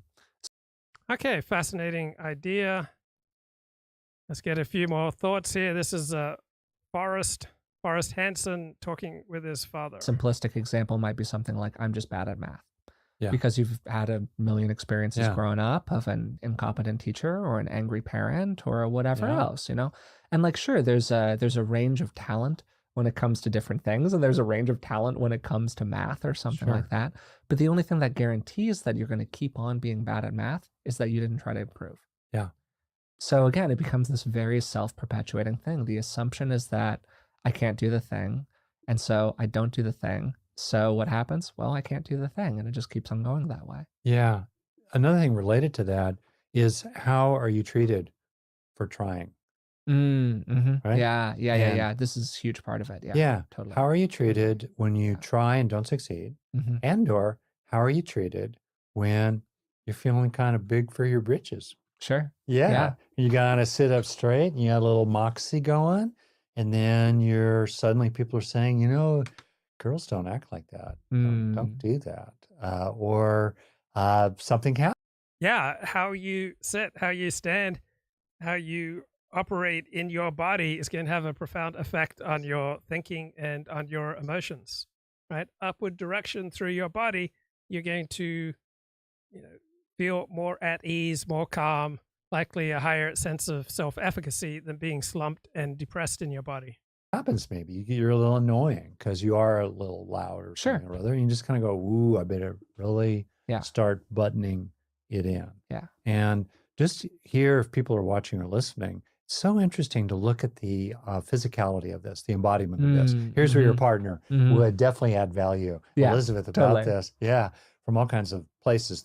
So the host here, Forrest, his partner specializes in somatic therapy, the role of the body in psychotherapy. Training and somatic therapy. But think about shame. Yeah. One of the things I've really learned recently from Paul Gilbert, profound professor of compassion-focused therapy and other things, he points out the underlying biology of shame in primates is a submission behavior. And you can see that in alpha-beta dominance interactions, the beta will curl under. Maybe it's the canine equivalent or the simian equivalent of a dog, rolling over and exposing its belly as a submission behavior. So there's this, it's quite physical. It's this curling over. Sure. Yeah. So I have often given off the vibe to people of a beaten dog, a stray dog, because I have physically embodied the shame and the learned helplessness. And then think about, and that basically means I need to disappear. I'm not really here. I'm going to get off the radar, which is the opposite of efficacy. And think about what it's like to sit up a little straighter. Or if you're with people who are... I'm a little bewildered that here I am. I do such profound YouTube shows and scintillating blog posts and crackling Twitter posts. And yet a substantial number of the people that I relate to on a regular basis treat me with disrespect. And I create that. So it's like, why am I giving off the vibe that I can be treated with disrespect? And I think the answer is that I am using an excessive and inappropriate amount of vulnerability. Kind of being a little bossy, What's it like to sit up a little straighter, to get a little forward, to activate the reticular activating system, in the brainstem, which is an alerting behavior. As we came out of the forests into the savanna plains over like a 5-10 million year process back in evolution, we moved from, we're how many vertebrates walk upright? One. Yeah. Basically, a bear can kind of sort of do it, but not for very long, right? It's not very common. And then maybe a dog or a monkey, but not very common. Anyway, as we did that, we rose up. We rose up, and people can just feel what happens when you rise up. You get more alert, you feel more present, you feel more potent. You feel Get more higher, like get a hammer higher. and less like a nail. So you're already pointing to something that I wanted to talk about a little bit later, but we can kind of just get into it now, which is okay. Here's another channel I've been checking Hey guys, out. This I'm Heidi video Prieb. spoke Welcome to back me. to my channel, or Thanks, Is going to Heidi. talk about how to find the center point between making ourselves vulnerable and kind of putting ourselves in other people's hands emotionally. So I have a history of making myself excessively vulnerable as my apparently maladaptive way of getting along with people. Here, practically speaking, and showing up for ourselves and learning to be self-protective in situations that call for it. So I kind of look at the distinction here as secure vulnerability versus reckless vulnerability. Because the term itself, vulnerability, literally translates to being susceptible to harm or attack. And this is not meant to be the end goal in and of itself, right? When Brené Brown came out with all of her work on how vulnerability helps us foster intimate relationships and closeness, it was not the act of making oneself vulnerable to harm or attack that achieves that. It's what comes afterward. It's when we learn to put ourselves in situations where that opening up and connecting with another person is received in a way that is mutually, let's say, vulnerable and connecting, and then it allows us to form those deep bonds. But it's not the act of vulnerability itself that achieves this end. It's what comes after. So sometimes when we practice vulnerability in the... I remember I saw, I walked into an office. There was a very attractive woman who was the receptionist, and I was strangely attracted and repelled at the same time because she was beautiful and she had a very low-cut top. So when I went to talk to her, like I was just like, look right down. I'm the victim here. I mean, I just went over to talk to her and boom, looked right down her low-cut top. But then like across her chest were these tattoos. So I was impaled on the horns of a dilemma, strangely attracted and repelled at the same time. I really like Heidi Prieb's YouTube channel, yet she has all these tattoos. Wrong scenarios, it's actually going to lead to negative results. It might lead to relationship ruptures. So a lot of what we're going to talk about today is how to recognize when it's safe to practice vulnerability, when it's a good idea, and we're going to start by looking at when it is not. So here are some of the signs that you might be overdoing vulnerability at the expense of your own self-protection, and we're going to talk in each case about how we can start showing up differently. So sign one that you might be overdoing vulnerability is that when you get hurt in an interpersonal situation, you're not recovering in a reasonable time frame. So obviously there is no one way to tell what a reasonable time frame looks like when it comes to recovering. Anyway, I like this video. I like her channel. I've probably watched, listened to a dozen of her videos. She's a graduate student in psychology specializing in attachment theory. And this is an excellent video by Heidi Prieb, 5 signs you're overdoing vulnerability. Guilty as charged. I overdo vulnerability as a tactic trying to make my way in the world. Right, does Israel share our values? A rejoinder to Sam Harris by History Speaks. Sam Harris released a video that was predictably crass on the Israel-Palestine issue. Not only condemned Hamas, understandably, but kind of clarified the whole thing as a struggle between good and evil, and more specifically as a struggle between Western values on the side of Israel, as opposed to Palestine, which represents, I guess, some kind of Bronze Age barbarism, right? He doesn't differentiate clearly between Palestine and Hamas. So let's play a little clip here where Harris kind of characterizes his view that Israel represents Western values. In the West, we have advanced to the point where the killing of non-combatants, however unavoidable it becomes once wars start, is inadvertent and unwanted, and regrettable, and even scandalous. Yes, there are still war crimes, and I won't be surprised if some Israelis commit war crimes in Gaza now. But if they do, these will be exceptions that prove the rule, which is that Israel remains a lonely outpost of civilized ethics in the absolute moral wasteland that is the Middle East. To deny that the government of Israel, with all of its flaws, is better than Hamas, to deny that Israeli culture, with all of its flaws, is better than the Palestinian culture in its attitude toward violence, is to deny that moral progress itself is possible. I'm going to attack this specific premise that Israel represents Western values. Does Israel share our values? That's the name of the video. I'm going to go through several issues, specifically the 4 parts of this essay or presentation or whatever. So my immediate response to this video is that those parts of Israel that are composed of those predominantly European in genetics will tend to share European values. So the Ashkenazi elite tend to be heavily European in genetics, and they tend to share the most in common with European values. And Sephardim and Mizrahim tend to, perhaps, just off the top of my head, have, say, less in common with dominant European values.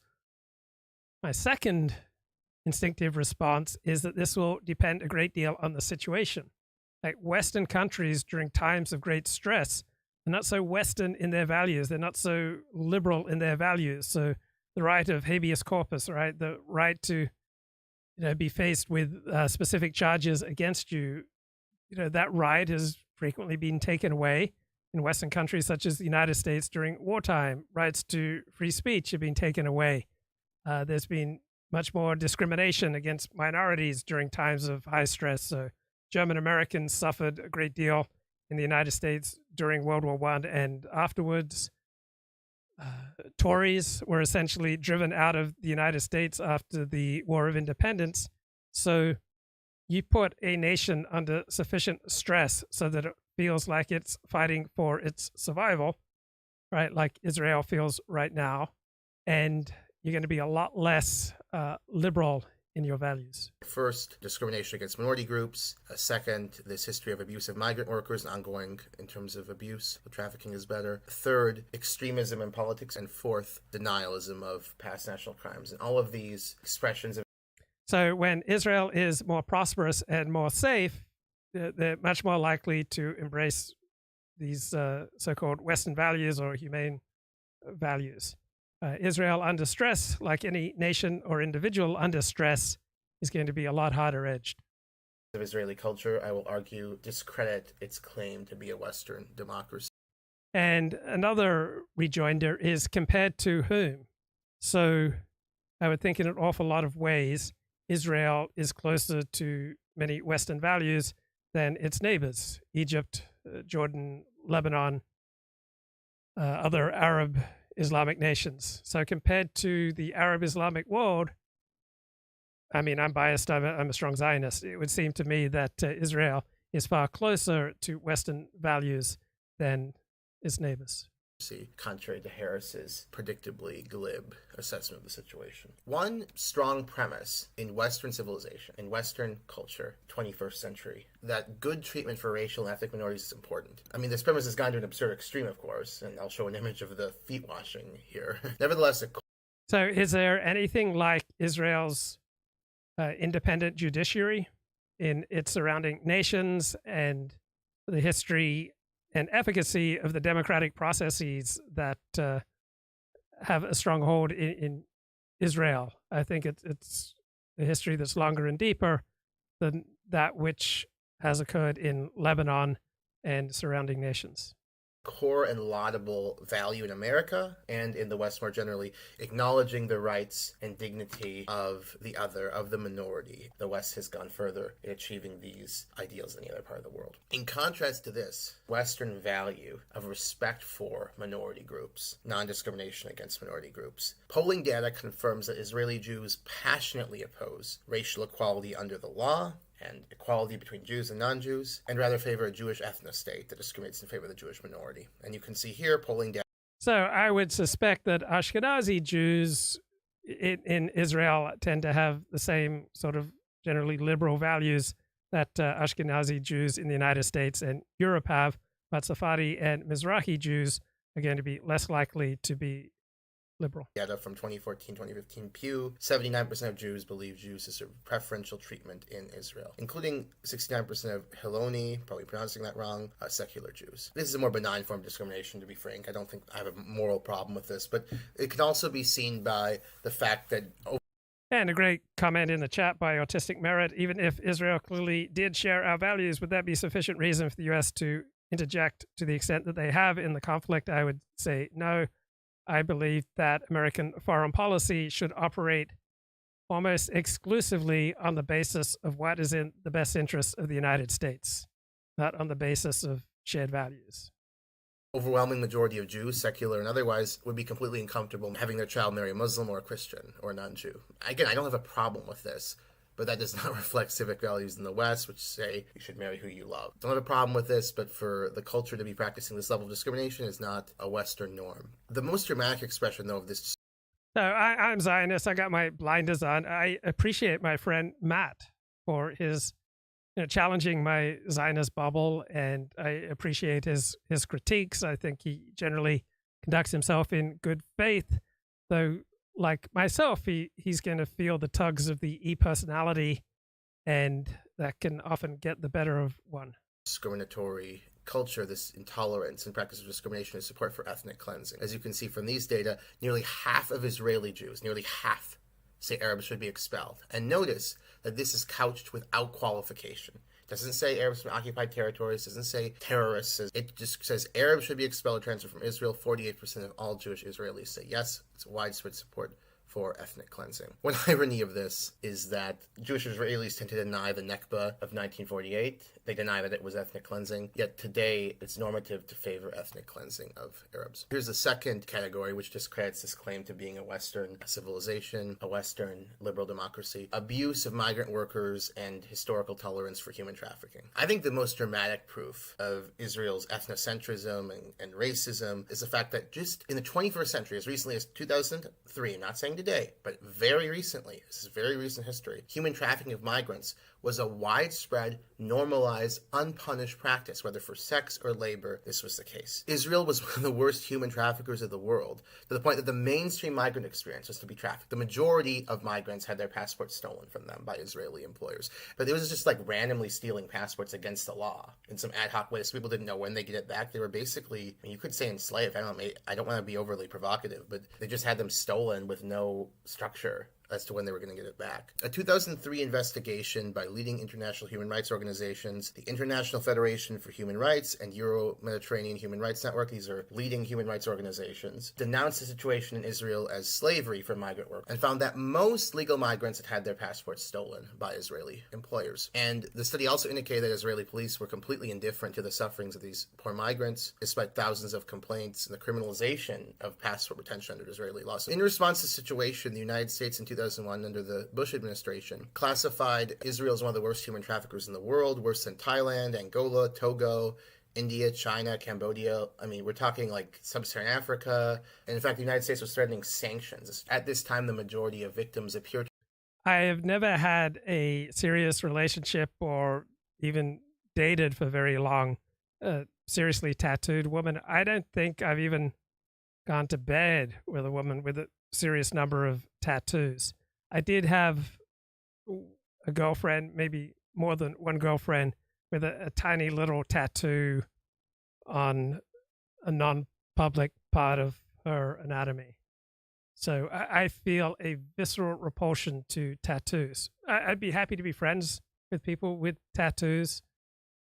I mean, I don't hold it against people as in just, I'm not going to criticize them or mock them for their choice, but it is something I just feel a visceral repulsion to it.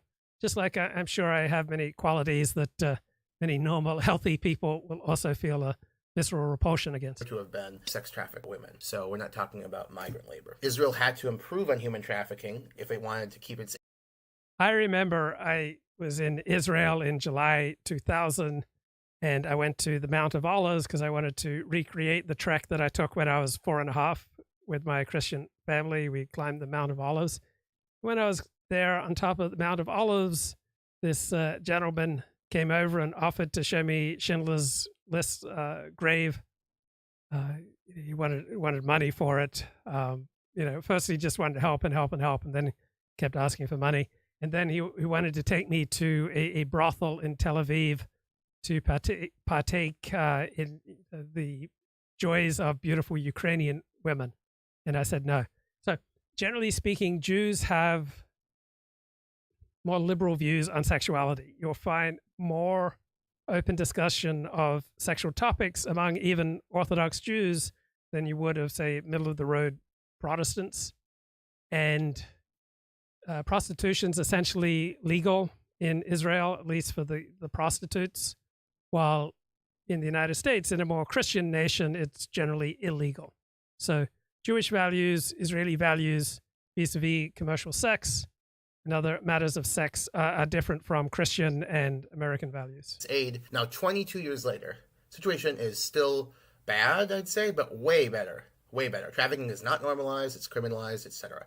I would never say it's normalized nowadays. The interesting question is, why did things change? Part of it was concern for the victims. There was media accounts of trafficked women that resonated with Israeli television viewers. However, according to a scholarly paper by Ofer Bayou and Dana Zarhin, mainstream Israeli opinion at the time that this policy changed, that trafficking started to be punished seriously in the early 2000s. And I better accept what I think will be Autistic Merit's critique, that among Orthodox Jews, the overwhelming majority are virgins when they get married, that there's overwhelmingly a very strict sexual morality in Orthodox Judaism, and Orthodox Jews, by and large, do not condone sexual degeneracy. Did not regard trafficking as a human rights abuse. On the other hand, among non-Orthodox Jews, according to the most comprehensive study of American sexual habits of which I'm aware, they tend to have, on average, about twice as many sexual partners as at least nominally identifying Protestants and Catholics. Catholics of the major religions, according to the University of Chicago 1994 sex survey, had the fewest partners, and Jews had the most. So again, perhaps the question. But most of the Jews probably surveyed were not Orthodox, and so they were secular.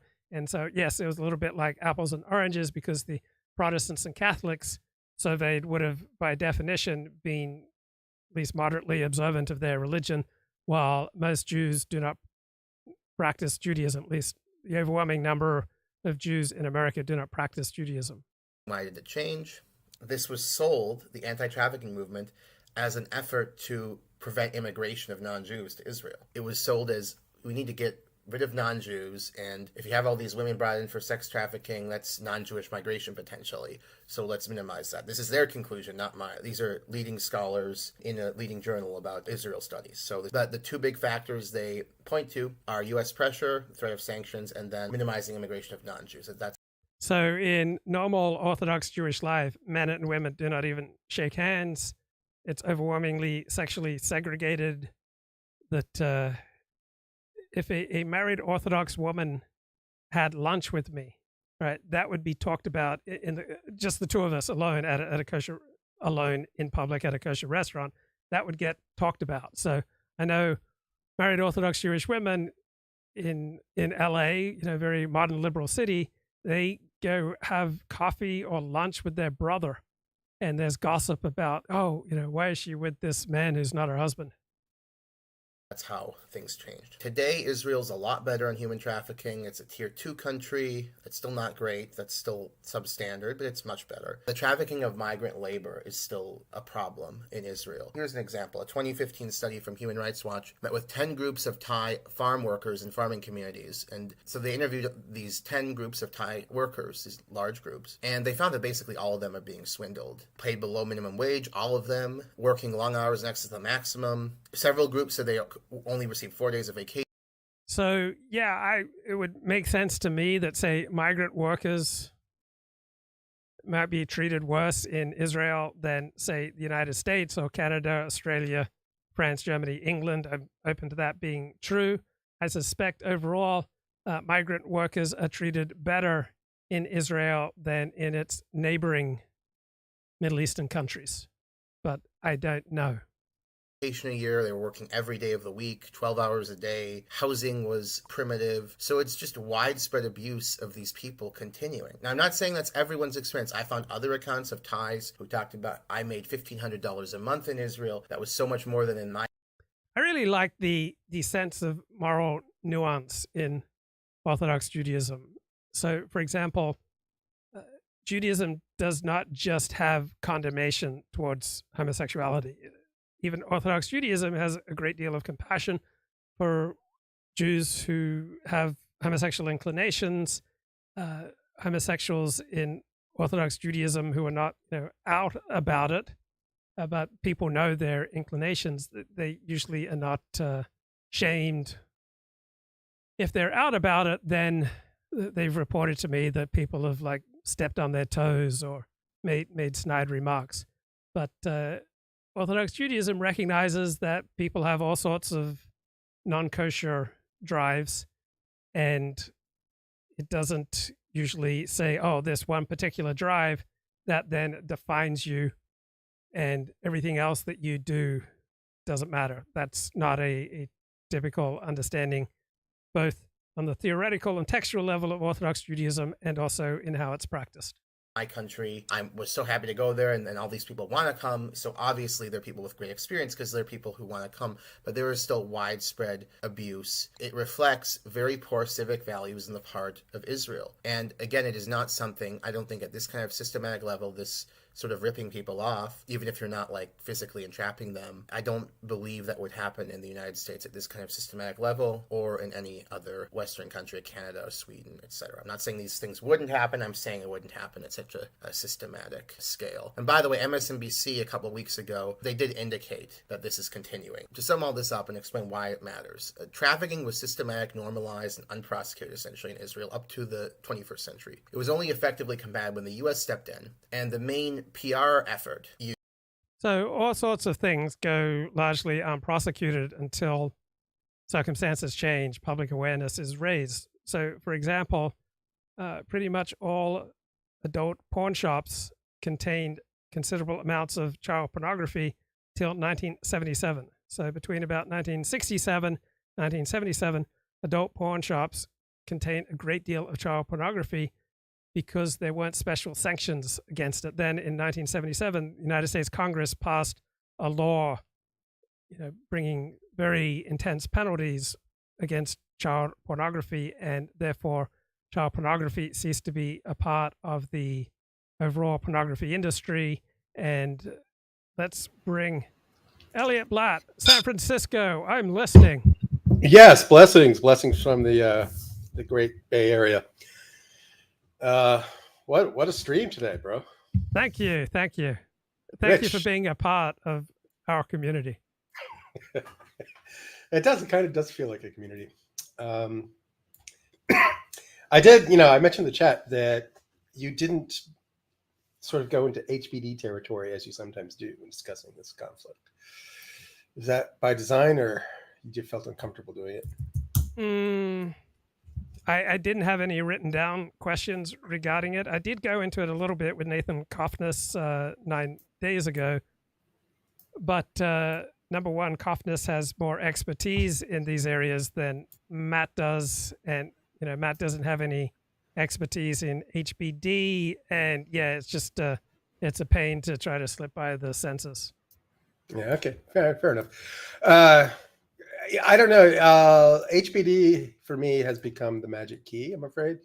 And it just seems to continuously make more and more sense to me. And I don't know if this is out of intellectual rigor or some sort of emotionalism on my part, but that's how I'm seeing the world these days. And well, it's made me a bit more cat. It's really useful. I mean, it is a really useful key. Yeah. It has great predictive value and great explanatory value. Yeah. And stereotypes in general. Stereotypes in general are generally true, not just HBD ones. That's also true. Yes, I agree.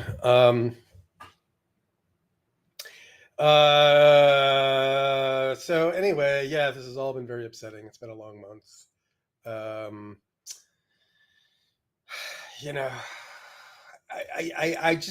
I like Matt. I think he's interesting. He's nuanced. He's intelligent, but he's as guilty as being emotionally biased as he accuses Nathan of being. Do you agree?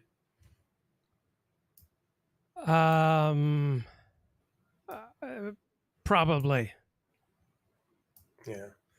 I thought that, it is funny. It just shows me that, I do have blind spots, and I think I don't have blind spots, but, I think I have been pretty much emotionally off kilter and from all of this, and it's been a real test for me. Oh yeah, it's it hits very very close to home. Have you long felt a particular connection to the state of Israel? A little bit. My first gift I got as a very youngster was a Israeli bond. So my father's half the family is Jewish. So my great grandfather gave me a bond that was, like a 10 or 20-year bond, So, but, beyond that, I really haven't thought too much about it until 9/11. And then after 9/11, I really got interested in the topic. And, in those days, pre 9/11, I was kind of, I don't want to say a leftist, but I was kind of I would say a left to center. And I had only ever really heard the Palestinian side of the story. And then, I made friends with this guy who's, he's first generation. So his parents are from Israel, but he was born in America, but his parents were Israelis and his mother was in the Israeli army. And I sort of was influenced by him and his characterization of the issue. And his description made a lot more sense to me than what I was getting from the Palestinian side. And then he also pointed out to me a bunch of just outright falsehoods. There's this, once you sort of see it once and you see this sort of martyr dance that they tend to do, and this sort of full embrace of the martyrdom lifestyle, it just makes me scratch my head and think that these people have really become quite warped. Let me ask you a question there. Is it even possible to have a strong in-group identity without having a huge victimhood identity that goes right along with it?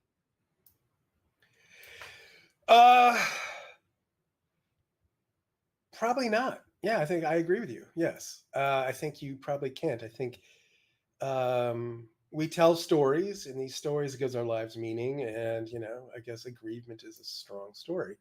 And you sort of see it play out in even non-ethnic, like Democrats, and Republicans. They sort of have victim narratives that sort of keep them together. So yes, I totally agree with you. And I'd never thought about that before until you started mentioning it. Yeah, it's kind of bracing because we all here on the channel understand that in-group identity is a good thing to have.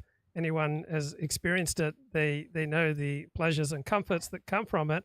But then when I think about it, the more intense your in-group identity, what inevitably goes with it is a sense of victimhood and persecution, and how the world is kind of rigged against your group, and how justified your group is in trying to even the score.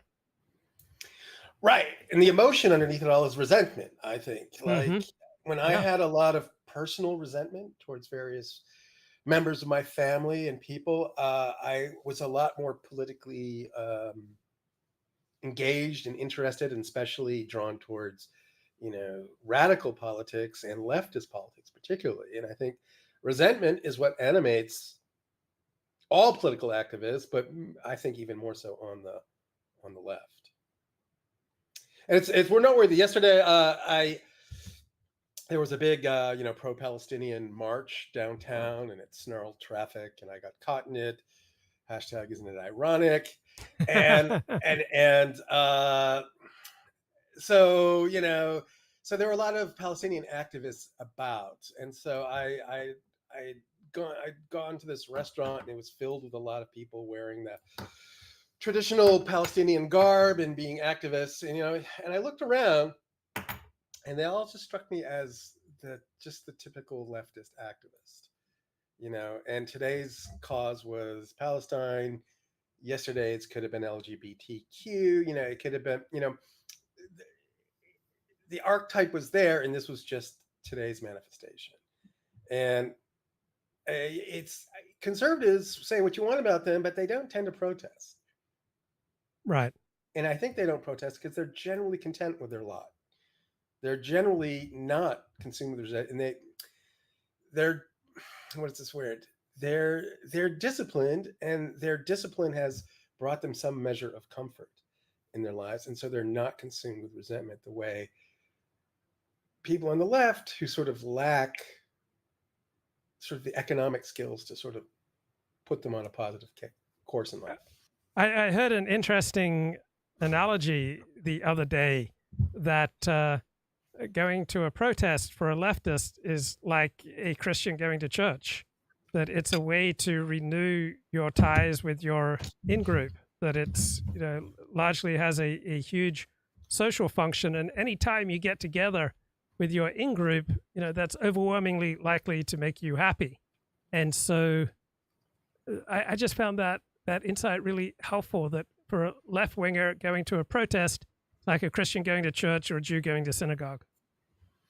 Yeah, it makes perfect sense to me. And I think it's, I remember when I was like a little young leftist, and the word for those were demos. They'd say, hey, there's a demo on Saturday, right? You know, it made it and there was a sort of air of excitement about it. And it was like, did you see him at the demo? And it was discussed, you know. And you're right, that is the form of community, and it is a meeting place, and people do need to meet. Sort of like if they didn't have a live stream, you know, to gather around every morning, what are people going to do today? And it's exciting. Like, you're viscerally doing something. Think about the energy that you would get from each other. Think about the amount of hooking up that comes from it. That you would see your friends, and you are participating in a very vivid and, I would think, you know, largely exciting ritual. Yes, for sure. But there was always this nostalgia about the 60s, right? This was, you know, late 80s for me. And so there was sort of romanticism that surrounded all the protests about Vietnam, right? And we all had this nostalgia because we thought it was much better, because in real life, these things were really not that exciting or interesting. And we just, I don't know, at least I did. I felt like I was missing out on the real thing that had already happened. But there are often quite attractive women at these things. Not today, bro.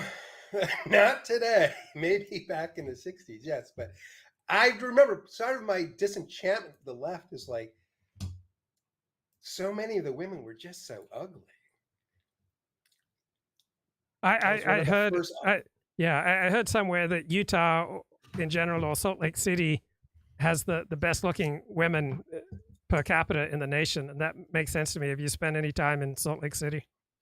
I have, and your observation is absolutely correct. They all look like they're like pioneers that just got off a wagon train, you know? They look amazing. They're just gorgeous. And they ski. That's why I was telling, I told, you know, in the early days of the stream, I was always telling people to move to Salt Lake and take up skiing.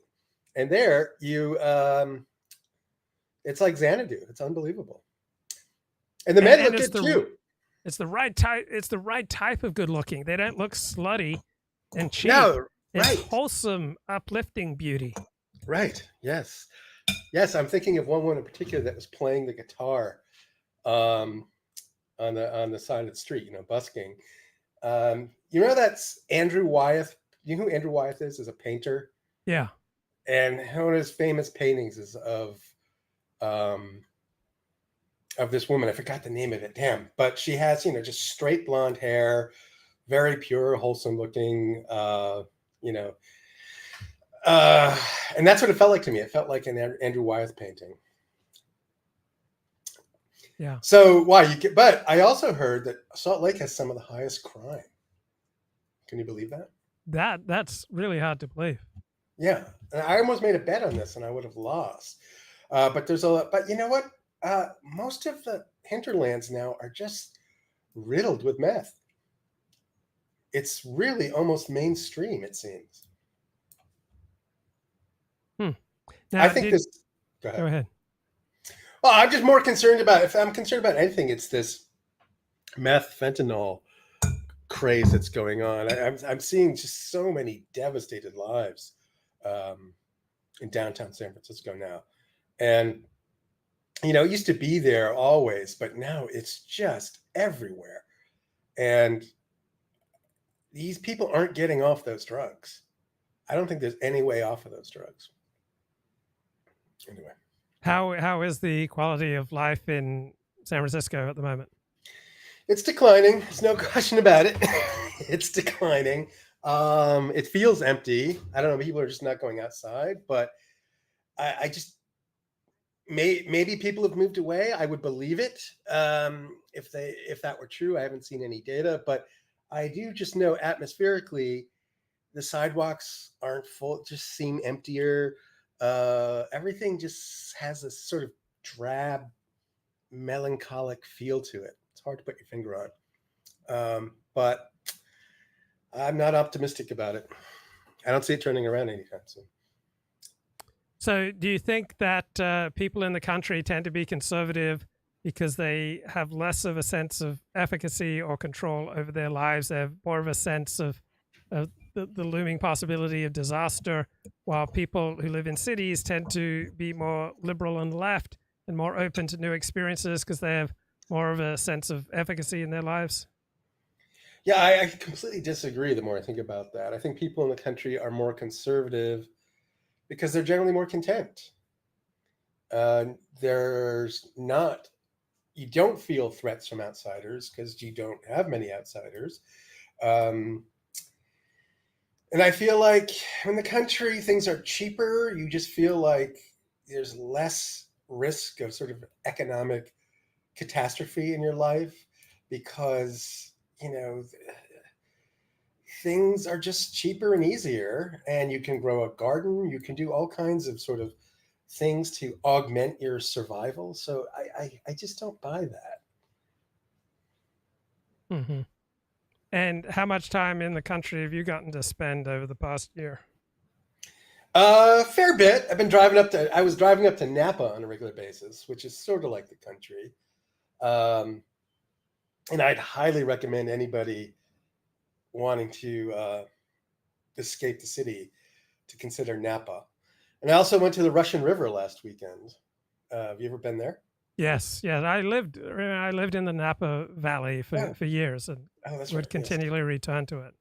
Yeah. That isn't so much a Napa. It's a fair more. It's up, you know, Santa Rosa-ish. Yeah. But yeah. So I've been spending a little time in the country. I toy with the idea of moving, but to me, you know, just the inertia just keeps me where I am. And what have you been catching online? You're a keen observer of the online drama world. Yeah, a little bit. I mean, I've gotten out of that Warski stuff. I think that stuff has run its course for me. I've been still watching some Richard Spencer, but he's really losing me now. He's teaching a course on Nietzsche, and I don't really want to talk about films either. So I don't know. I think Richard and I are going to have to part ways. Chuck Johnson seems to have gone off the deep end in a real significant way. I have doubts about his mental health now. I don't.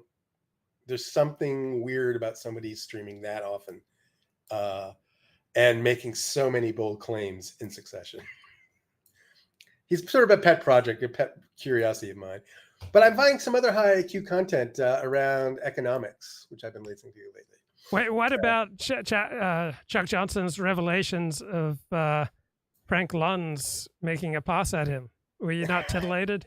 Are you not aroused? You're not entertained? Yeah, well, it's all very entertaining, but you take it with a grain of salt.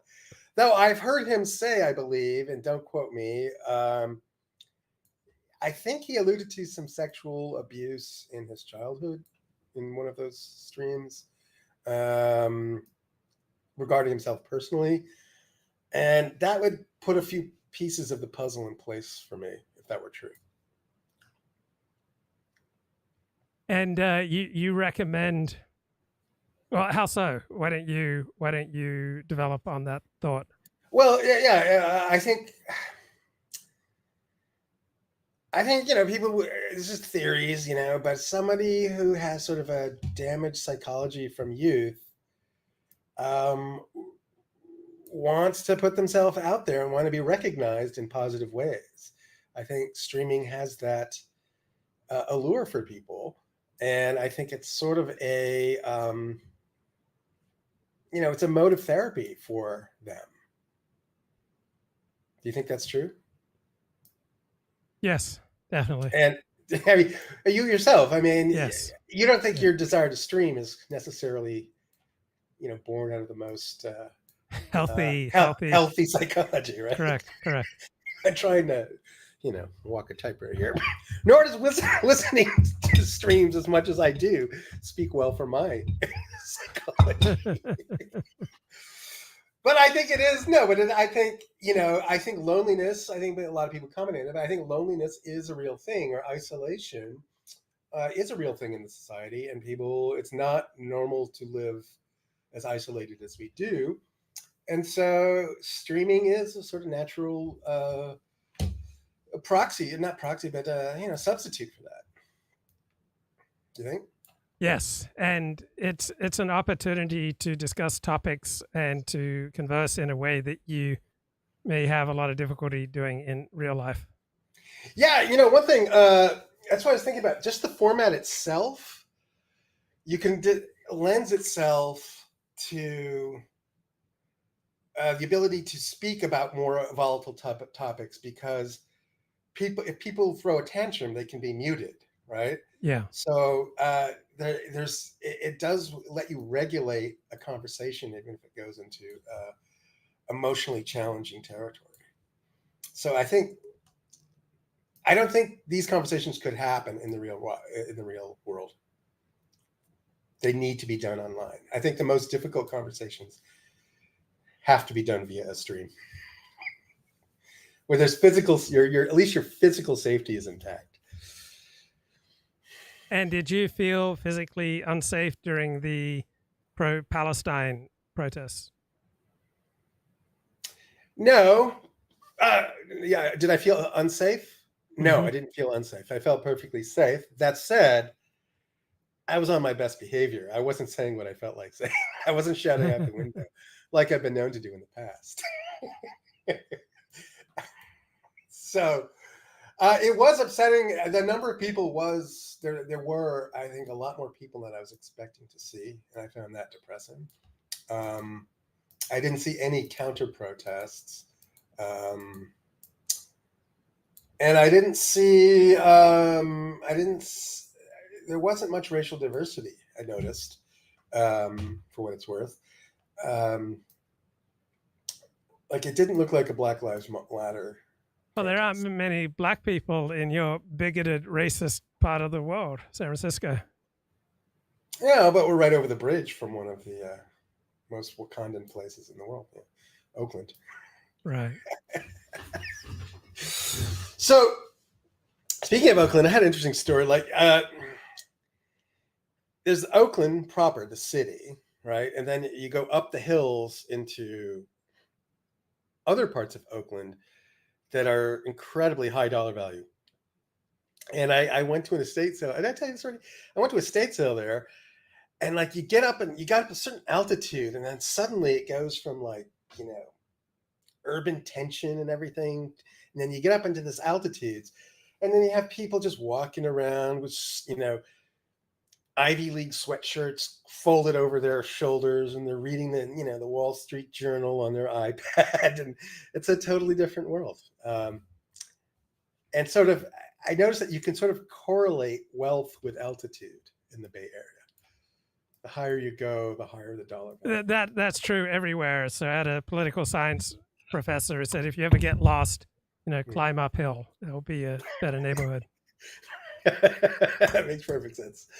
So anyway, just things have been going bad for me lately, Luke. I'm just hitting some bad luck here and there. It's sort of inconveniencing me in ways, and so I don't know. I'm not as chipper as I usually am.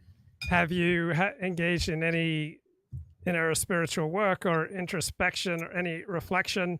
Because I have, suffered my own setbacks at times, and one will be able to deduce it usually by the absence of my live streams, because it takes a heck of a lot of confidence to do a live stream. So when I have a setback and I lose that confidence, I stop live streaming or dramatically reduce it.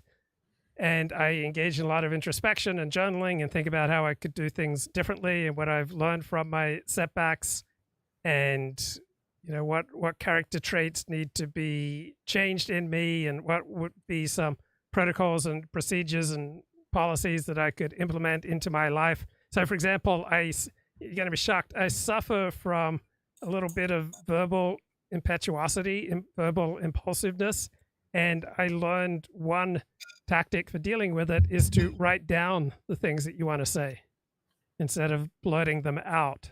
So anyway, any introspection on your part you feel safe to share? Well, none that I'm ripe for a round of introspection, shall we say, but I've been really challenged at work lately, and it's sort of been adding to my stress level because I've had sort of a series of deadlines that I had to meet, and I'm just barely making them, And I much didn't call in today because I've just been working since your stream started this morning. So I'm just trying to catch up, and it feels like I've been trying to catch up, and it's sort of the the donkey and the carrot. I'm just never quite caught up. And maybe this is how everybody feels, but it feels like the intensity of the world has just gotten a lot more intense, and I'm feeling very short with people. I just feel agitated a lot. And so, yes, I know that I've sort of strayed off the path of, healthy living.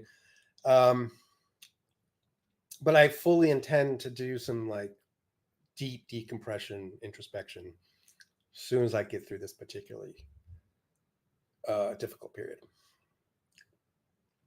Yeah. But little things like while I'm trying to get cut up, things like I get a flat tire. I got to replace my brakes, my cat gets ill, all these little things, and they just come at the wrong time. I feel like I'm being toyed with. And I just can't seem to, I just need a week or two where just everything just kind of flows, bro. Things aren't flowing. Why do you own cats? Why?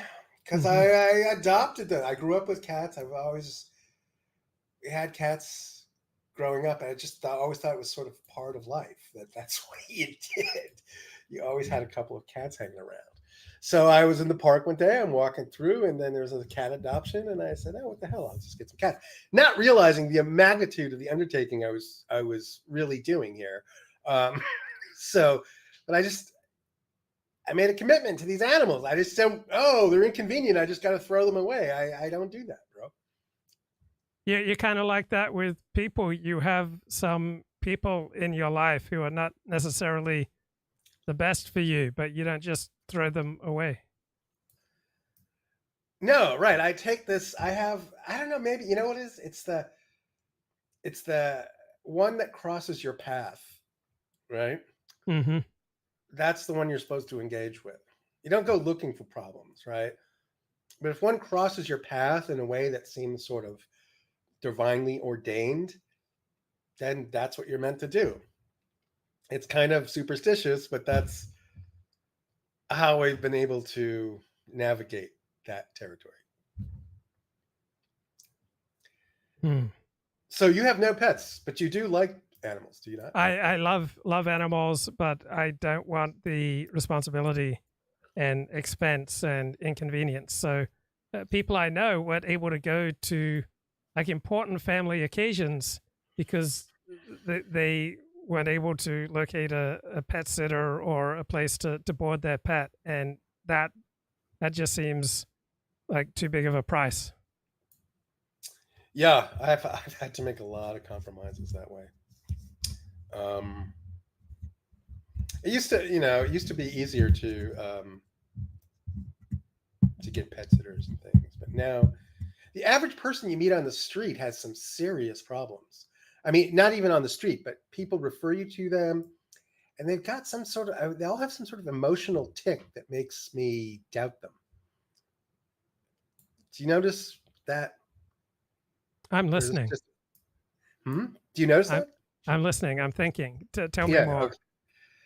Well, it's just like people that, when I was growing up, I would have a dozen people who I feel like I could trust staying in my apartment and taking care of my cats, right? Yes. And now I don't think I can name a single person that I meet that I would actually trust to stay in my apartment and take care of my cats. And I feel people strike me as being very different than they used to be. Now, maybe this is just me being old, but I do see sort of a qualitative degradation among most people. They behave in very strange. I mean, I've talked to you privately about another person that just seems to behave unbelievably atrociously. And, part of me is attracted to it just because I'm curious. It makes me curious, These are intelligent people, by the way, but they still have behavior tics that are just so unbelievably strange and off-putting. I just don't know how they expect to survive. Anyway.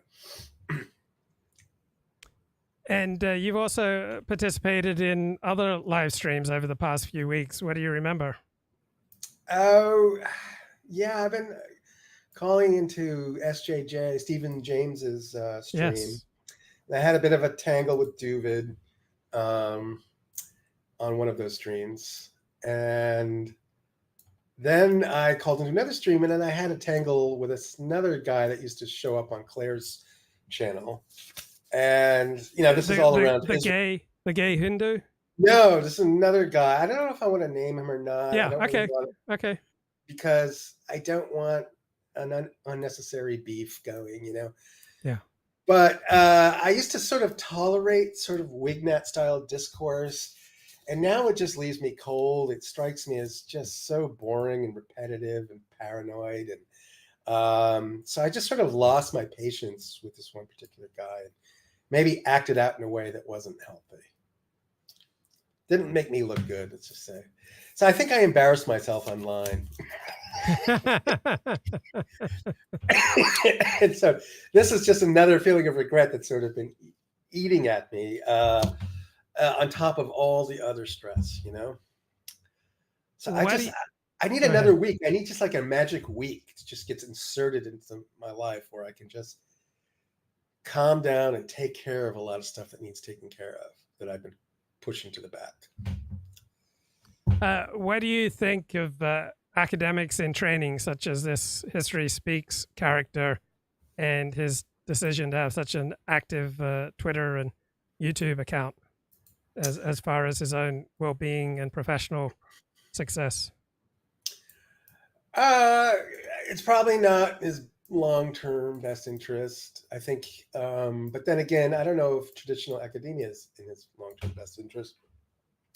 Seems to be quite a tightrope. I would not feel secure.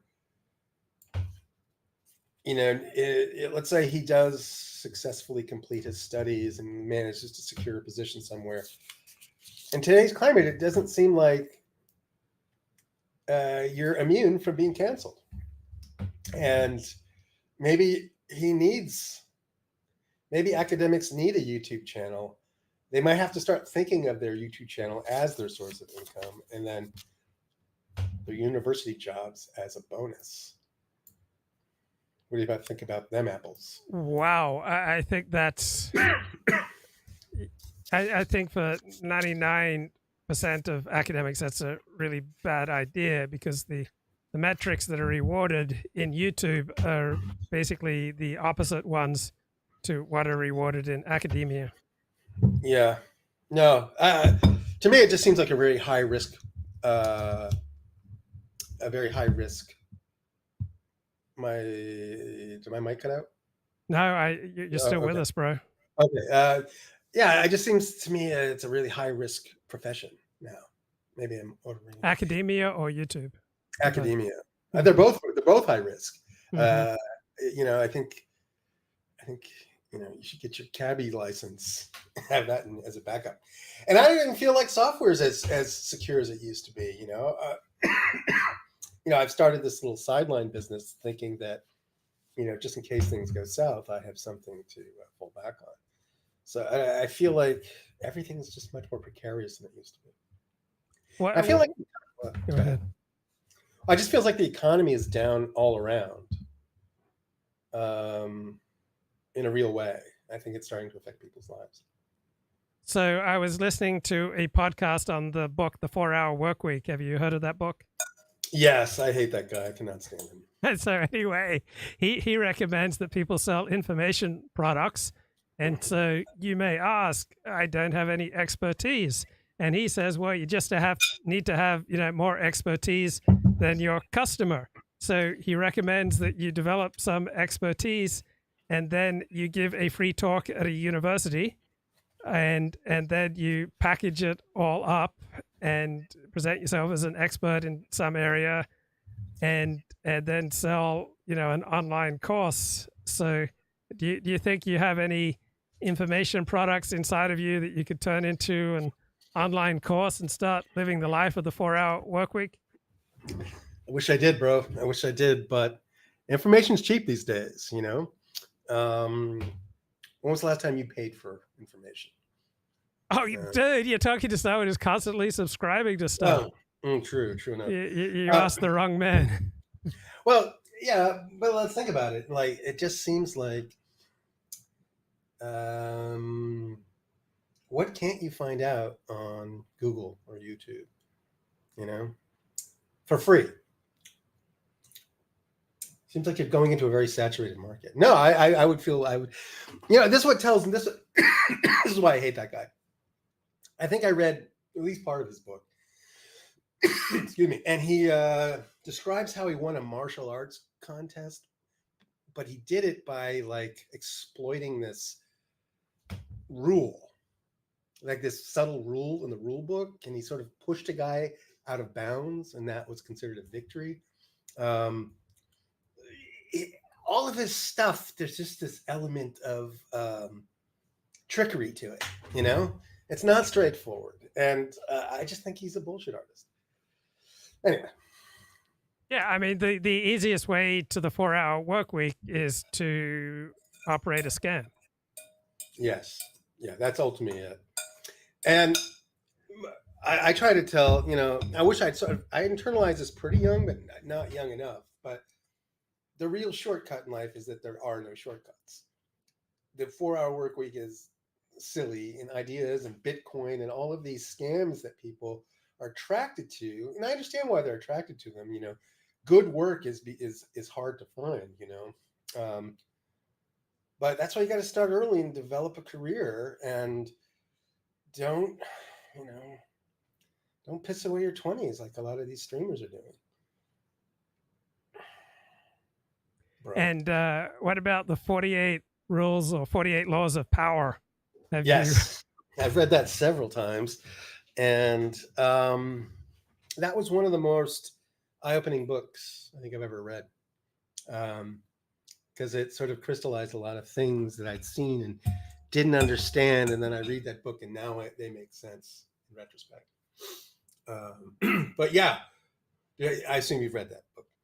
Yeah, or at least parts of it. I mean, it's very dark. Again, it's basically you're recommending a sociopathic approach to life. Well, that's actually not true. I mean, I could see why you would conclude that, but he spells this out in the introduction. He's not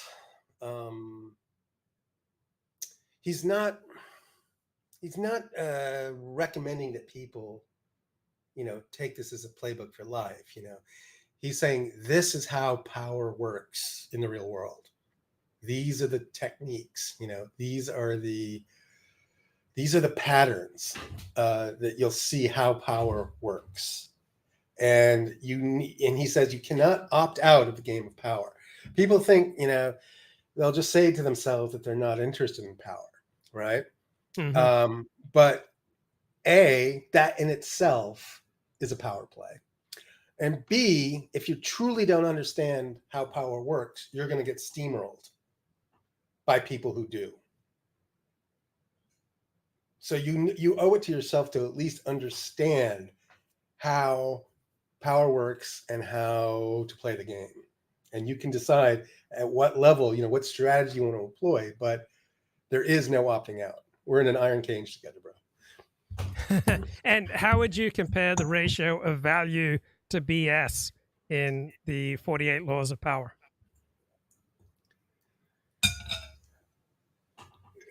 Sorry to interrupt. I'm sorry. I don't think there's anything I would consider BS in the 48 Hours of Plow. Not to say that there isn't, but I think there's a lot of truth in that book. So I think it's all true and it's all thought-provoking, and but not all of it's comfortable.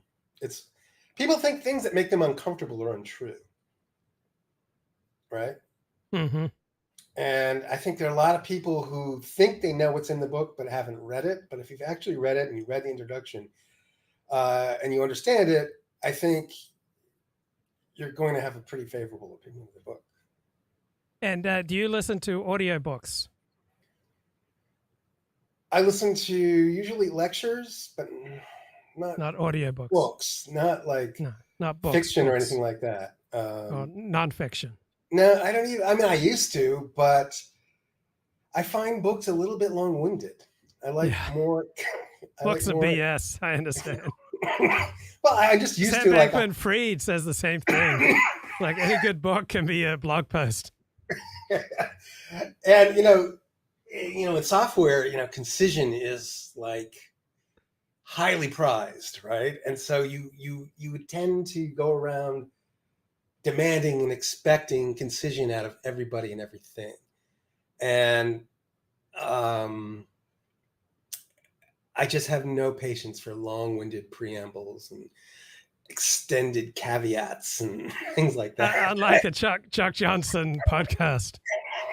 Yeah, he just gives me the dopamine right up front, No waiting. The book question, I'm impressed that people can still read books today. What about live lectures? Do you get live lectures or book readings or poetry readings? No. I should, I guess, but no. I mean,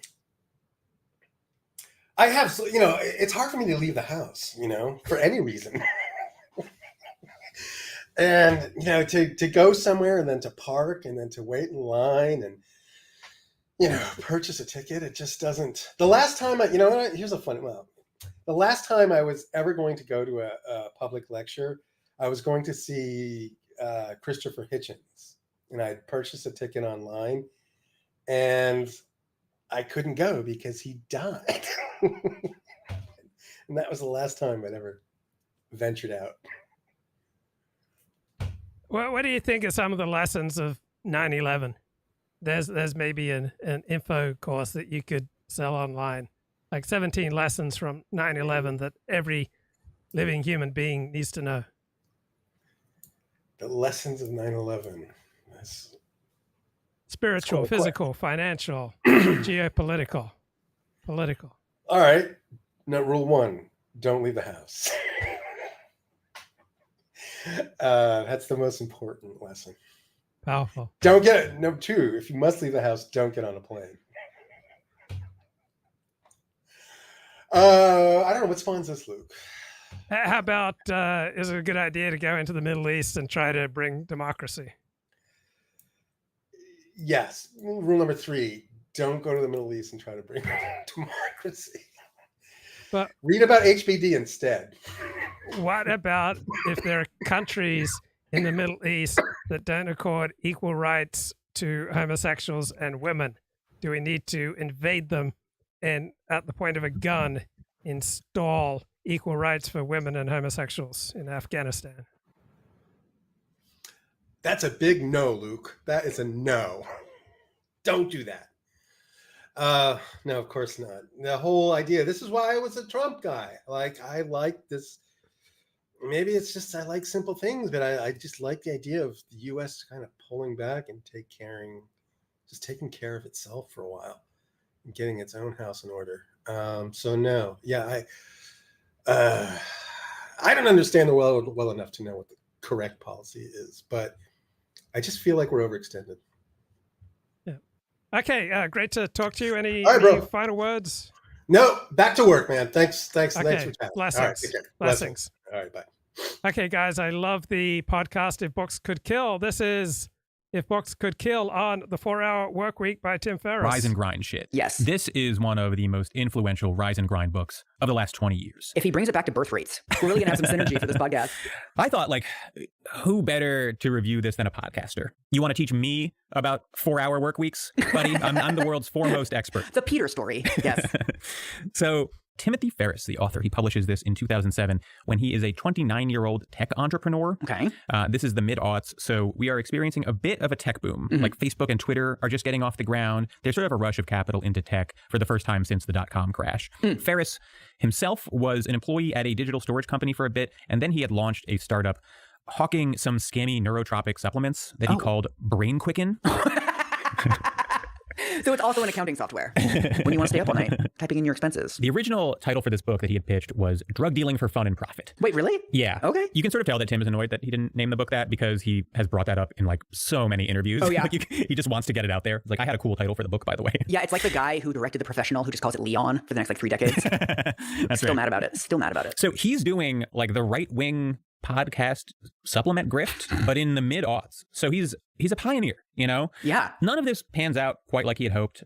He's sort of doing well, but he's worn out, and he sets out to restructure his life entirely so that he can make as much money as possible while working as little as possible, or at the very least, start prioritizing the things in his life that he wants to prioritize. It is funny how all of these books start with like someone who doesn't have a normal job. They're always like an entrepreneur or like some sort of innovator or something. Basically somebody who like can disappear for days on end. Yeah, I think it's important to understand this book as the product of a guy who basically has everything he thought he wanted, but is still disillusioned, right? He's an entrepreneur. He says that his supplement company was making him about $70,000 a month, but he still feels trapped, right? He's sort of worn down by the grind. He's overworked. He's miserable. And he plans a big trip, a sabbatical year traveling the world. Okay. And he has all of these apprehensions about it, but he does it anyway. And as a result, he sort of has a variety of revelations about how to optimize his life. Wait, so is this Eat, Pray, Love for like San Francisco tech bros? There's a long section about carbs. So the subtitle of this book is Escape the 9-to-5, Live Anywhere, and Join the New Rich. Okay. So I'm going to send you his little definition of the new rich. Like you say his little definition. Little definition. It's actually quite a lengthy definition, and I've cut out parts. The new rich are those who abandon the deferred life plan and create luxury lifestyles in the present using the currency of the new rich, time and mobility. This is an art and a science we will refer to as lifestyle design. My journey from grossly overworked and severely underpaid office worker to member of the new rich is at once stranger than fiction and, now that I've deciphered the code, simple to duplicate. There's a recipe. From leveraging currency differences to outsourcing your life and disappearing, I'll show you how a small underground uses economic sleight of hand to do what most consider impossible. He is making it seem as if anyone can do this. And in fact, it's something that a 29-year-old tech millionaire can probably do relatively easily. This is like the Rich Dad Poor Dad guy being like, okay, step 1, buy an apartment building right, in a city experiencing a housing boom. I also want to point out that you read The New Rich and Lifestyle Design, but he immediately starts using acronyms for these things. That was something I was going to mention. NR and LD. It's so fucking annoying. This is something that we come across in academic articles all the time. It's like you're making up acronyms, and then by the time you get to the end of the abstract, it's like the TMLR doesn't match the ADT. Right. God. Now, I bring that up because the entire book is also built around a dumb acronym, DEAL. And this is his step-by-step process for becoming a member of the new rich. D, definition. This is the section where he defines the new rich and explains how they operate. Okay. E, elimination, where he shows you how to eliminate the notion of time management and all of the other things that are extraneous to your success. A, automation, where he teaches you tricks to automate your work and income. And L, liberation, where he explains how to liberate yourself from a single location and travel the globe while maintaining your lifestyle. He will not, however, liberate all of the slaves that he's going to hire over the internet to do his work for him. Oh, you've read the book? That's book 2. That's the sequel book. Okay, so let's start off with D, the D in deal for definition, where he sort of talks about the new rich versus who he calls deferrers. A big theme of the book is that you can live like the exceedingly wealthy without being exceedingly wealthy. Yeah. He says, quote, I've chartered private planes over the Andes, enjoyed many of the best wines in the world in between world-class ski runs, and lived like a king lounging by the infinity pool of a private villa. Here's a little secret I rarely tell. It all costs less than rent in the U.S. If you can free your time and location, your money is automatically worth 3 to 10 times as much. This has nothing to do with currency rates. What? Being financially rich and having the ability to live like a millionaire are fundamentally two very different things. Wait, is he just... Okay, so terrific If Books Could Kill episode here on the 4-Hour Workweek. He also did a terrific episode on the 48 Laws of Power. So I'm going to send you... Oh, the sirens in Park Slope. This is going to be a fucking problem all episode, isn't it? Welcome to New York. There's sirens a lot in New York. Has anyone talked about this? No one has. Possible. You're like, I think there's 48. How many are there? Early in this podcast, I used to at least look up the Wikipedia of the books you were doing. And then it was like, no, you have to be fresh. This is my whole thing, Peter. And now you do nothing. And now I do nothing. And this is what you get. So the 48 Laws of Power is by a guy named Robert Greene, who we will talk about later. It is published in 1998. As usual, it's basically impossible to get decent numbers on how many copies this book actually sold, but the number you usually hear is between 1 and 2 million copies. Okay. It seems to have spread mostly through word of mouth among like CEO types, but then it made its way to hip hop. Ooh. So there are lyrics in Jay-Z and Kanye West songs referring specifically to this book. Oh, hell yeah. And you are going to rap them for us right now. Yeah, that's the rest of the episode. It's just a series of couplets. It also says on the Wikipedia entry that Drake is developing a series called The 48 Laws of Power, but it also says that he's developing it for Quibi. So I don't know if that Wikipedia just hasn't been updated in a while. And then according to the author, it's now been read by Fidel Castro, among other like heads of state. And this book doesn't really show up on the sort of best business books ever, like most influential self-help books. It doesn't really show up on those lists, but it does show up on a lot of lists about the best self-help advice for men. Ooh, okay. So this really bounces around the sort of polite version of the men's rights activist world. This is seen as a kind of Bible for like how to be a man in the world. That's an interesting framing because now I'm picturing like 70-year-old Fidel Castro being like, how do I be a man in this world? Wearing a fedora, doing magic tricks at the other end of the bar in LA. Okay, so this is the first paragraph of the book. The feeling of having no power over people and events is generally unbearable to us. When we feel helpless, we feel miserable. No one wants less power. Everyone wants more.